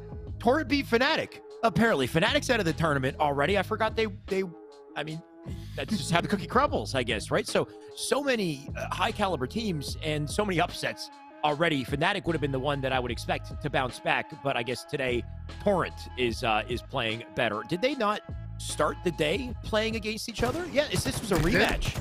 So Torrent lost to Fnatic 2-0. They rematched them in lower bracket. They won it. And now it's time to see who else will survive the lower bracket. Here we go with loser semis, Torrent and ESA Blue. This bracket has been full of upsets. It's something about March 7th. It's just crazy right now. And so is Aperture going crazy in the kill feed, getting himself a double kill, for the remote detonation, almost pulling off the triple kill. But a quick 3 down go Esports Arena Blue, and that's going to be a trip cap going in favor of Torrent.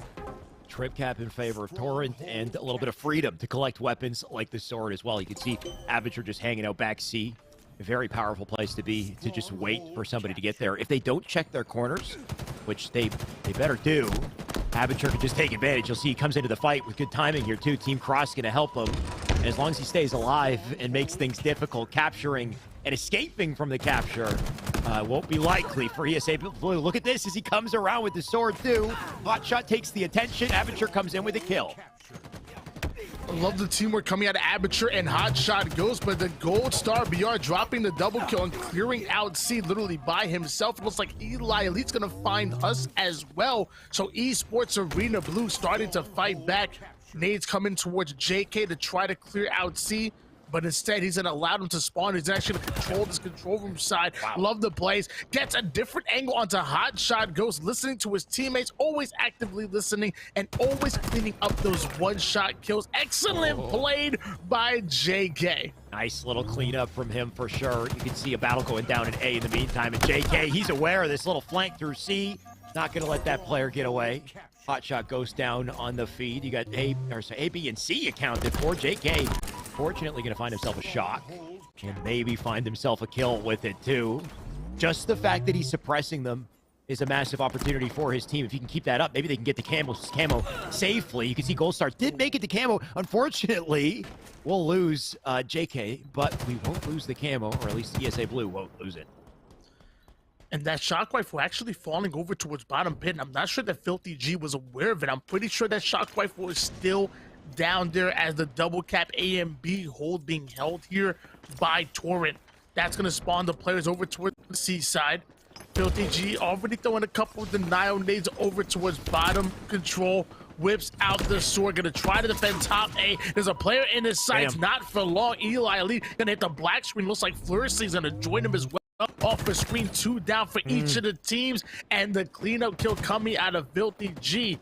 A 97-33 hold coming out of the boys in red. One thing's for sure on the side of Torrent, these boys are popping off and getting Filthy G. The man's got 7 as he pads the stats here. He's 7-1. Spawner's up, gonna push out through long haul, but Filthy G What a line of defense he can create, too. I like the use of the repulsor. He's trying to get the nades off of him. Anybody throws a pre-nade, he can send it sailing and keep his health in this exchange. You can see Eli Elite came in, got 2 kills. Phil G gonna jump into the action here. Can he defend B? I think he got the reset. He got the repulsor to send one flying, but not quite enough to keep the defense up. That distraction might have given his teammates off spawn some time to maybe fight back for the map. You know, I think it was a bit interesting, but you notice that he repulsor, I guess, territory, which also means he was in sword lunge territory, and his sword was already out, so not like he had like a delay between he was able to slash. I think if he would have just would have went with the one-shot kill, maybe would have been able to delay his life even more and net himself a kill instead of going for the repulsor right there. Meanwhile, JK trying to get control of the control room, catching somebody with his pants down. Beautiful shots coming in, whips out the commando to try to go in for the finish, but Hot Shot Ghost gonna come away with the double kill. Now Gold Star BR has to clean up onto Aperture, is able to do so. Now goes in for the challenge. The melee's gonna come in. Beautiful double kill to equalize the situation out of Gold Star BR, and all 4 members of Torrent hitting the black screen. We're going to need to see more of it out of ESA Blue if they do want to control the map. They need this. Somebody needs to pop off. Gold Star might have been the one to open things. You can see Floriously, unfortunately, 1-7 to start this game, so he might be one to look to bring things to a tie at the very least. If he can start to pick up his slays, it's more space on the map for his team to do work. You can see they've captured B and A with Gold Star locking center here too. It's great little coverage. You got Floriously exactly where you need him with the camo. Line of sight over to long haul. Looks like he's getting aggressive with it too, though. Risky spot to be when he could have just held Attic and held the control there. Instead, he wanted a little more. And Hotshot Ghost trying to defend off of JK. It looks like JK will end up finding the kill. Aperture, the final player alive here, coming out of Torrent, shooting the nade pass, trying to get any information from teams or any players rotating towards the gold side. Looks like gonna find somebody, not able to find one. The bait and switch coming in. Eli Elite cleaning up the kill. Once again, JK trying to be annoying with his life and trying to play it, but he's gonna be hunted down here. While all this is happening, Esports Arena Blue are still putting points on the board, Alex. Just always finding a player to in those high ground positions and get the angle on them, keep them under pressure, make sure they're weak by the time they actually get to A, and then they can get cleaned up very quickly. You got a nice little double there at a Gold Star to keep the pressure. Huss with an answer, though, and a big answer at that. He's got a shot in his hands to keep it up, too. Can he hit this? Tries once, tries twice. He'll take the perf and spins for the second. Not quite enough to get it. Eli Elite there to replace him.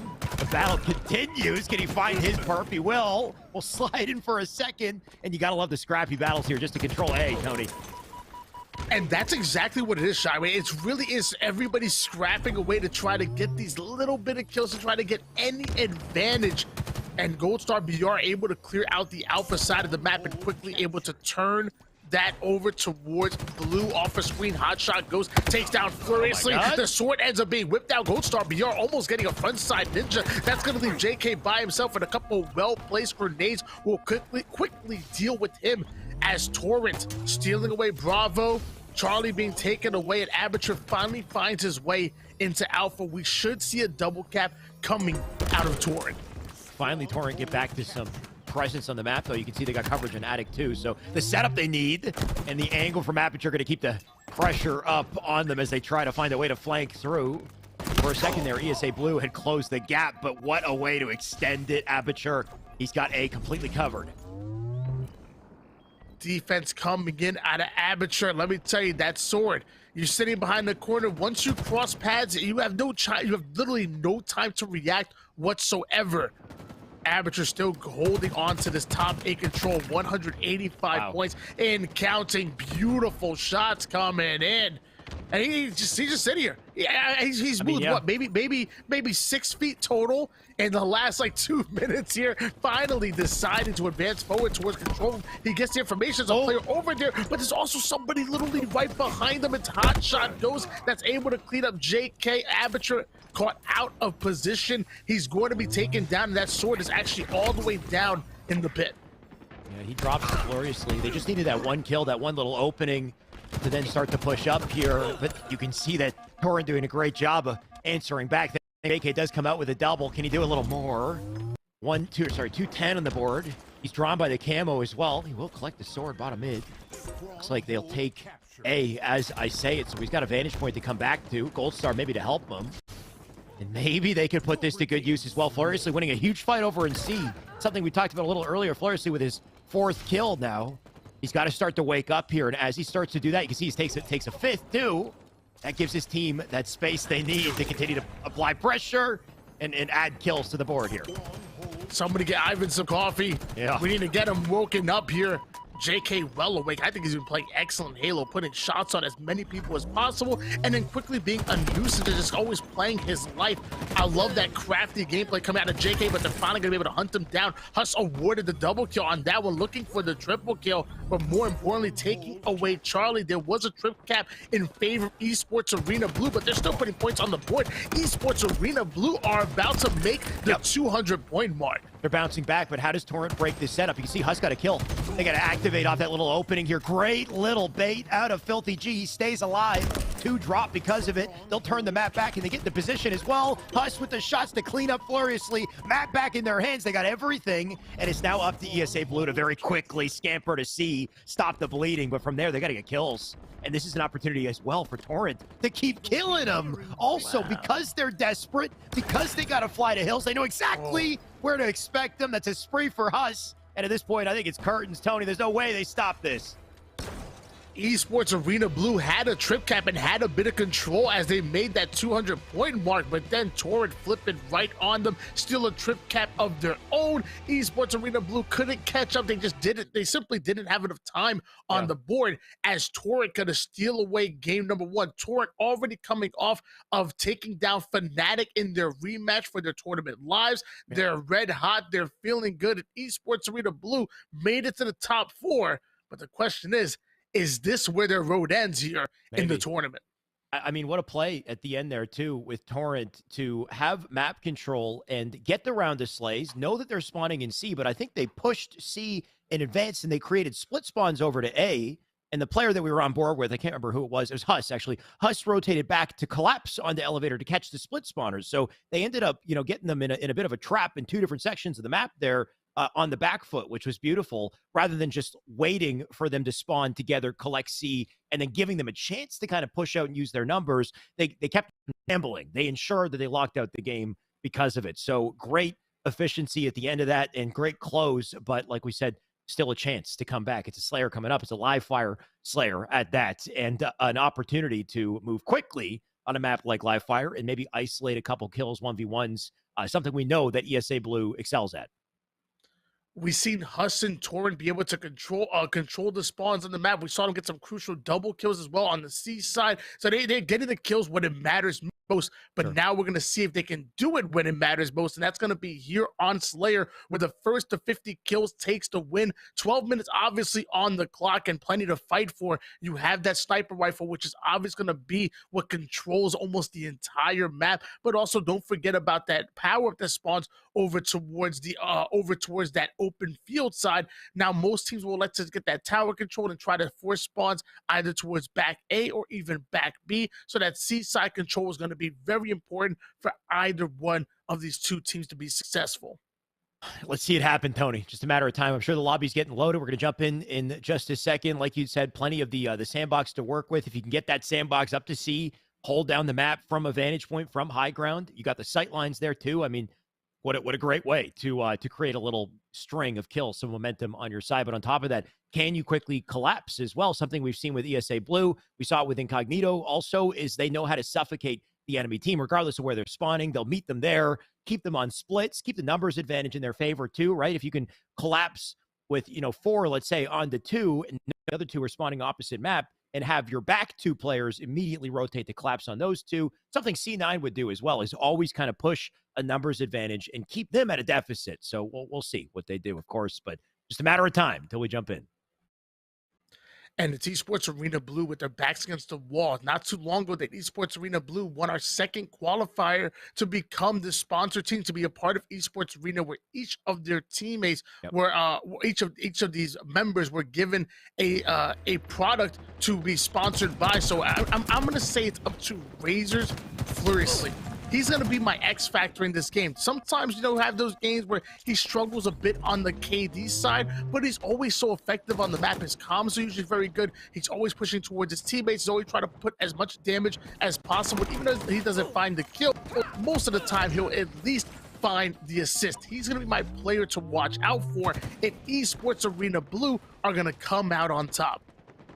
We'll have to see it, but first I think we'll see Huss and his opportunity to maybe extend a lead a little bit here. 4-4 though to start. Couple bank nades onto the floor to do some damage. Does snap on the body as well. There goes the OS player. Nice little layup there. I think that must have been a repulse off the edge, but it looks like the snipe got the kill. And Huss will take all of that to the bank. What else can he do? He's got his reticle lined up. Not going to let anybody get through the door here.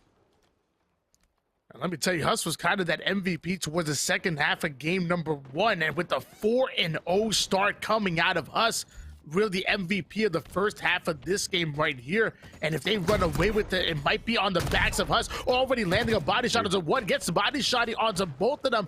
But the collapse doesn't come in from Torrent. They have to take advantage of those two beautiful shots with the sniper. And now you're seeing multiple players from Esports Arena Blue start to fight forward. Luckily, Filthy G picks up a double kill off screen. Abature able to take down Floriously, and 3 down.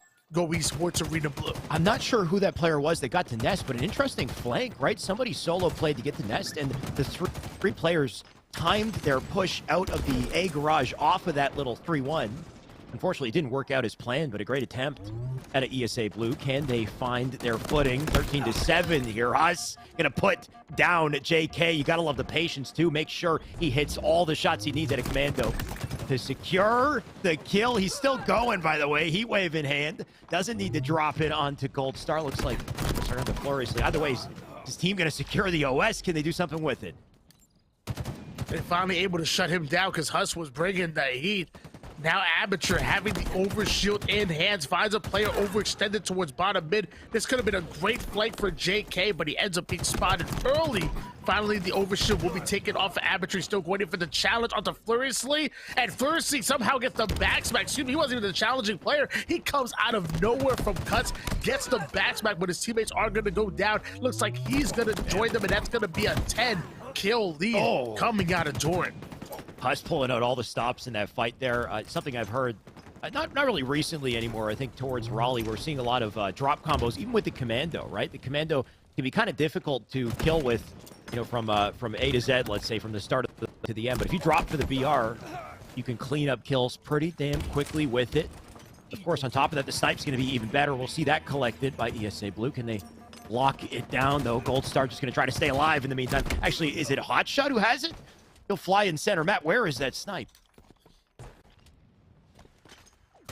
Not exactly sure. Looks like it's not going to be JK with the sniper rifle in hands, but he will be the one taking some heavy damage. Gets caught in the middle of the map.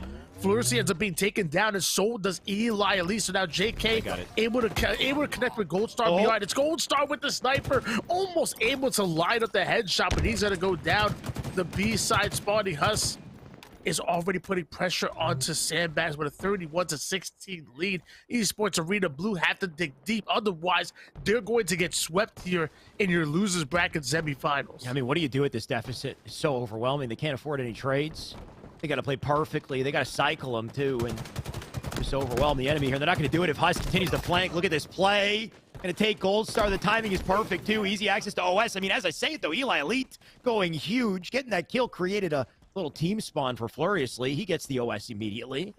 Maybe he can do something with it. You can see he's 2-9. Still yet to activate. Tony, you told him to drink some coffee. Maybe either he didn't have it or maybe he had too much. I don't know. Things not quite clicking yet. Of course, same for his team as well. Eli Elite still looking for an impact opportunity here. They're going to need it. Yeah, I mean, even say, for example, if Floriously had, 3 or 4 more kills. I mean, that's ultimately not what Esports Arena Blue need. I mean, the whole team right now is just not converting on these kills, not converting on these spawns. Torrent are looking just comfortable in this matchup here. Gold Star BR luckily will answer back. At least it's Gold Star BR making some plays, but Hotshot Ghost making quick work of them. Commando in hands. You said you wanted to see this put into play, and it looks like Hotshot Ghost wants to give you what you want. Torrent looking to shut things out with a bang here. They're almost in stake territory. You got 29 kills. Of course, one more going to maybe save ESA Blue. Two more, really. Hotshot Ghost is just going to stay alive, be a nuisance. He does get trapped by two. There's the 30th kill. Aperture with a double, though, just to pad the stats. 43. You can see he's caught in a rough on pillars there, too. Aperture, does he leave it for the teammate? Maybe thinking about spawners over B. Looks like Seaside is the play. Almost sticks one. I mean, at this point, he's just styling on him. Aperture having that heat wave in hands.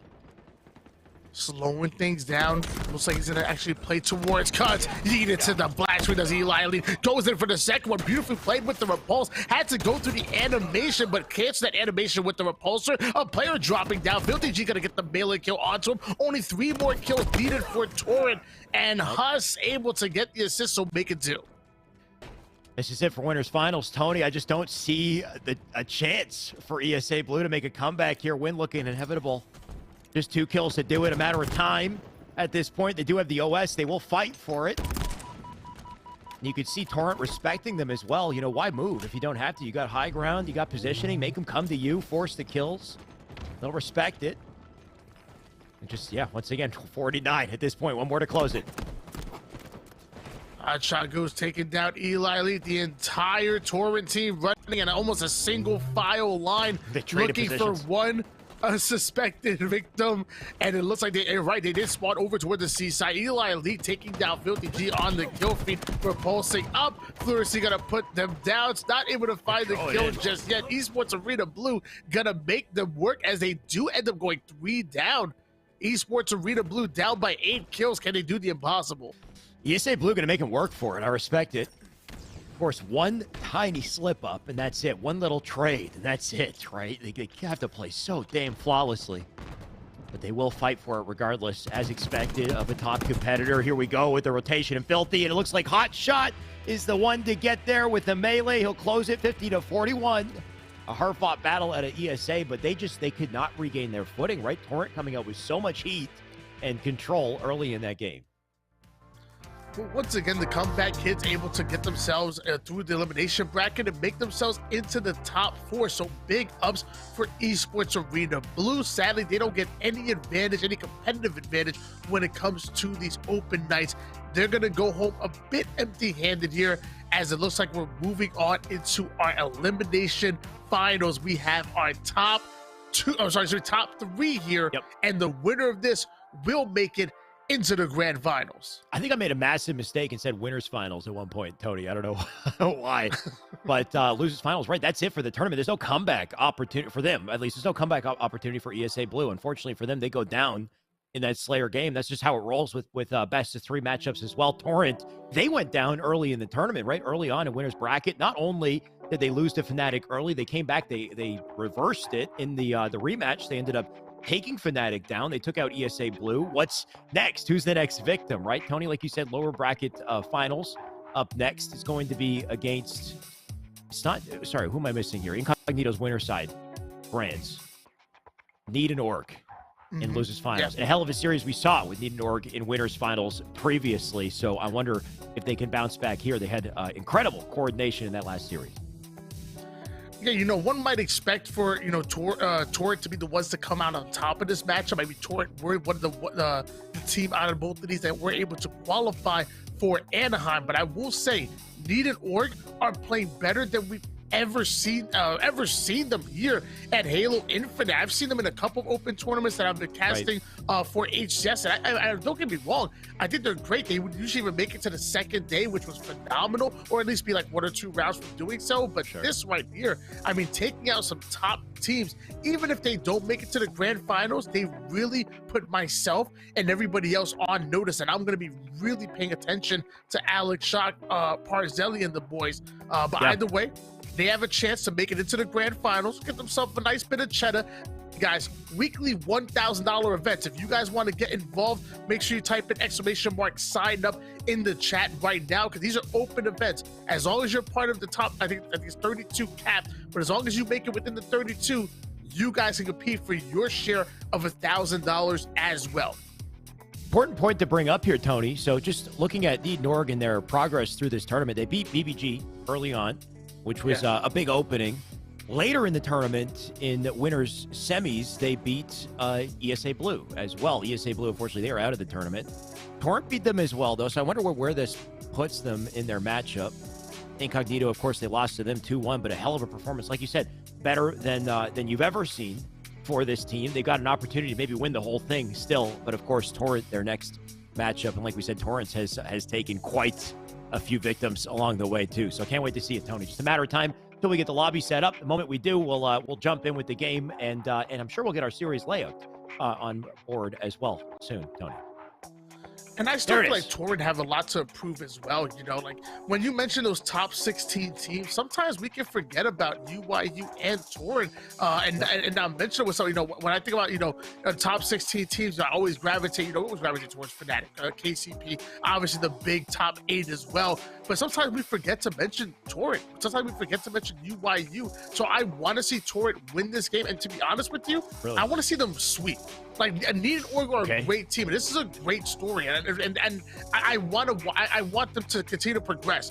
But if Torrent are going to be a solidified top 16 team signed by a big org, you need to sweep this squad. You need to show me that you are the real deal. So I'm really looking at Torrent. I think all eyes are on them. And meanwhile, Need an org guy, in my opinion, I think they're playing with house money. Nobody expected to make it this far to begin with. Sure. So now at this point, I mean, now they're playing to get an org. They're the only ones in the top 4 right now who don't have an org as assigned with them. Sure, and I guess what does it mean if they beat a team like Torrent? Like you said, you're represented under an org. The expectation is that you're going to beat teams that are not assigned under an org. For a team like what is they called? Not an org.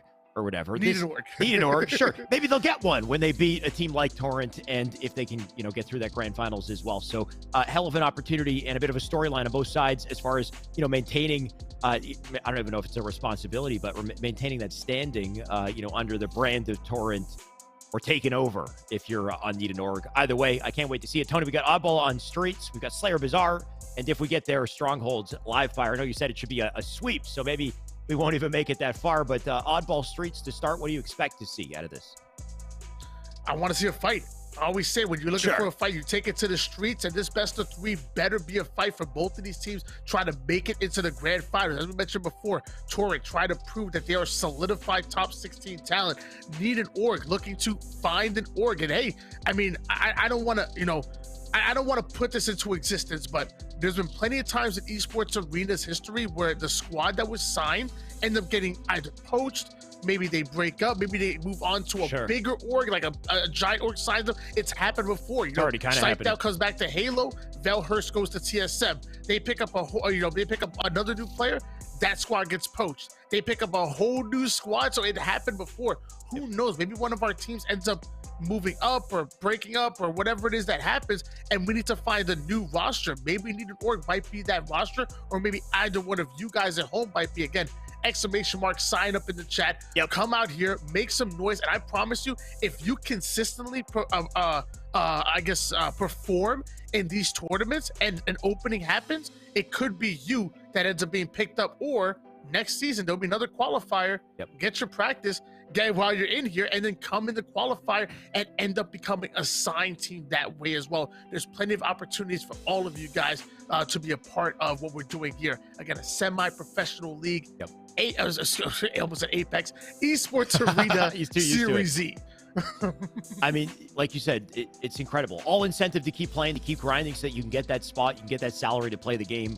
Incredible opportunity. And you said, some of these players, they get poached by big orgs and make waves, in these big teams. I feel like we're already starting to see a little bit of that even with ESA Red. I'm starting to wonder, where are these boys? I heard that Space Station is looking to, potentially poach someone. Of course, no confirmation on anything, but this is just, some of the opportunity that comes with, being picked up on these ESA teams, even very quickly, even immediately after in some cases. So we shall see. ESA Blue, of course, they had a hell of a run today. Unfortunately, they went down lower bracket. For them, I'm sure they'll keep grinding, and I'm sure we'll keep seeing them, make strides. But if they don't hold on to those standings when season 2 comes around, maybe they don't end up being ESA Blue anymore, right?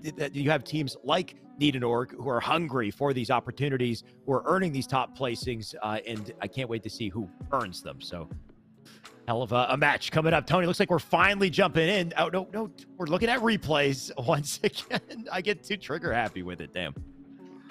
I mean, hey, you guys at home want to see a matchup, and trust me, we want to see it just as much as you guys do. Obviously we're casters and we work for these events and whatnot, but before that, we are fans of the game. We are passionate. So just like you guys want to see a game, so do we. And we're getting the lobby ready. We're getting everything set up for you. When it is, we will watch Team Torrent going up against Need and Org. You have a squad, that's been grinding the later half of Halo MCC, getting prepared for this very moment while Halo Infinite comes. They immediately make their presence known and end up being signed by a pretty damn good org in Torrent.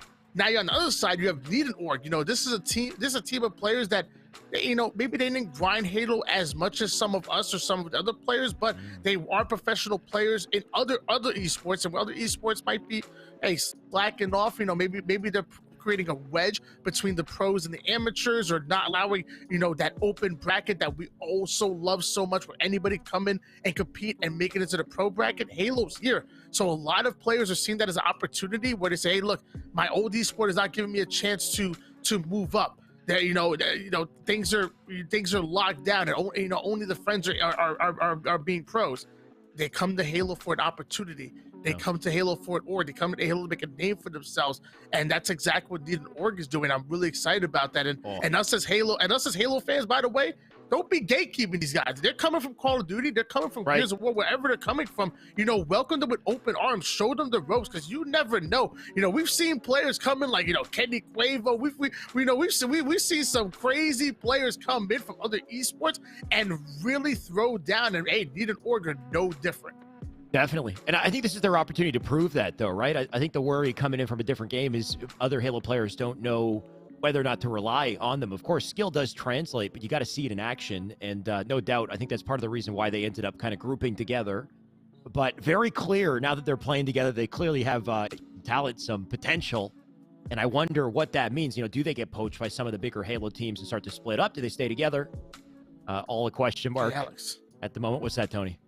I know you see potential in these guys, and I do too. I'm just saying, when you got a little bit of money on you, I can scrounge up a little bit of money. Maybe we reach out to Need an Org.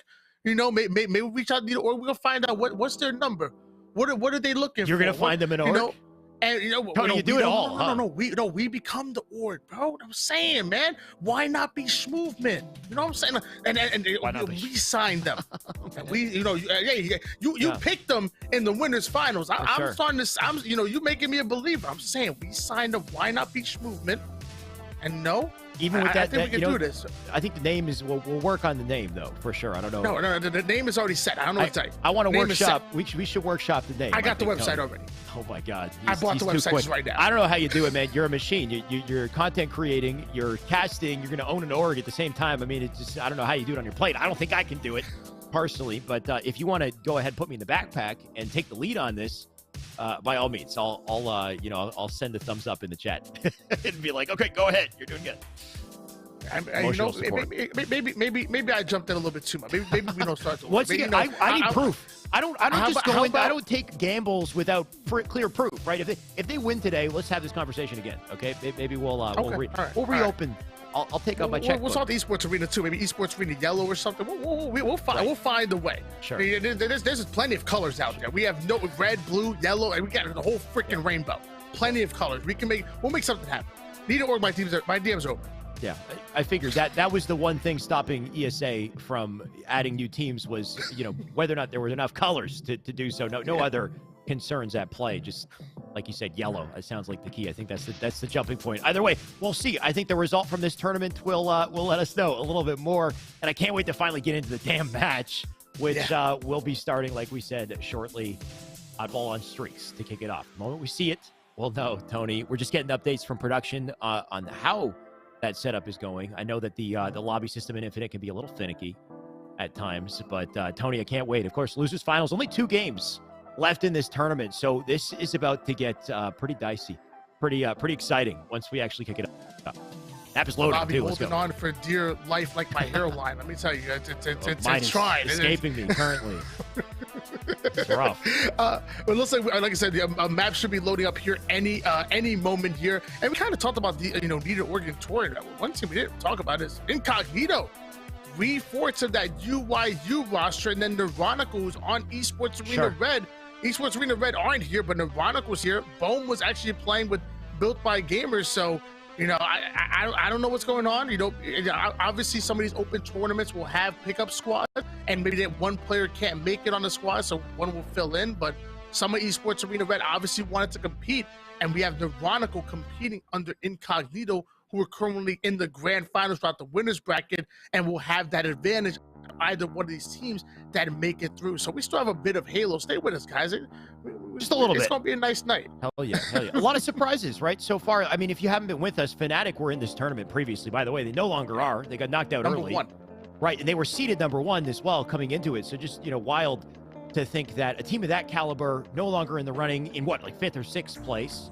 I think, like you said, with Incognito, not only is it a team full of incredible players, but I think the biggest surprise of today is to see them waiting in Winterside Grand Finals, and a lot of players who don't have a ton of reps in competitive Halo as well. I'm pretty sure Piggy was late to the game, right? He didn't really join the Halo community till last year of Halo 5, let's say, and very quickly found his footing and progress in competitive, and I'm sure that progress will continue on the up. But what matters most is our series. We're finally in the action, and you could tell that Alex Shock did not like waiting. He wanted that kill quick.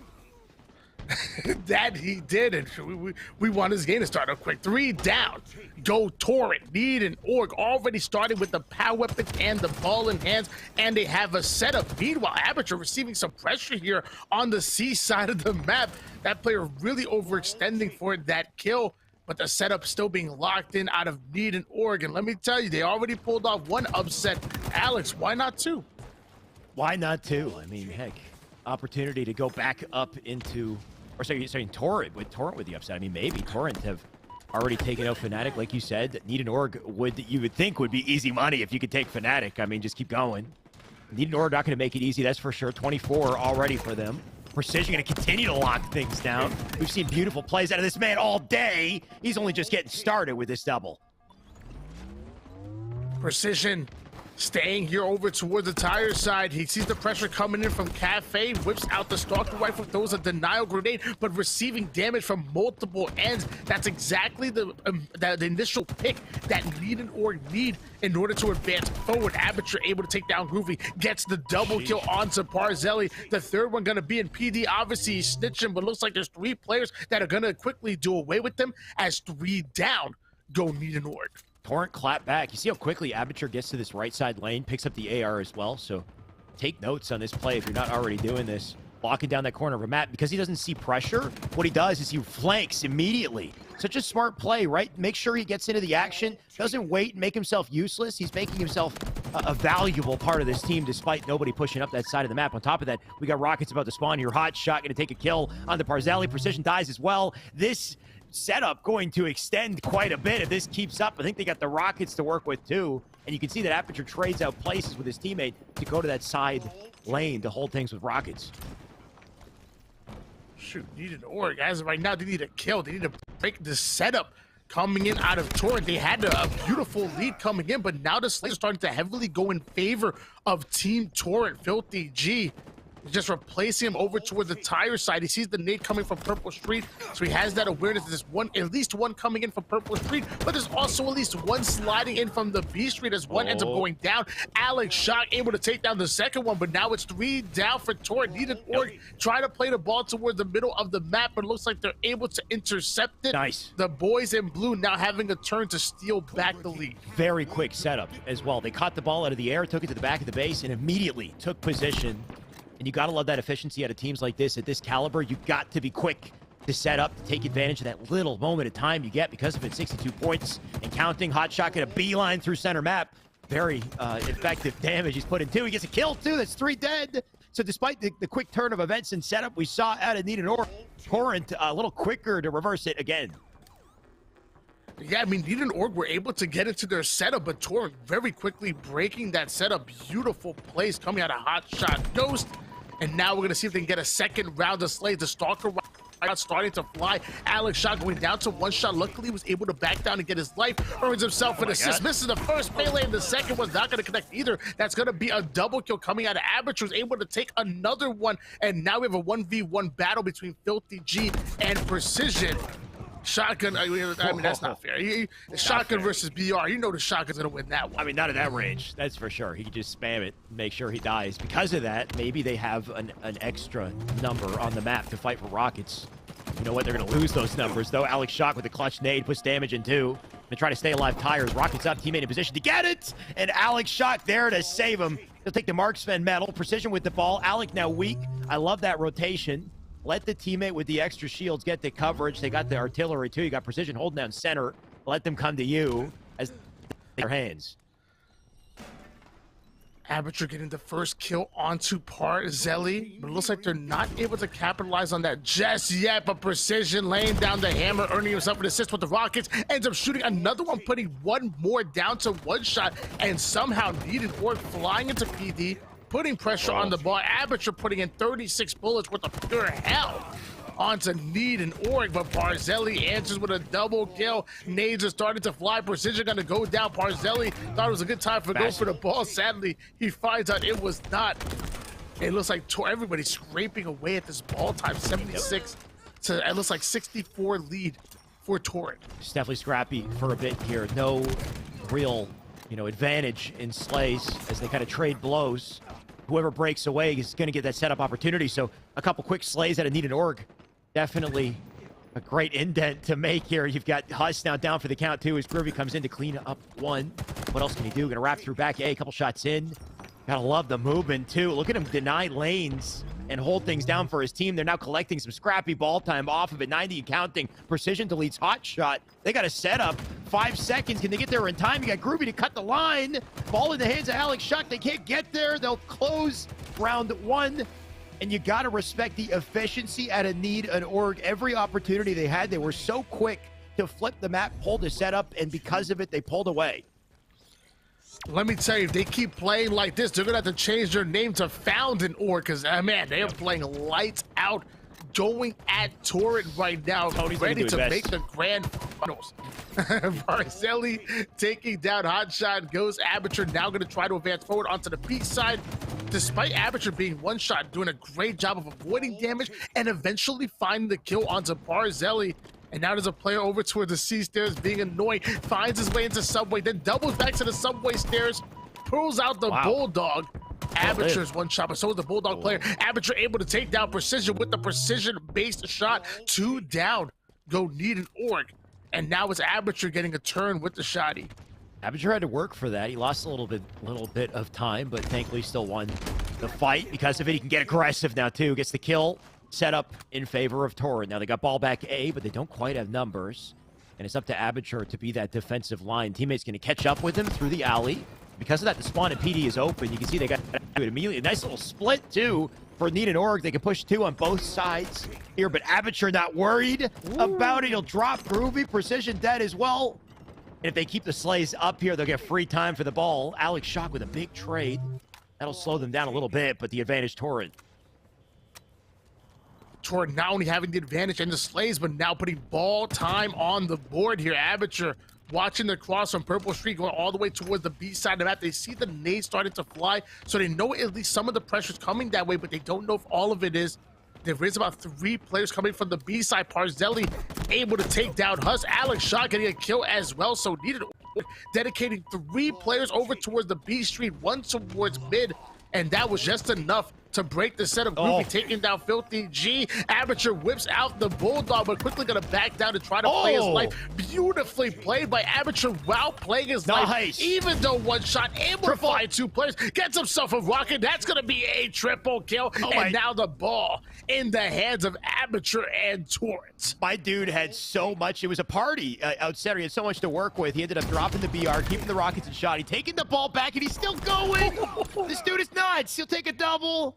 The efficiency from start to finish in that play was beautiful, right? From the moment he backed down from the alley one shot, to have the reticle placement really up top B and kill that player and then transfer that into an over. I mean, what a beautiful display of events.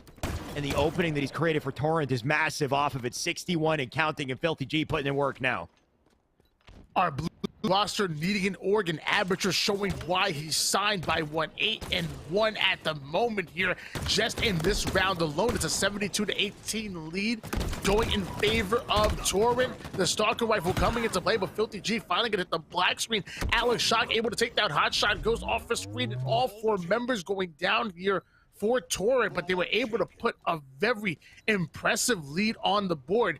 Can Need an Org respond here on the streets? Setup now transferred to C as well. Can still work. Of course, low ground here. Precision can make this work with the shotty, though. Only 1 shot to work with, though. It's enough to kill Huss. And what else can he do? He's going to get back to center map to help the team. Man's weak. I do like this rotation, though. He's got a flank opportunity. You see he's right behind somebody on B. Going to come in and pick up the easy kill for it. That's a spree. Filthy now down. They're picking up scrappy time here, too, as they continue to win the best of the trades. Looks like they will drop the ball to Slay. If they can keep that up, they'll get more time here. Love that use of the thrust coming in from Precision, really throwing off the timing of that player here. But it looks like they're making the jump. They made the jump all the way over to the Commando Bridge. Both of them doing it at the exact same time as Torrent, looking to break the setup, but they go 3 down once again. Filthy G now going to be by himself over toward the C driveway, and he can't do anything but back down. Maybe he can kind of bait the rockets, but he's really not in a best position to make something happen. Excuse me, though. A perfect kill coming in. Barzelli will hit the black screen. What incredible shots coming out of Filthy G, and he's not done yet. That's all they needed. They just needed to play to own top map and make sure they secured the rockets there. So Filthy G, with the kills that he got, is absolutely massive. There's the rockets in hand. Now he can put them to work and kill himself with it a little bit too. Unfortunately, the melee comes in. That player did not die, so he's the only one to take the rough end of that exchange. Ball going to rotate. 97, though, as they look to close out the final 2 seconds. Can't quite do it. Ball going to transfer to Alec, who tosses it back to Groovy. But Groovy, you can see he's trying to cut the line off. Doesn't know if there's somebody nearby. Last thing he wants is pressure. Need an Org. They could close the round if they play perfect, but it's on Torrent. You just get 2 seconds here. Need an Org. Looking to play perfect Halo here. 30 seconds away from coming out with this round and the series. But like you said, only a couple seconds needed coming out of Torrent, so the C-side setup will have to hold for the entire time. It looks like Precision ends up getting a double kill on the kill feed, but Precision will end up falling. Aperture now going to be the final player alive. That's it. Look at that. It's already on the C side. This might just be it. Wow. Torrent getting a good spawn here, but the shots are starting to fly. Parzelli having the Bulldog in hands, already throwing the dial grenades coming in. Whips out the Bulldog, and that's going to be it. Need an Org coming back from a 78-16 deficit to steal that round away and log with game number 1. Unbelievable at a Need an Org. They managed to clutch up, get that kill in Commando. You saw the efficiency, too. The ball drops off. Alec gets it, tosses it back up. Alec immediately takes the lane and holds down that sight line. And then the efficiency to focus and earn kills. Only 3 of them up in the map, right? It's technically a 4v3 in that moment. But somehow, I think it was Parzelli or Precision who gets a massive double for defense. And then you can see how antsy Torrent are. You know, despite the fact that they need 2 points, it seems like so little. It is. But to have to, you know, push through the gates and win those fights, that's a whole other story. If you're impatient, I guess, on that push, you could lose your lives and all of a sudden things could flip. And it looks like because of it, we've got Need an Org coming out with game 1 in our best of 3. Tony, this could go sideways very quick. We talked about the fact that, you know, Torrent, signed Org, Need an Org, of course not. What does it mean if they start to take down, you know, multiple signed Orgs at this point? Wow, patience the key to Need an Org coming out on top of that game number 1. And now we're going to see if Slow and Steady ends up winning the race, because we're going into Slayer Bazaar, where both of these teams have to play real patient to come out on top with this one. Not my favorite game type and map combination, but and you're only as strong as your weakest link, and that includes mapping game types. Torrent having to put 1 on the board to force a game number 3, fighting for their tournament lives. Need an Org looking to pull off yet another upset and get their rematch in the grand finals. This is going to be, it's not going to be exciting. It already is exciting. This is one hell of an open event. Mondays are the new weekend, let me tell you. I mean, the weekend was already crazy, but Monday just seems to be crazier. The amount of sweaty teams, like stacked rosters we've had in this tournament is unprecedented, and I can't wait to see if we get more in the weeks that follow. Of course, this is a weekly event. Anyone can sign up, no matter the skill level. Of course, despite that, we get some pretty talented players in here, so if you are new, good luck. Good practice, regardless. The only worry I have coming into this series for Torrent, though, Tony, is if we go back in the tournament and look at Needed.org's performance on Bazaar, whether it's Bazaar CTF or Bazaar Slayer, they're incredible on this map. They play this map so efficiently. They lock down center, lock down the weapons. I mean, it plays to their play style, I think, exceptionally. So we'll see, Tony. I just feel like Needed.org are exactly where they want to be for Game 2.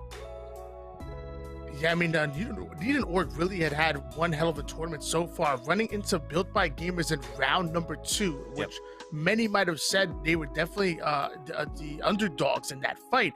End up 2-0ing them in a sweep. Then moving on to round number 3, where they played against Beastish, they ended up 2-0ing his team and Strife Scenario, and then run into Esports Arena Blue, the comeback kids. And let me tell you, they go down to game number 3 in one hell of a fight. And once again, Needed.org coming out on top, and in the winners finals, taking Incognito to game 3, but sadly not able to come out with the win. They get dropped into the elimination bracket. Meanwhile, their opponents, Torrent, Torrent got knocked into elimination bracket round number 2 by Fnatic. Right off the rip, they got swept. Then had to fight their way through here all the way from round number 2. I'm trying to, their journey included taking out The Hand featuring Sylvanic, going after the same Beastish squad that ultimately Needed.org went through in the early bracket. They 2-0'd them. Then having to run into Fnatic again in the elimination quarters. The team that literally 2-0'd them in the upper bracket, take them to game 3, pull out the win, 2-0 ESA Blue, which mind you, ESA Blue took Needed.org to game 3 just to make it here into your top 3, your elimination finals, where they finally run into Needed.org. It's really interesting to watch. They had 2 totally different journeys to get to this point, but they're both here. And Needed.org are now, I mean, they need a win right now, one more win, and they make it into the grand finals. Like you said, the wild road, Torrent, that's 5 losers bracket wins in a row to get here against the best teams in the tournament already. The fact that they've done that is an achievement on its own, but Needed.org might be the team to take them down here, of course, leading the series. Even that Fnatic series, a 2-1, I would have loved to see that, right? We didn't quite get to catch that one. But must have been close, must have been a brawl. Either way, Tony, this brawl continues. We're finally getting in here. Bazaar Slayer, maybe the final game in this series, unless Torrent has something to say about it. And it looks like Alex Shock and Barzeli got something to say, and they're saying it loud. That's 3 down. Go Torrent. Filthy G, the final player alive over here toward the Rocket side, having the Rockets in hands, immediately going to put it to use, but he will be cleaned up. That overshield still sitting towards the middle of the map.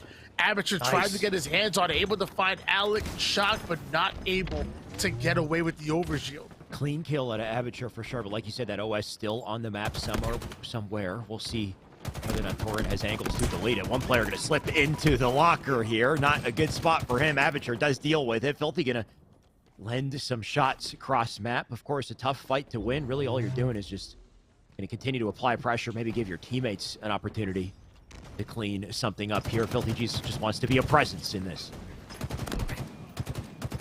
That's a beautiful nade by Filthy G right there. Just forcing that player to make an action. Was going to just sit behind the pillar if that nade didn't fly at him. Amateur able to take down Barzeli. There is a player over towards their pillars that they have to deal with. Beautiful shots coming out of Filthy G, but even better shots coming out of Needed.org. A last-ditch effort shock grenade flies in, but an 11-10 lead in favor of Needed.org. He who controls center map controls this game, Tony. I think it's just a matter of time until one team gets that round of slays and that little opening.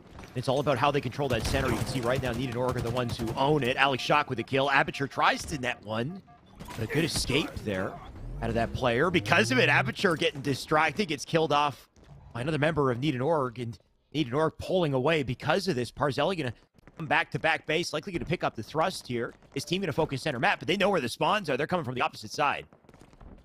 Love the combination of the thrust and the bulldog. You can really close the distance between your opponent and yourself with that thrust, and when you combine that with an overshield, you can really make some things happen. You know, he immediately goes back for his thrust. That player gonna grapple out of there, but Precision ends up getting the double kill. So beautiful assist come out of Parzelli, and I love that there's no timing loss. Literally doesn't even look at that. He trusts his teammates to get the kill on that one. They have a 3-kill, I'm sorry, it might be a 5-kill lead here in favor of Need and Org, and Overshield and Bulldog still in the hands of Parzelli. You can see Parzelli knows somebody's there, but he turns away last second. Does still pick one up. Precision going to take another.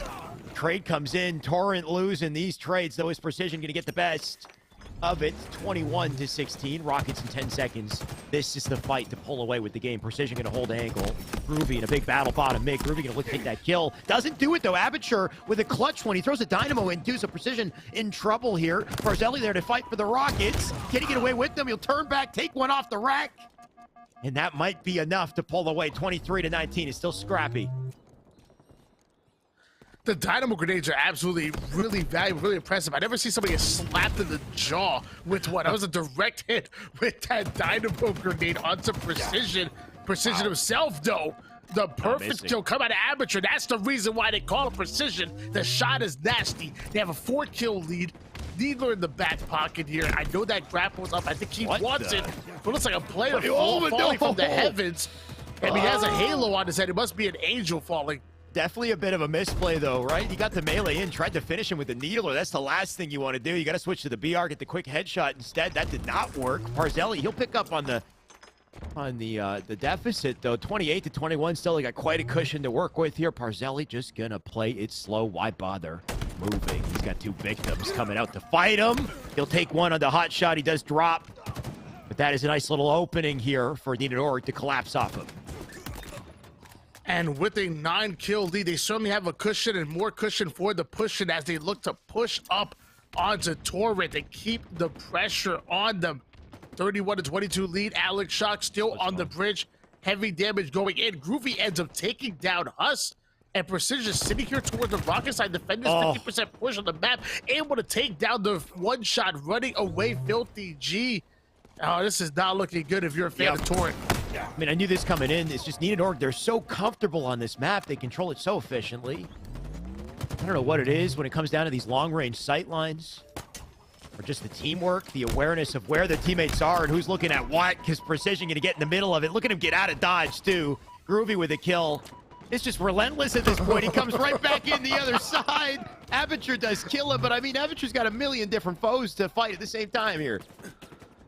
This man is a wild. Grappling once, get the 1 kill, jump out, grapple on the other side. That was amazing to look at.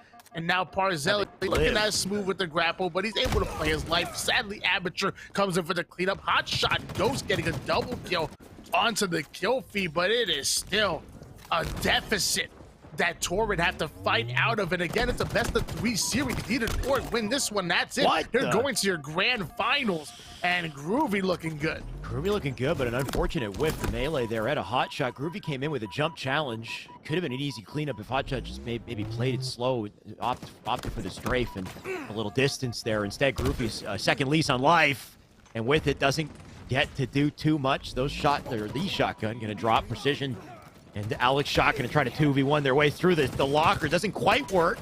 Couple kills going to come in from Torrent. Huss going to try to stay alive. Make use of this grapple. He can do it again with the OS. Look at this. He does get it. For a second, I thought the man was flying to it, but this could be a chance for a play. I mean, they're only down by 7 kills, so they can make something happen here, but they are running a bit out of time. Catching up. Luckily, the back-to-back kills going in favor of Torrent. Huss now going in for the challenge over toward the courtyard. Now only down by 4 kills with a beautiful squad wipe. The long-range shots looking so good out of Huss. And man, this is doable, Alex. Yeah, I did. You just said schlong range. I'm sorry. Hey, I mean, sometimes that might be the range. Either way, it is long range. I don't even know what I'm saying, dude. Tony, I'm lost in the sauce here. 42. And it's a game of inches when you're talking about Halo. Yeah, exactly. Either way, it's just 4 kills. Not too much to separate these teams, right? Anything could happen at this point. Torrent, they could definitely turn it around. They're starting to do it too. You can see. And Parzelli and Need and Org, they are feeling the pressure here. 2 now dead, 2 just a 1-kill game. And Parzelli now slowing things down here over towards the Bulldog side of the map. Groovy kind of baiting himself over towards that back rocket alley. You're seeing multiple Torrent players.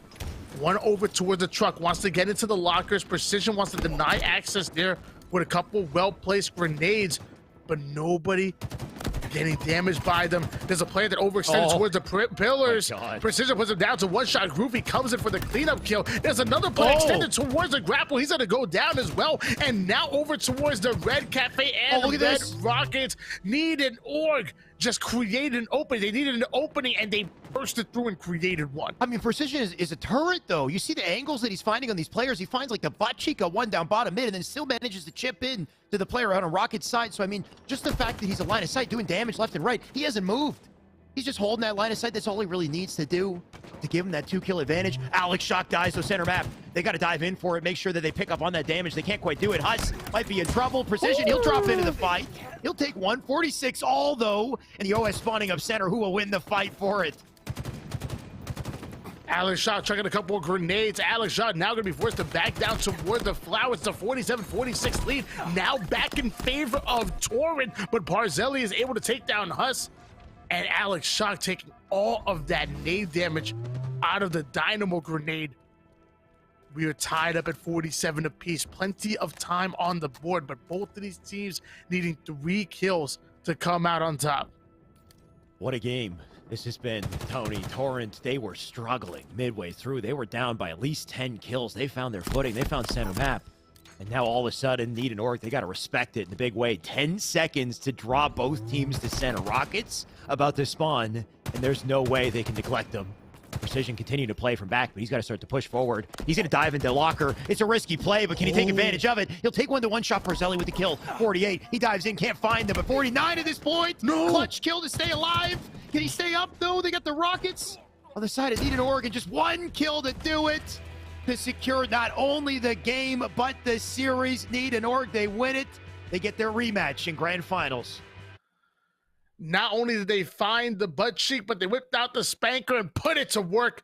Stole that game away to need an org in a 2-0 fashion to make their way into the grand finals. And yet another upset coming in out of the boys in blue. This is absolutely amazing. I'm so excited for these young men because they are playing absolutely lights out. Torrent gave us a show. You know, unfortunate that they went down there, especially considering the comeback that they made. That's a hell of a comeback on Bizarre, to be at such a deficit, to be on spawn cycles, to not lose full, to keep your mental, and to find the trades that you need, earn back center, right, and get that momentum back in your favor. But then I guess, you know, testament to need an org to, you know, to have an advantage and then to have it go to tie game, but to not choke, to not let up. Precision, I mean, I think kind of, you know, the main playmaker behind that. He's the main point of view that we had, but every time we had him on screen, the amount of damage he was just covering on the map with those sight lines, I think that's really where Need and Orc seem to shine. And an open map like Bizarre, when it just comes down to raw accuracy and not, you know, opting to curb slide and use all the fancy tech, just hit your shots. I mean, Precision, his name speaks for itself, man. He popped off, Tony. So did the team. The last time we seen Incognito and Need an Org go at it was in the winners finals, where it actually did go to game 3. Incognito, though, showed that when it comes to objective efficiency, they do reign king, but Need an Org, Incognito were the ones that reigned king, but it's Need an Org that was able to steal away a Slayer from them. And hey, if you can slay out, you can also cap some objectives as well. And we've seen Need an Org look very polished. Obviously, the communication's on point, so it's going to be really exciting to watch the rematch of these two. Incognito only having to win 1 best of 3 series. Meanwhile, Need an Org will have to win 1 just to reset the bracket and ultimately win 2 to become your champions. Right, like you said, that's it for the tournament. All that's coming up is grand finals, an opportunity for a rematch, a best of 3, despite the fact that it's still grands. Still a best of 3, but anything can happen. I can't wait to see it. Before we get there, let's send it back to Yeso and T-Squared, see what they have to say. 2 ridiculous series we just witnessed. We still got 1 more to come. Definitely 2 great series to watch. Yeso and T-Squared back here. Tom, we talked earlier about, you know, who you would have had your money on to beat Fnatic, and it seems like Torrent was the right pick because while we didn't get to see it, they did take the victory against Fnatic to get into the losers semifinals, where they had a strong showing against Team Esports Arena Blue. They won that series 2-0 to move on. What have you seen from Torrent today that, of course we did just see them drop that series to Needed Org, but a strong showing to get all the way to third place? Torrent has a lot of fight. It's just a matter of closing things out. I mean, the games that they lost have just been by a smidgen. When you look at the way that they lost that oddball on Streets, that was just heartbreaking. And then after, not really have much time to get ready for the next game on Slayer Bazaar, they still went down. Maybe it was because the mental wasn't there in the beginning, or maybe it was just because Neonor was playing that well. But you see, there's just so much fight in this team. They were really close to coming back and winning that one, and they end up losing that just by a smidgen too. So I really think that they have a lot of upside, but right now it's about Incognito and Need an Orc, because look at how they're playing. And the double Ps, man, the two players that start with P coming in on Need an Orc are just putting in work right now. And it's not Pizza, it's Mazzoli. I think that's probably one of my favorite, quotes of the night coming in from Tony. And you got to give credit to him. That Streets oddball game was just so darn good. But let's talk about that first series we saw. ESA Blue going up against Torrent. Strongholds on recharge. It's all about holding A in there. And if you can hold A, then you're most likely going to be able to have control of B. You want to force them to C. Obviously, having control of all three strongholds is going to be really great. But Huss had this amazing killing spree. And Huss was really the key, in my opinion, for Esports Arena Blue versus Torrent in the way that Torrent was able to win. And you can see a handful of different plays that he was able to make, mainly right here when they were getting triple capped. To come through and take control of C was absolutely huge because of the fact that they were already pre-nading this. They flew past the nades, and then he just continues to add pressure on B, avoid grenades, pick up a killing spree, just perfect rotations coming throughout. And they did get split spawns, just like Shyway and Tony were mentioning. So the fact that they went over to C, they were able to get A and then B. So they go from getting triple capped on to a reverse triple cap to be able to secure this game.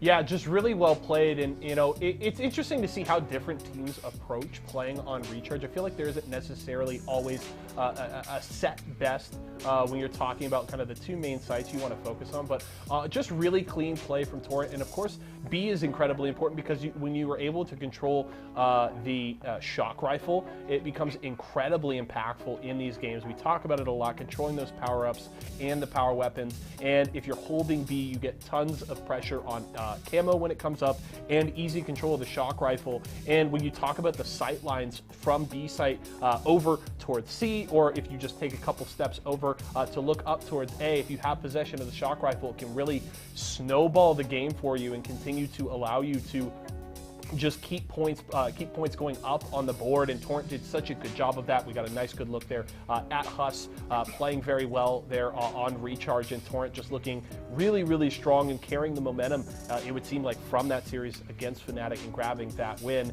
into a very strong showing against Blue.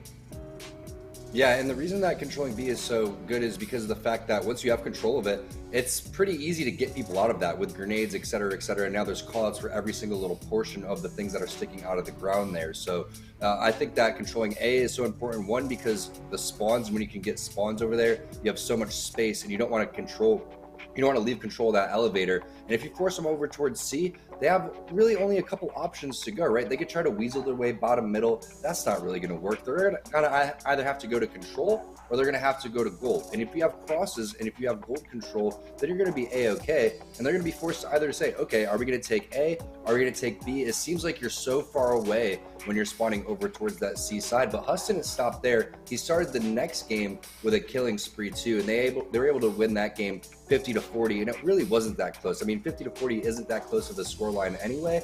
But it looked like the other team was about to get staked. ESA Blue was very close to getting staked. And I just think that when you're able to play that well for so long, that really shows how strong Torrent really is. But we've seen so many great plays from so many different players here. We saw, what ESA Blue's capable of. Unfortunately, I don't think it was their best day. I think that they were playing a little bit, incohesive. I don't think that they were playing completely as a unit. And then you saw Torrent maybe run out of gas over towards the tail end when they were going up against Needed Org. But one thing's for sure, these two teams are hungry, man. They're seeing what everyone else is getting. They understand that they're putting in the work. They realize how well they can play, and they're showing it right now. And again, that's what Series E is all about. It's about the little guys trying to make some big moves over here. And we're seeing that with Incognito and Need an Org. Hopefully they get the recognition that they deserve, and hopefully this just isn't it for them. Hopefully they continue to compete in Series E week after week, and also all the other tournaments that are taking place. Yeah, and of course, Incognito is a squad that showed up in the qualifiers and had some really good performances. While they weren't one of the teams that finished on top, they definitely showed up very strong in the qualifiers, and obviously they're looking very good here today. I do want to take the opportunity before we run out of time here, Tom, to dig into specifically that matchup between Need an Org and Incognito. Of course, Need an Org with a very strong 2-0 showing here against Torrent in the losers finals, and it sets up this matchup. I'm wondering if there's a certain direction you're leaning in this matchup between the two teams. Of course, Incognito has a little bit more of the name value. Of course, I would still argue that, you know, as you make the point, these are more of the little guys, but Karmea is certainly one of those players that has been cropping up more and more in conversations about, you know, some of the best up and coming talent in Halo right now. And Incognito certainly has the benefit of coming from the loser or from the winners bracket, so they only have to win one set. Where are you leaning in this matchup? It seems to be pretty tight. I think it's going to end up going all the way to the wire, just like we had the previous one go 2-1. But when you're naming these players, all these players have been standing out individually. Psycho, Karmea, Neuronical, Piggy. Everyone's really doing what they need to do. We're seeing great objective play. We're seeing very selfless play. We're seeing strong slang. We're seeing a lot of great teamwork. I'm curious to see what the communication is for these teams. So I'm going to maybe just sneak in some streams, see what's going on, see how everyone's communicating, because that's always really key. Communication is always one of the biggest parts of Halo. And I really am curious to see where the intensity lies after such a long day. We've been gaming for a while now, and we're in primetime gaming hours right now, yeah. So we're not sleeping. We're getting into the finals. This is when gamers peak, when we start hitting around midnight. We are right in the sweet spot, Tom. I couldn't agree with you more. I would say I'm probably personally leaning Incognito's way. I've seen a lot of good things from them in multiple different events. I will say Need an Org has been a very pleasant surprise. And I think one of the benefits, and this is something that I talked about a lot in the era of, you know, towards the end of Halo 5, watching a lot of the Microsoft Sundays, is that you see it pretty common. These teams that come from the losers bracket are able to build a little bit more momentum, right? Incognito, they've been sitting. Have they been playing some pubs or whatever to kind of stay warm, or have they just been watching the tournament? Whereas Need an Org's coming in, they just played a set. They've got that momentum behind them. Can they push that to 2 set wins? That's a difficult ask, but we'll have to see what they can do. I think Incognito's certainly looking really strong. I'm certainly excited to see what we get, though, Tom, and I know you are as well. Right now, though, we are going to go to a quick break. When we come back, Shyway and Why Not will be bringing you all of the action of these grand finals. And then, of course, Tom and I'll be back to close the show after it's all done and dusted. So we'll see you guys back here in just a few. We're going to do it in 3, 2, 1.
Our Series E 1K tournament is nearing its close. It's time for the most important matchup of the night. It's time for grand finals. Tony, this is it. On the winner's side, we've got Incognito. On the loser's side, we've got Need an Org. This is also a rematch, a chance for Need an Org to come back, maybe take some names here. It's best of 3 the whole way through. If Need an Org do take it, we reset it for another best of 3, but this could be quick and dirty, or we could go the long way, Tony. Either way, I'm along for the ride, and I hope you are too. Oh, I'm right here along with you. We are back for the last time here, and the last time we saw these guys in the winners finals, it did go to a game number 3, but again, Incognito were the ones to come out on top, and both of the objectives were Need an Org was only able to take that singular Slayer matchup in game number 2. We're going to see exactly how this plays out. Obviously, be a different map and game type combination. So maybe they just ran into 2 objectives that they weren't really a fan of. Did Need an Org. It's going to be a really exciting grand finals. Can't wait for it. Like you said, maps and game types, I think, a big tell on how this could go. Like you, I already said that, of course, but they might have favored Incognito in the previous series. Maybe they don't this time. I would be curious to see the layout the moment it's ready to go. We'll get a sense of that. Of course, best of 3 for this. Only 3 maps to work with. It could be quick. I expect some of the biggest plays in this tournament to happen here and now, Tony. It's getting late, but as T-Squared said earlier, it's prime time gaming hours, so expect these boys to bring out the best. Hopefully, in their play, they're going to need it. Yeah, once again, gotta really give it out to Need an Org. Nobody expected them to make it into this top 4, top 3, and here they are in the grand finals just to take it out toward, again, a top 16 solidified team coming out of Anaheim and looking to do the same thing with Incognito, which is 3/4 of that UYU roster, plus Neuronical coming in. So, this is really big for them. They're looking to get Org, they're looking to get signed, and also looking to establish themselves as a top team here in Halo. We know what they can do in Gears of War. We know what they can do in Call of Duty, but this has been a question mark. I think they've been 1 or 2 rounds away from making it into that Pro Series out of the Open before, but never quite making it through. Now they're taking out teams like Torrent, going toe-to-toe with Incognito. Man, they've really stepped up. What's undeniable at this point is that both teams have accomplished quite a bit just to get to grand finals, right? The amount of top orgs that are no longer in this tournament, or high-level orgs like, BBG, no longer here, Torrent, our Latin American org, Timber Esports, of course, not making it, a team that we have seen make it to grand finals, at least back in Halo 5 on several occasions, and then Fnatic to top it all off, a top team in our Halo League overall, not making it this far and earning an opportunity, I guess, for Incognito and Need an Org to really showcase their stuff and close things out with a bang. Let's see that close here, Tony. We're jumping in. It's going to be an Aquarius CTF to start our final series in the tournament, a final chance for these boys to come away with a win. And we're starting on board with Groovy coming out of Need an Org, who already rips a kill onto Neuronical, advances over towards bottom. Make it a bit too froggy, though. And Piggy already with the kill, 2 down, go Need an Org, and Carmea somehow already in position to run the flag and getting it towards the car side extremely quickly. So Incognito have not skipped a beat whatsoever. Definitely not. Carmea was a massive playmaker in the last series. And he's already trying to do exactly the same. The man looking for a cheeky thrust back smack. Unfortunately, all the progress that he gained there did not net him a flag cap, though. That did not quite succeed. His teammates do get the kills. They need to push back up on the map, so maybe they'll go for a little rinse and repeat here. Luckily, they did put Need an Org 3 down and already found this, already spotting the spawners. Did Neuronical coming out of Incognito, so excellent shots going in. Neuronical now can advance his way forward as another 2 down, go Need an Org. And once again, Incognito looking to take advantage, though. Ends up whipping out the Promethean shotgun to get the kill onto that one, but the flag will be stopped short right in the middle of bottom car. There's just no denying the speed at Incognito. That's the first thing that hits you in this series, right? Need an Org, as talented as they are, as accurate as they are they as fast as Incognito? It's hard to say. These boys moving so quick as they get to the flag once again. Neuronical going to drop 2 for a double. Flag in hand. He'll take it to last links. But can he get there far enough? You got a line of defense to knock him down a peg. Piggy is still in position, but he's still got work to do to get to that flag, and he's got to kill that player near it. That was Alex Shock. A big opening he's created here. Still got to get to the flag. And you talked about the speed coming out of Incognito, and normally anything that involves speed might lack that power, but you know, Incognito have the speed, they got the power, they literally have it all, but they don't have their lives. They did momentarily go 3 down, and now Need and Org looking to take advantage. A shot grenade goes in, but just gonna barely miss that melee, and sadly is gonna be taken down. 2 down go Need and Org. Alex Shot gonna be forced to back down and reset things here over towards the opponent's utility. I mean, it's one thing to get that flagpole in the run, but if they can't close this out, you know, at some point, Need an Org will find a way to close out instead. That's a double out of Parzelli. Alex Shot gonna do some damage. You're back on board with Cycle. He's gonna do his best in this situation. It's not a good one. Nice movement there to almost bounce out of that fight. All will it happens, though. Precision wasting no time getting the run of his own.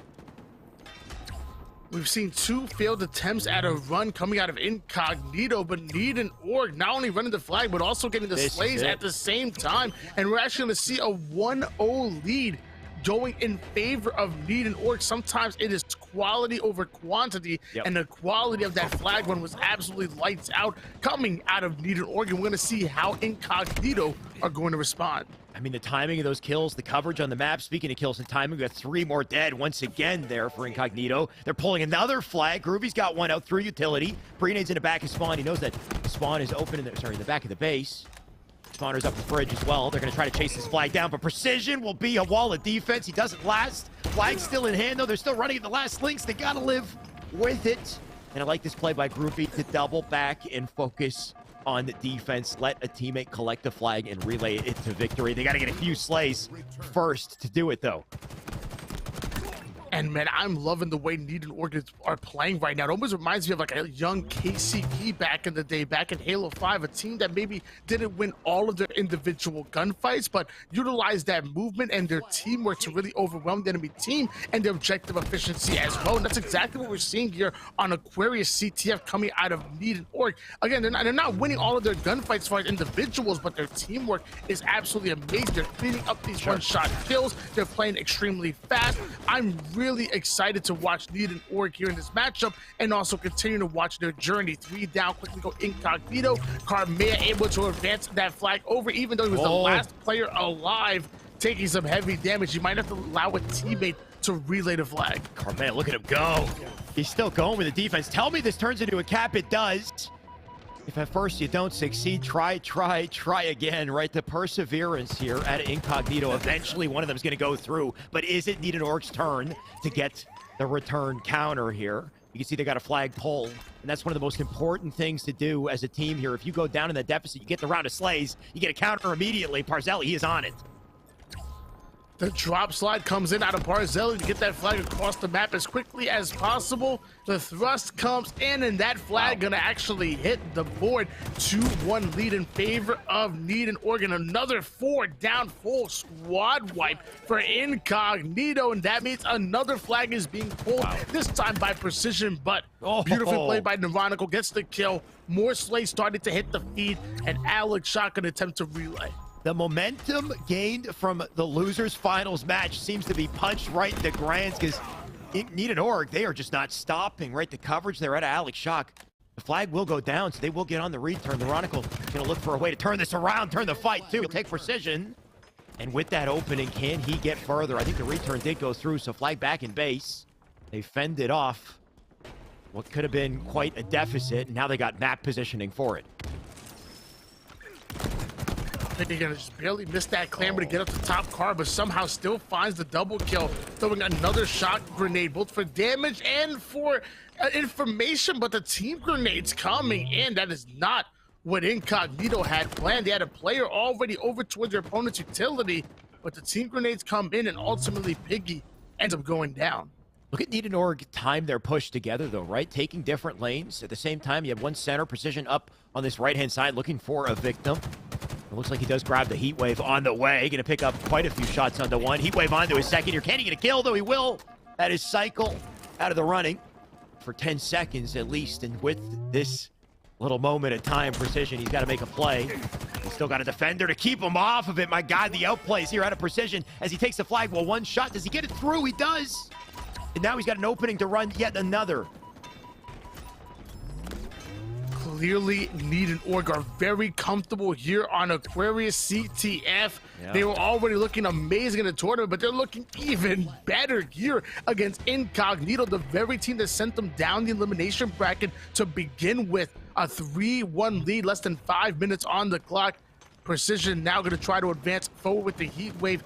They have a little bit of that cushion, so now they can play literally near perfect Halo. They don't have to pull a flag or even overextend unless they know they got the good slice coming in. And with a fresh 3 down, Need and Org might be taking advantage. They're playing it so efficiently, though, right? Like we said earlier, if you get a flag cap, what tends to happen is you're giving up positioning on the map to the enemy team to get to your base, get around the slays, and maybe counter immediately. But they're not allowing the counter. They're keeping their numbers. And then playing it patiently off the flag cap and moving up in inches, right? Making sure they get the kills they need. And then they take back the map and they get back their opportunity to pull yet another flag. You know they want it too. That's 3 dead. Parzelli with the freedom. He can curb slide his way to back base. And Incognito are simply getting outslayed at the moment over almost everybody with Need and Org at 17 kills at the moment. Sadly, Cycle coming out with a huge double kill. Meanwhile, Neuronical, the only player on Incognito above that 17 kill mark. We do see Alex Shock starting to advance forward towards the utility. However, he doesn't have the exact help that he needs just yet.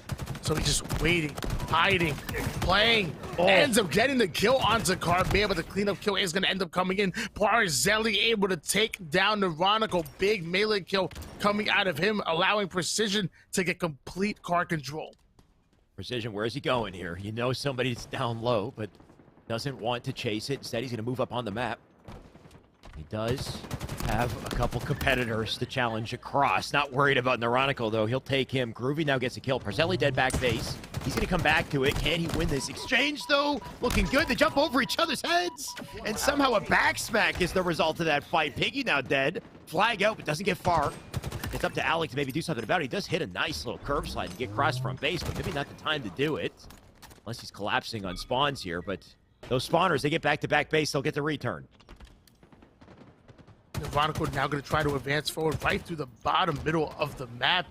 There is a player that tried to sneak in towards Blue Utility. Obviously, Incognito well aware of it. Piggy going to be awarded the kill onto Parzelli. That Blue Utility player going to go down. Another 3 down, this time going in favor of Incognito instead of being put on them. Neuronical gets the kill onto the fridge side, already putting pressure on P, and Carbea advances his flag forward, and most likely going to be their second on the board, and with plenty of time to possibly tie up the series. Right, 2 minutes on Aquarius. That is definitely plenty of time to make a play, but a few failed attempts, and that time can tick away pretty quickly. A good way to earn that opportunity would be to earn that camo up top mid. So Carmea will get a couple slays as they go. Can they get up to top map here? Carmea worried about the fight there. Piggy does take it. He'll keep going, though. Get back to utility. This presence is going to be important. He might be able to get some early pressure on spawners. Do they hear him with the flank, though? They don't seem to know he's here just yet. Carmea coming into 2. Can he take a trade? He does walk away with 1 kill. Neuronical has the camo. And they got presence out front base. This is their opportunity. Neuronical with the camouflage enhanced. Premature fire comes in, but he's able to get the kill onto Alex Shock. Now goes right at Precision, earning himself a double kill. Now going in for the triple, almost able to get it, but the nade gonna actually get him the 3rd kill. There's a 4th one in the back of Blue. He's going in for the over. And it looks like he's not quite able to get it. Just a bit of a timing lapse, but able to earn the killing spree. Beautiful plays coming out of Neuronical, but somehow the flag wasn't pulled despite the 4 going down. Right, that's the question mark. 4 players die. How is that flag not out? We got another double at a cycle as they continue to slay. They're doing that efficiently. They got to convert that into some objective presence here. Cycle. Now there's the coverage they need. Look at the shots into spawners here. Flag going to safely get rotated out to utility. Cycle going to continue to escort it. Look at this. If he can hold the position and lock them down here, not only will they not get this flag, they might be able to pull a second. You can see that Cycle did lose his life, but Piggy did his job. They'll tie the game with less than 40 seconds left.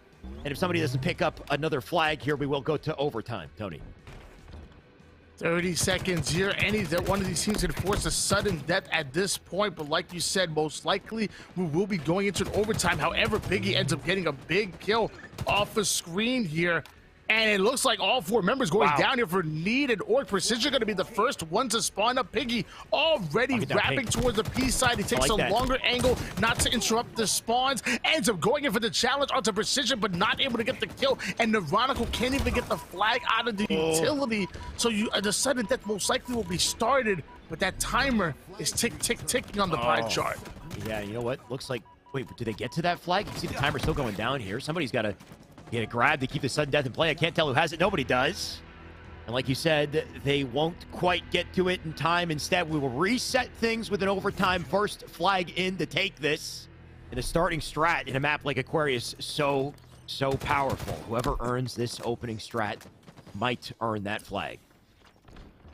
Someone must have reminded Incognito that they are the favorites in this matchup and that it's seen it coming out of the winners bracket, because things were looking really rough until about the second half of that game when they started to take control. Another 4 down going for Incognito, but nobody in position to pull the flag just yet. However, they are in position to work on the spawns. 3 members spawning over toward the fridge side. One going to quickly go down. The flag does make it out of the base. Nice. Another one hitting the black screen. Carmea now able to advance that flag over towards the car side, actually getting into the courtyard. A bit of a fumblerooski, but I don't know if that's going to be enough to stop him. It looks like Carmea and Incognito might come out on top. The cross-map shots are coming in. Carmea ends up going down, and it looks like Piggy gonna join him on that one. Not sure why Piggy was challenging, but looks like you're able to punch the flag through. Does Neuronical a 4-3 win it here for Incognito, and they're 1 win away from becoming your champions, taking the lion's share of this $1,000 prize pool. Tony, I don't know if you saw the stats in that overtime. I'm looking back at it because there's a 1 minute difference between us and the broadcast, but I think there was a total of 9 kills in overtime on the side of Incognito, and 3. I think one player had 3 kills on Need and Org. Just goes to show you how much power they put down, or just like the spawn coordination and the slays we saw. I'm looking at it again right here. Carmea had the long-range heat wave kill too, but just unreal. The pressure off that opening strat and the opening that it created, and their ability to continue to execute and just outslay the hell out of them. I mean, what a close to game 1, Tony, and it's a best of 3. They just put themselves at tournament point. 1 more game, potentially, here. Yeah, I mean, this could end right here, right now. This could be the final game of this tournament. However, if we rewind back to the winners finals, there's kind of no strangers to this. Incognito did win game number 1 in the winners finals, but it was actually Need and Org that answered back in the Slayer to send this into a game 3. However, I will mention again that Incognito obviously were the winners of that matchup and made it to the grand finals through the upper bracket. But Need and Org, all eyes are on you. You need a win right here, right now. I want to see Incognito pull off the 2-0 sweep again, just like I said with the team down in the lower bracket, Torrent. If you want to solidify yourself as a bona fide top 16 team in this league, you need to 2-0 a team like Need and Org. You need to step up when it matters most right here, right now. We'll see if Incognito can do that. You said that to Torrent, but unfortunately it didn't quite work out for them. One thing is for sure, Need and Org, they have pushed past what we expected their weight class to be, right? They're playing incredible today. Can they save their tournament lives here, though? It's Street Slayer, Tony. This is Incognito we're talking about on Streets. I mean, it's a team full of H5 kids who move quick as hell, who collapse. I mean, you got Carmea on there. The dude's been so speedy so far in this series. If you give him a thrust again, what does that mean for this team? Is this where they close it out? You got the rockets to work with. We got the shotgun. We got a couple tight corridors to fight within. Can Need and Org bounce back here, or is this it for the tournament? Let me tell you, some of the things we've been seeing from Carmea is absolutely incredible. I believe even Complexity were running with them for a bit, and he was adding a lot of value to that squad as well. To my knowledge, Complexity is still keeping their options open, but there's it's not a yes or no whether they are not or are going to sign Carmea or not. So that could be an option as well. Either way, Carmea is an incredible talent. He was in Halo 5, and he definitely here is in Halo Infinite, and he's going to have his pick of the litter when it comes to different organizations that are looking to hire his talents and bolster their roster. He's a young kid too, right? I think he's at least maybe 17. 16, maybe 17. 16, maybe. 17. So the potential for some of these young players and where they could go in the coming years. I mean, I can't wait to see it, Tony, but this is where it all begins. 5-5 to start this one. Even trades as they do fight from the perimeters here. Who will earn a side? You can see Needed Org. It looks like they're starting to take it.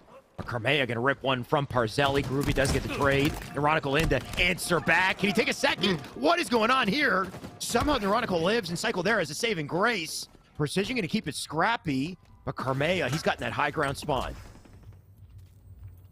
Piggy off a screen, able to take down Precision. Like you said, Carmea holding down this purple streak by himself, just him and the drop wall. There's a player over towards Red. You see the pink start to go in. He wants to see some nades start to rain down, but instead, he's actually going to pour over towards the black screen. Wow. Meanwhile, Neuronical going to fall as well. Parzelli putting the Stalker rifle to work Oh my almost God. immediately, and somehow Carmea able to get away with the Bulldog at only a 1-kill lead for Need and Org, but Carmea has the difference maker in hands. The movement there was crazy, Tony. The slide, strong side, and then the jump through the doorway to avoid getting headshotted as he goes through. The fact that he lived gave him presence on the map and an opportunity for Cycle and team to use those rockets, put them to good use. I mean, it didn't do too much. You can see they still are tied.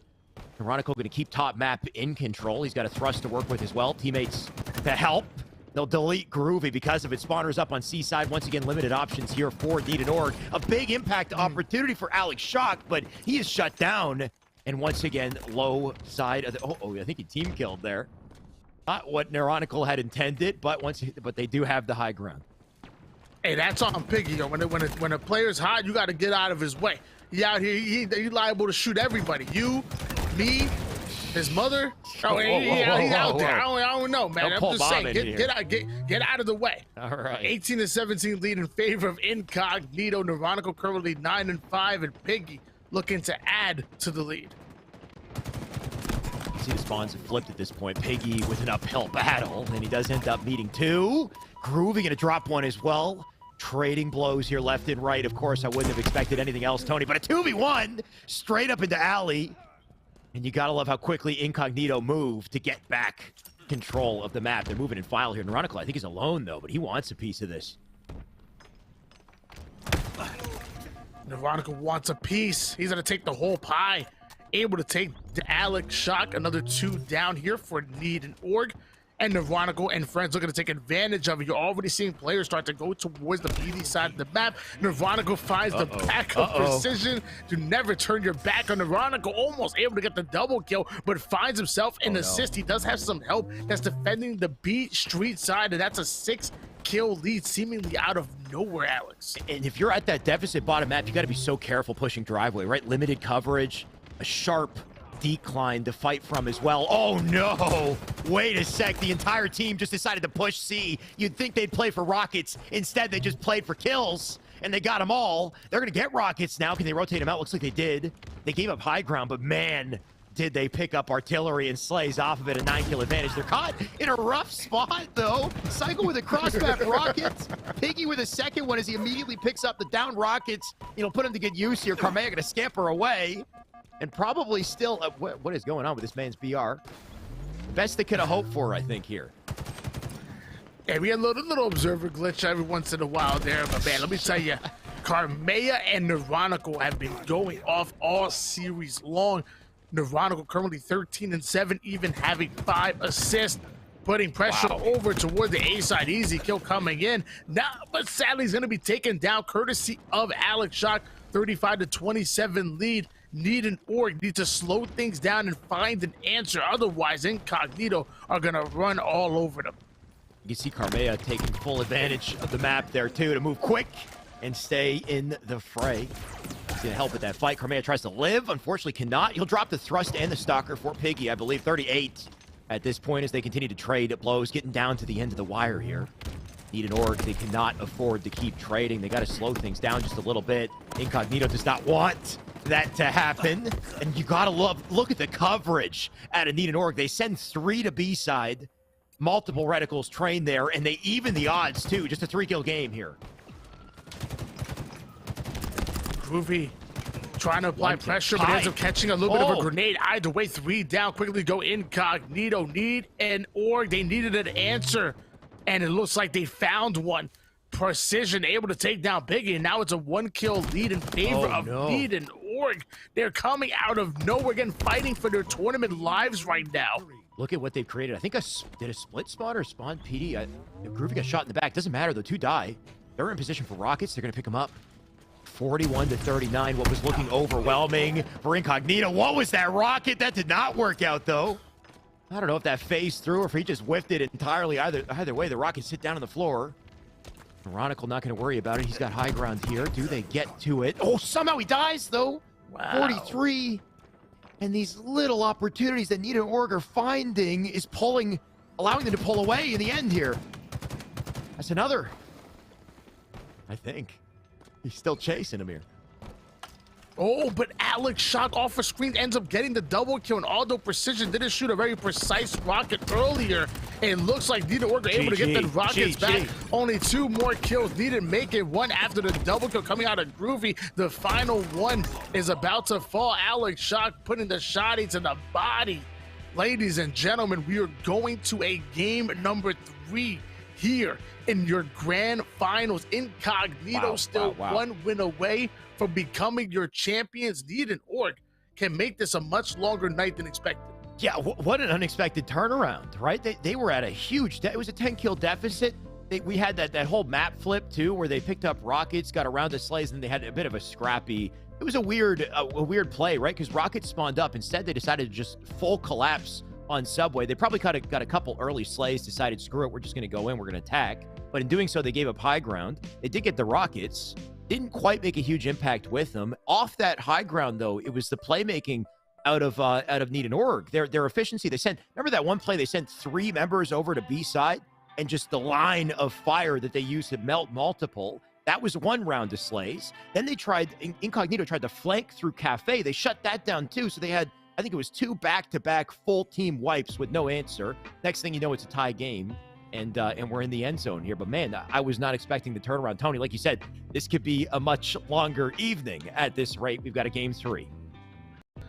Yeah, I mean, the combination of Incognito, quite frankly, choking that game, and then also Need and Org really stepping up when it matters most, created that comeback from the boys in blue, and that was game number 2. Now we're going to be shifting gears over towards Stronghold's live fire, which is going to be our game number 3. Whenever I think of Strongholds, I usually give the advantage to a team such as Incognito, which is known for their speed. But let me tell you, Need and Org, they're just as fast and they're well coordinated. I wouldn't even be surprised if they're able to take this game number 3 and possibly force a bracket reset. But without any further ado, let's get right into it. Incognito going up against Need and Org, game number 3 of your grand finals. Game 3 of our previous series winners finals took place on this map, but it was oddball, and the game plan a little bit different. A whole new opportunity and a whole new string of momentum here for Need and Org. Maybe this is where they bounce back. Of course, that snipe going to sit down cycle. I don't know if he noticed it. He's going to rotate through to A. Does clean up the kill. Should be able to take presence here. But in doing so, they lost C. We'll see if they can gain it back here. Psycho throwing a couple of grenades over toward the green building. Meanwhile, going down to 1 shot, forces himself into a corner onto top mid. Able to get away with alive. Takes down the 1-shot player, does Incognito. They immediately start to go onto Charlie, but Need and Org swarming onto Charlie. Not going to be successful. They quickly go 3 down. The final player almost getting repulsed off the map, but instead going to be repulsed right into the arms of Carmea. Yep. That's not the one they wanted to hug. A little alley-oop for sure.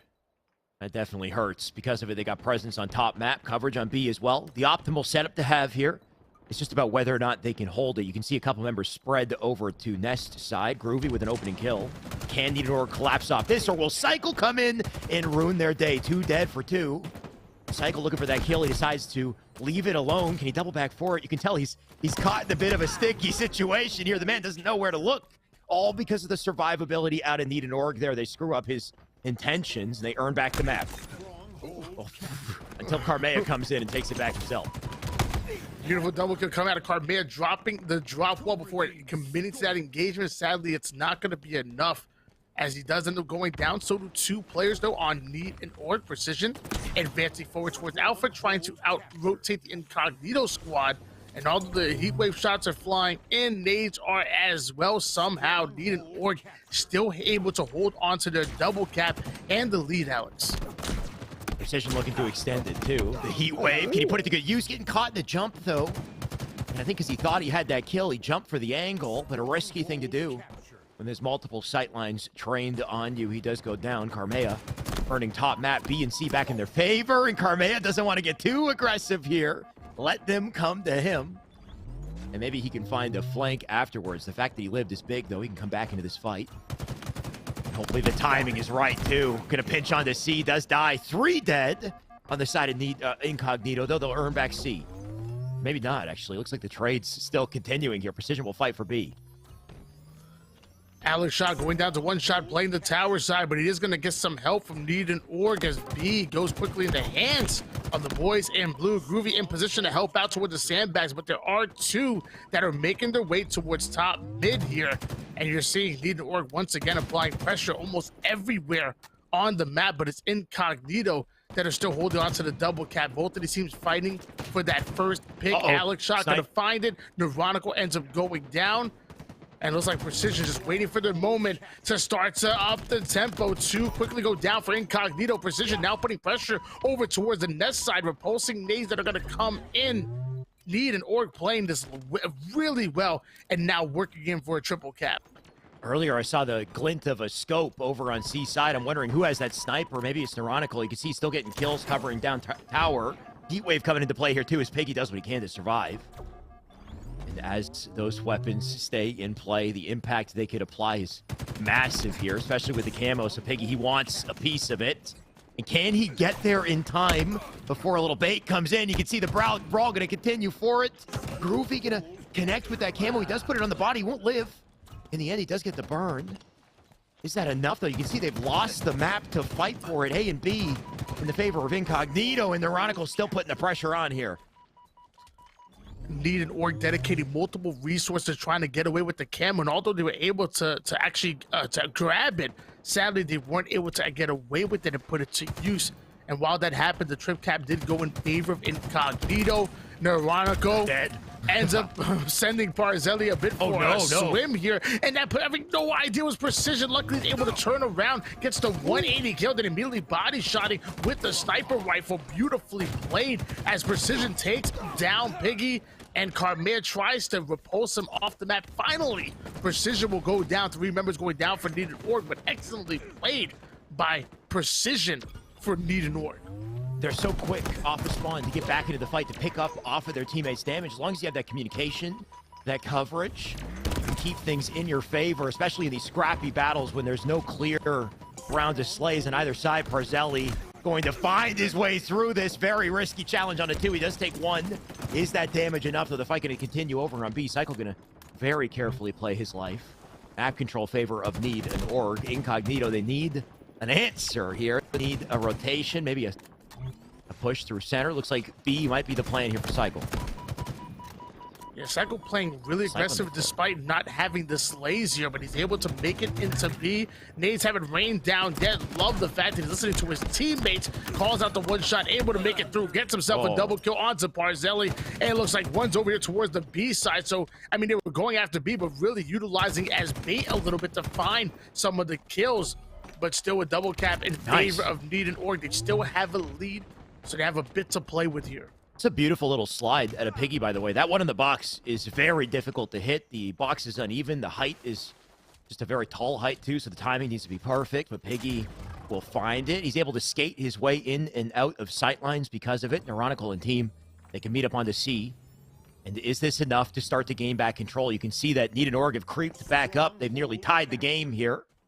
But that could all change, and it's up to Piggy to do it. Piggy in the middle of the map. Luckily had the camouflage so he couldn't be seen. The repulsor does end up coming into play. Nice. Piggy catching a really interesting angle over toward the green building, able to get the kill. Carmea applying pressure over toward the Precision, over toward the B side. Team kills A little bit does Carmea once again. My God. And luckily his other teammate has his back, because the one that did, he put him on the black screen. 121 to 138 deficit coming out of Incognito. Needed Org did a great job of not only grabbing onto that double cap, but also getting the slays they needed to hold onto it and the setup. Right. The fights for the B hill are always so insane, though, right? Just the coverage on that side of the map, the ways that you can move around to outplay and stay alive, or just get knocked off entirely. Carmea, speaking of the movements, you could put together a nice little flank he's created. The entire team gonna die B and C held down. Spawner is up in A side. And with the freedom on the map, actually not an A, they left so far out to B. They spawned them outside a little bit as well, but this is perfect, right? They've got coverage, a perimeter on the map. They got presence on the tower. Carmea, middle position. He's looking for the flank here, too. He can drop down and keep the slays up. This is a little snowball here for Incognito. They pull away with a few seconds off this. I will say that was a big kill by Precision. His team did go 3 down, and they were about to get wiped. At least he was able to steal away 1 kill before hitting the black screen. But either way, that was an unsuccessful push coming out of Needed, or a successful one out of Incognito, depending on how you want to. Now you want to have your glass half full, half empty. Groovy tipping the glass over, getting the kill, taking down Piggy, and now Precision looking to take advantage, collapsing over towards B. He's gonna go down. Parzelli takes down 1, and it looks like Bravo will end up changing hands. I really think he who controls B kind of controls this map, right? The opportunity you have to get to either A or C, depending on the situation, is just that important center point. As vulnerable as it can be, you always want to have somebody back there, always want to have somebody covering it, like Parzelli is currently doing. Look at this. Precision, Parzelli working together to get 2 kills, and because of the timing they have, they're going to push for the trip here and really shut him down. Somehow Cycle comes out with that kill, though. Precision still hanging out back B, so at the very least they can cover 2 plots. Can they get to the snipe? And look at this, is the power of B. Just sitting back here, the coverage, you've got the angle to lock him down, the access you have, a double kill out of Precision as he keeps it up. The damage right here, Cycle will take his position, but they don't have access to Sniper just yet, and somebody's got to get there. Beautiful double kill coming in. They end up putting Needed Org 3 down. They were 3 down themselves, and it looks like B still heavily in control of Needed Org. But now you have Carmea, the difference maker, in hands. Alpha gonna quickly change hands onto Needed Org once again. So they hold on to the double cap, looking for the shot. Looks like they trust his teammate to get that one, and instead watching the angle. There's multiple players going bottom mid. He must be communicating that to his team that they're gonna be wrapping Charlie, and they are.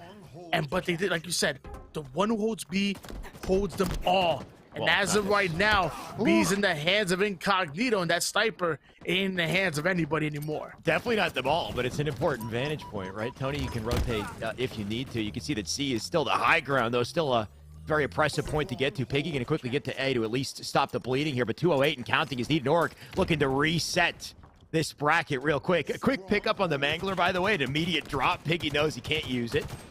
We've GA'd the Manglers out of this one.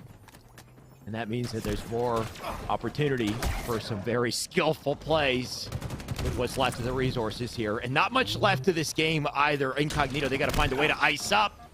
And they might be able to do it with Carmea on this camo. Ooh, camouflage and heat wave, what a combination. But Needed Org were able to actually approach the 220 point mark. So now Incognito have to really play perfect Halo here. And it looks like they're able to take away A and C at the same time. They steal away B as well. Carmea trying to put pressure onto C, but looks like that player's already gone, so the reset gonna come in. The trip cap still being held somehow here. Woo. And the repulsor really coming into play here for Carmea. Good confident use of the repulsor, right? He gets back to B so quickly, creates a split spawn there too, so they got that coverage. But something we've seen out of Needed Org is they don't fight for B when they're at a deficit. They send a 3-man rotation to C. This is not the first time they've done this, and it seems to work. They fight from C back to B. And a bit of a late push into B here with a couple players gets them the entire map. What a way to shut them out despite Carmea and everyone rotating over to B side. They did not expect this efficiency out of Needed Org. They might lock the game out right here. I'm telling you, man, Needed Org, they play such good Halo. Just the fundamentals they play are absolutely out of control, and that nets them a big win here in game number 3. The bracket has been reset. We are going into another best of 3 this time to take it all. I would love to go back and watch how they broke that setup, Tony. I think what they might have done was a 3-1, right? When you send 3 players, you send 3 players up through outside through camo side to get to C, which totally removes Carmea and his teammate from the field of play. They overwhelm them with numbers. And as that happens, you've still got one player, I think, hanging back, who then comes in to pinch on B side while the distraction comes in, the commotion is created. So it just created this incredible pinch, right? They ended up coming in from both sides, cleaning up everyone on the team, controlling the entire map. And what was just seconds ago was a hold, right? That was a BC hold. And you would have thought Incognito would have walked away with that game off of it. But man, unbelievable. Tony, need an org. They find a way to regain despite losing the first game, despite being down 10 kills in the second game. This is a reset bracket. It's anyone's victory at this point. One more best of 3. One more best of 3. So far we had 2 series between these 2 Titans. One of them winning the hands of Incognito in the game number 3, and the other going into the hands of Need and Orc once again in the game number 3. So, I mean, hey, I would not be surprised if we see yet another game 3 here in this grand finals. And this time again, there's no more chances for either one of these squads. If Need and Orc are able to win one more best of 3 series, they will be taking the lion's share of this $1,000 prize pool. Man, what a night, Tony. What a tournament we've had. It's getting late once again, something we're used to at this point. Our ESA Mondays, they tend to go late. So if you're with us, thank you for sticking with us. Thank you for tuning in. Of course, what a way to spend your Monday evening. We've got one more series to close this out, one more best of 3.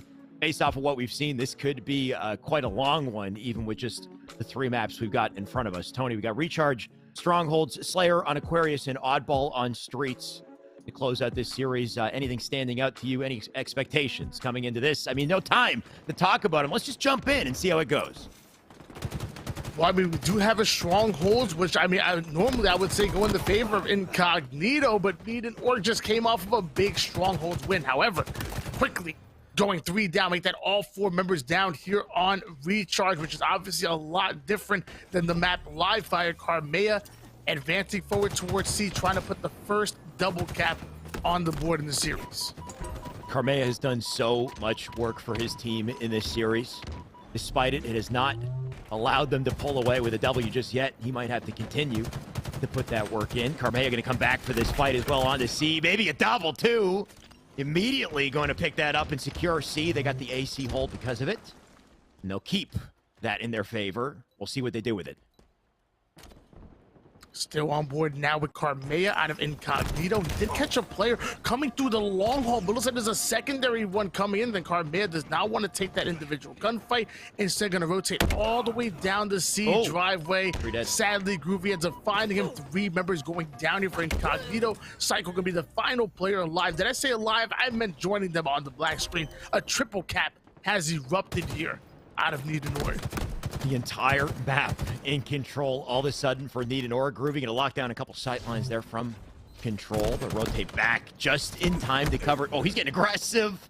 A dangerous play against 2 BRs. Doesn't quite work out. Carmea going to zip his way onto A. And they'll get the map back in their favor before things get out of hand. But what can they do with this? You got Carmea covering the sight line over to Pipes. He knows the split spawn is there. And he's already finding heads. You got to watch out, Carmea. Still looking for more here. Doesn't quite hit it. 2 men push up to A. Going to earn it back momentarily. But, I mean, Neuronical, of course, he's there to turn it around. So now I believe they have the shock rifle and the sword. Neuronical to find the overextender going toward the A side. Piggy going to get the cleanup kill. Another triple cap going in favor of Incognito. Nade started to fly over toward the C side of the map here. Piggy ends up getting a kill. Another one coming in out of Neuronical. Nade started to fly here as they're able to take down 3 members of Need and Org. Carmea still holding on to this gold side control, and they're looking to get yet another triple cap is Incognito. Incognito pulled away just a little bit here. They know the spawn's over on A. Off that round of slays, they can isolate him here. Can they get the kills with it, though, too? Carmea, he throws in 2 nades, but 2 nades too late. Right there, they'll run right by him. Neuronical does pick up a trade. He's going to look to chase down a little more. The man is blinking, though. He might need those shields for the fight down on B. You can see there's a player there for it.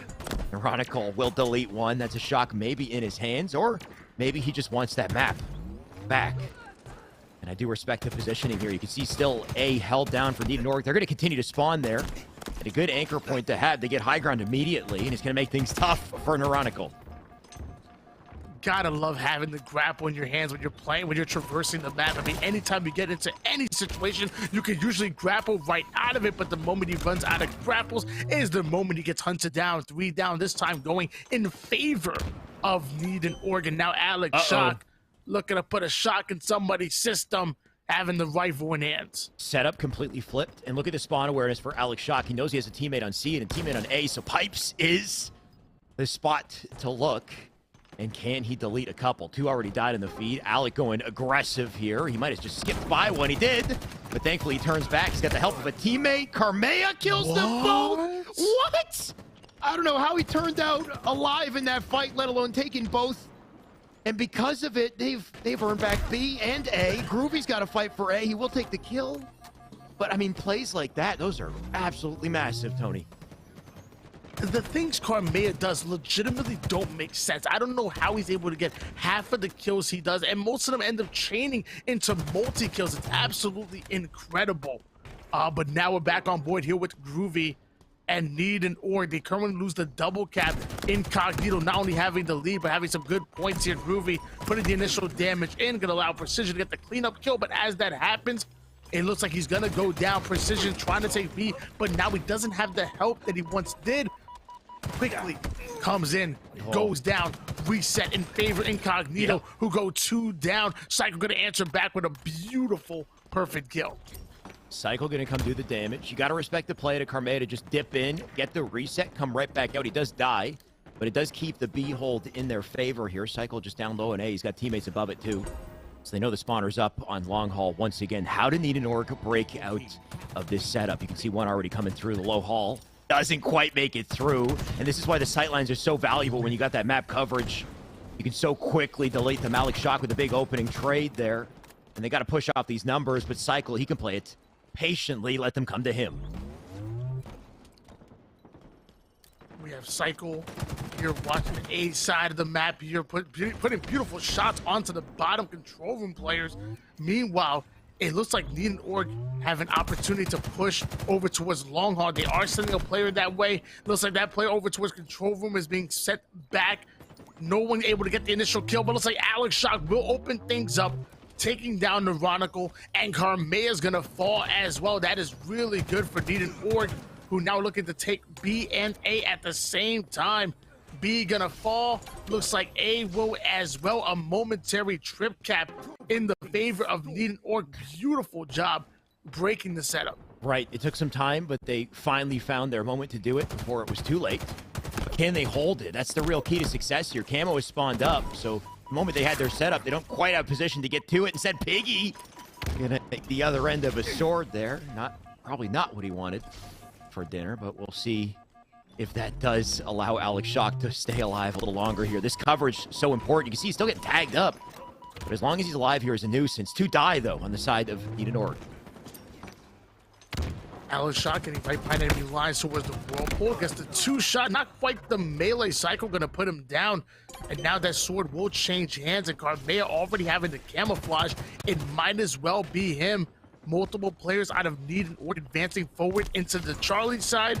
Shock rifle shots coming in. Carmea whips out the sword, but ends up missing the, oh my gosh, ends up missing the lunge. That player dropping right behind the statue and utilizing it to break that lunge there. Beautifully played as Need and Org stealing yet another double cap, but of course Cycle has a shock rifle. Tony, I think what you meant to say was Olay, as he tries to get the, anyway, I don't know. It's like there's a bull coming for the charge and then immediately just getting dodged and taken down. Doesn't look like it'll hurt Incognito too badly, though. They got 201 on the board. They could be closing out this game shortly. Presence onto A and B. Need an Org. They need an answer. They got to get into a hill and do it quickly. 205 now. Looks like C will be the play. But from C, their options are limited. How do they break through? They've got one good opportunity to do this. 2 already dead. They could lose the game off this, Tony. Incognito obviously are not happy with losing that first series. They had that cushion, that bracket reset. Oh, I love that. And it looks like Alex Shock able to get the pick onto Neurotical. Piggy saying coming in for the cleanup onto Alex Shock. Carmea now advancing forward over towards B. Need an org trying to make it, need an answer, trying to make something happen. But it looks like they passed the 240-point mark. Carmea gets away with the camouflage. Jesus. And that might just be it. And GG's, but it looks like somebody from Need an Org slides into Charlie, but Incognito out-rotate him all the way towards Alpha. Oh, wait, they got a reset on A. What? It is not quite Carmea. The movement, though, he doesn't quite reach the clamber. He's going to live on the bottom of A here, try to get back into the hill. He's going to have to fight for it. Thankfully, he's exactly where he needs. Get out of my hill. He should be able to secure A. They still got 8 seconds to do it. We need to see Needed Org fly to get there, but I don't think they'll have the time to do it. Final 2 seconds. Carmea going to continue to just repulse him off the edge and ensure that nobody makes it. A 250 to 150 to start our reset of the bracket. Tony, once again, tournament point here for Incognito. Well played by Incognito, but it looks like they are going to be going into game number 2, which is Slayer, which happens to be their Achilles heel literally all tournament long when they go up against Needed Org. Needed Org are undefeated against Incognito when it comes to Slayer, and that's exactly what we're going to here on Aquarius, which I believe, if I remember correctly, when Needed Org played them in the winners finals, it was on this very map. So we're going to see what they can do. Incognito, you have to put your nail in the coffin. Do not give Needed Org any time to breathe. You have to win a Slayer. Do it right here, right now. Will they take us to game 3? Like you said, that's the question. We did see Aquarius last series. It was CTF, totally different setup as far as how it plays. But the start of the game, Needed Org, so much heat they had to kick things off, right? We thought for sure they had the win. Somehow Incognito, they came back, they won it in overtime. And when they won it in overtime, the Slays, right? The overwhelming pressure they had, it was what, 9-3, I think, at the very end in the close. Because of course the kills reset. But I mean, if that's what they can create in Slayer and Aquarius, I mean, it's a big tell of what might happen in this game, Tony. Of course, anything is possible. Not too much to work with on the map in comparison to Recharge. That's for sure. You've got mostly your BR, the Heat Wave, the camo up top mid, the thrust, ever present out front base, going to be so important. And mind you, when we're playing Slayer, there are times where Incognito actually have the lead, and sometimes they're looking dominant. They've had as much as, you know, an 8-kill or even 11-kill lead. They just allow Needed Org to get one opening, one round of slays, and then it kind of snowballs from there. It seems like Incognito are very momentum-driven when it comes to Slayer. You know, round of slays, when things are going great, or things are going good, they're going great. Sadly, when things are going bad, sometimes they go horrendous, and they allow Needed Org to really run from there. So we're going to see what happens here in game number 2. Again, Incognito currently undefeated against, Needed Org undefeated against Incognito when it comes to Slayer game 2s. And that's exactly what we're going to see here going on to Aquarius.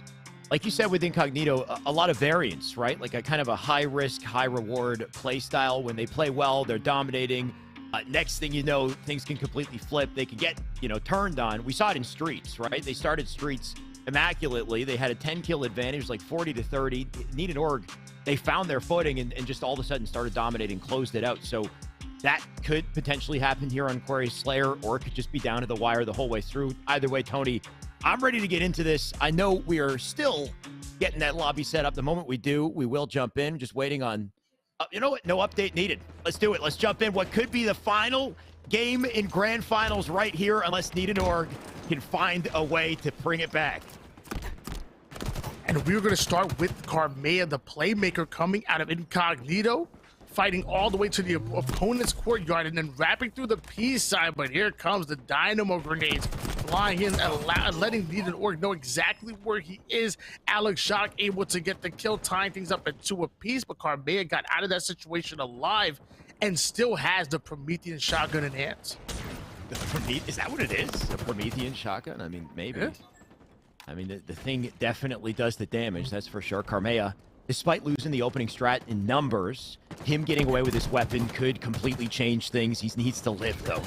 And Jiggle Peek his way out of one fight. Unfortunately, he meets 3 different players. He'll go down 8-4 to start. So Needed Org coming out hot to kick off this game. Ooh, they absolutely just ripped Piggy Saiyan apart right there. Piggy ends up going down. Multiple players on Incognito going to join him, and Need and Org have doubled Incognito's score here in game number 2. We talked about how strong of a Slayer squad they are, and you're seeing it right off the rip. Neuronical might get ripped if he stays out in the open. Thankfully for him, he does rotate. 12-7, though, 5-kill advantage. Neuronical looking for another here. Can he get in position with his teammates, though? Look at the lines of sight we got in a Need and Org. You got one down in utility, one coming from the hallway up above. They'll move together. Neuronical going to try to cover his teammate. He gets a perfect kill for it. Beautiful damage into a second. I think they might have taken that kill there, too, so maybe an opportunity to push up on the map. Of course, Camo in 5 seconds. Heat wave on the body of Neuronical as well. They got a lot to work with here. They started to fly. Neuronical getting the information that they could be pushing towards the P side, so he throws some beautiful dynamo grenades across the map, applying pressure. You're actually going to chase that player down instead of electing to go for the camouflage. You must have a teammate. No, there's actually nobody going for it, but Neuronical doesn't care. He ends up getting the triple kill and the killing spree. That camouflage still sitting over towards top mid as Carmea now coming up toward the P side. I'm not sure exactly what happened to the camouflage, but man, what a play coming out of Neuronical. Seems like it's old news. Oh, there it is. Piggy has it. He got away with it. You can see it just kind of flashing on his body there as he does escape out to utility. 2 kills going to come in. They're going to tie things up, even the odds. Spawner's up on Fridge. You can see this top map control for Incognito could be useful, but you see how slowly Need and Org play, despite, or to counter, I guess, their spawn on their side. They're splitting 2-2. 2 out utility, 2 Fridge. How do they use their resources to fight back here? You can see Incognito trying to cover all options. Somehow Alex Shock comes out with an opening kill with a heat wave. Bait and switch is what is it? Indefinite I was looking for? I don't know. Bait and switch is inevitable at this point as they make their way through the perimeter of the map, but just trades left and right here. Incognito, they had the map. They couldn't quite find an advantage off of it. But it is Need and Org that still have a 4-kill advantage here. Neuronical over here towards the car side, forced to back down. There's 2 players coming out of utility, able to take down one, and Alex Shot, and then somebody takes his place onto car 3. Neuronical with the beautiful shots, forcing to back down. Psycho comes out with the cleanup kill, and now within striking distance are Incognito and Neuronical having the heat wave in hands. They have an opportunity to create this. Oh, they had an opportunity to create the same setup, but Parzelli found a way to pull the attention to himself and still get a kill. Look at this. He's still being a nuisance spot amid. Piggy looking for him. And the longer Piggy's distracted, more of a nuisance is going to be for him to get back. The center doesn't seem to matter. Piggy does have his kill. He's going to bounce out. Neuronical with a double. 1 kill advantage here. They got back top center as well. And he can wait in the dynamos, make sure he's got a little more artillery for the challenge here. Piggy advancing forward, having 2 players in front of him, deals with 1 precision, gonna hit the black screen here. Listen, the second one's gonna join him, a double kill, but that is gonna be a trade. Parzelli, now the final player alive on the dynamo grenade spawn. They start to fly here for Carmea, able to take him down, but listen, the cleanup gonna come in courtesy of Groovy, a 3-kill lead here for Incognito as we approach the 4th quarter of the game. It's been so damn close the whole way through, though, right? No single moment where players pop away, unless Piggy is the one to do it, right? What a snap back as he takes a double. He'll turn, look for another. Carmea's already got him. 35 at this point. It's Incognito's game to win at this moment. If they can keep their presence, keep the momentum. Entirety of Need and Org, they're spawning together, opposite side map. They're going to try to stay together. Last thing they want to do is go down again, but that is exactly what's going to happen. That's 3 dead. Last one out is also off the map. Incognito, they're playing this perfectly.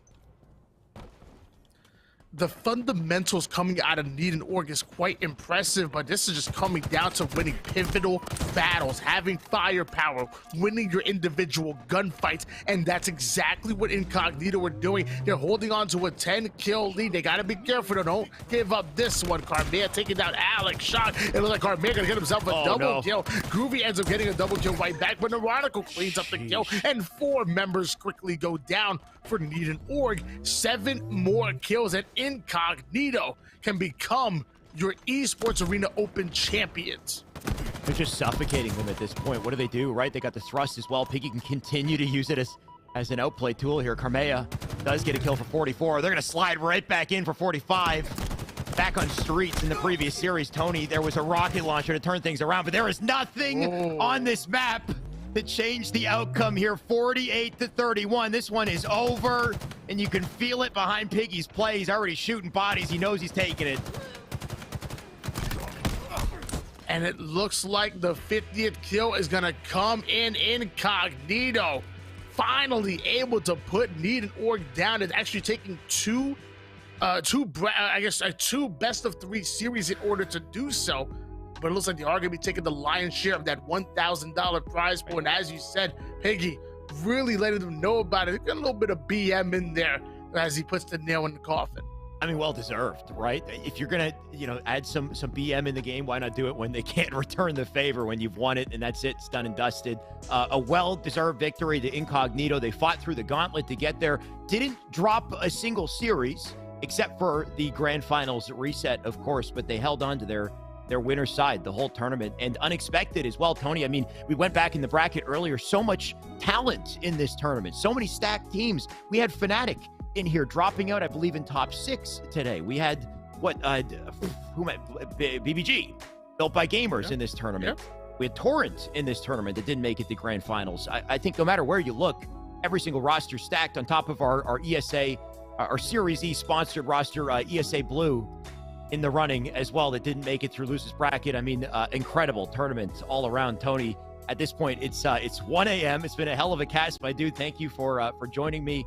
I'm tired. I'm sure you're spent too, but any final words before we send it over to Yeso?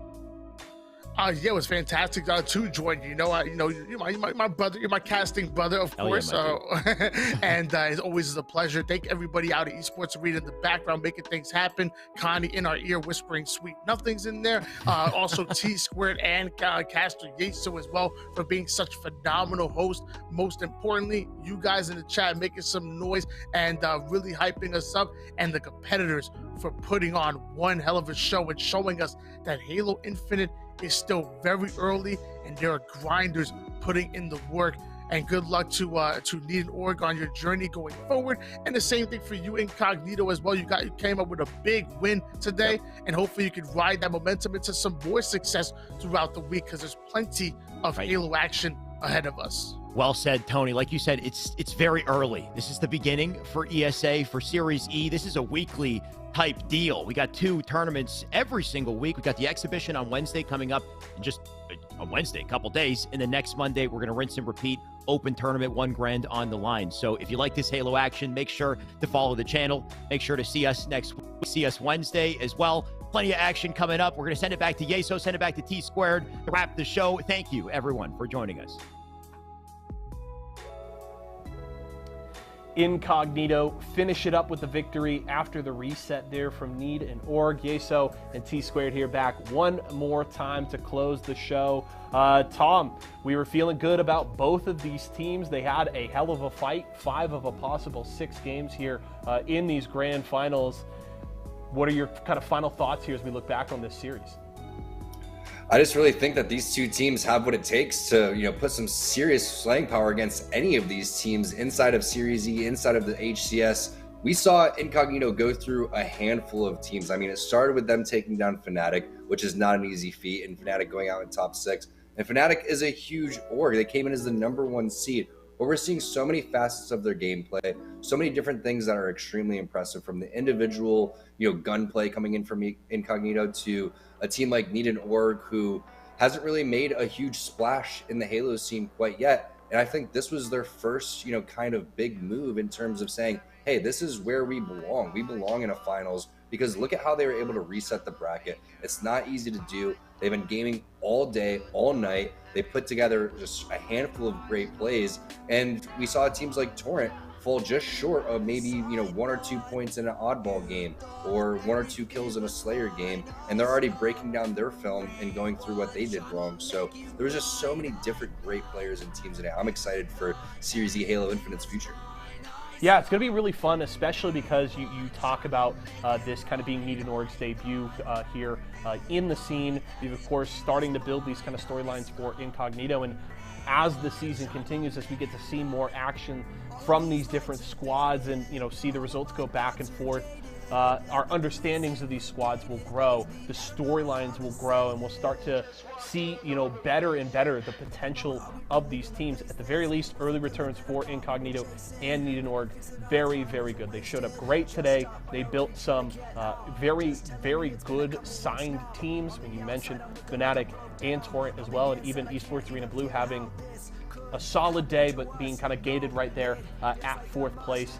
There is a ton of work still to be done for these teams, but at the very least, when you look at our top two tonight, and of course Incognito with the way they finished things off in the reset series, they've got to be feeling really, really good right now. And now they're looking and going, hey, who's trying to sign a team? Because we just took down Fnatic and Need and Org, who was able to beat Torrent pretty handily in losers finals. Like, hey, you guys are looking to compete in HCS. You want to go to Kansas City?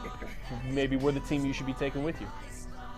And not only that, the HCS recently opened up the second wave of partnering with teams and orgs. So now is the best opportunity to go forward with that, because that's going to be an opportunity to get skins in your game, get the return on investment on your team. But Series E has always been a great incubator league for teams and players to scout out and prove their talent. And I think that's one of the things that we saw today, where we go through and we have, these heavy hitters and we think, okay, this is what the finals is going to look like. That's not the case. Teams are out here to prove themselves. Players are out here to prove themselves. They're working extremely hard, and I think that's showing in their gameplay.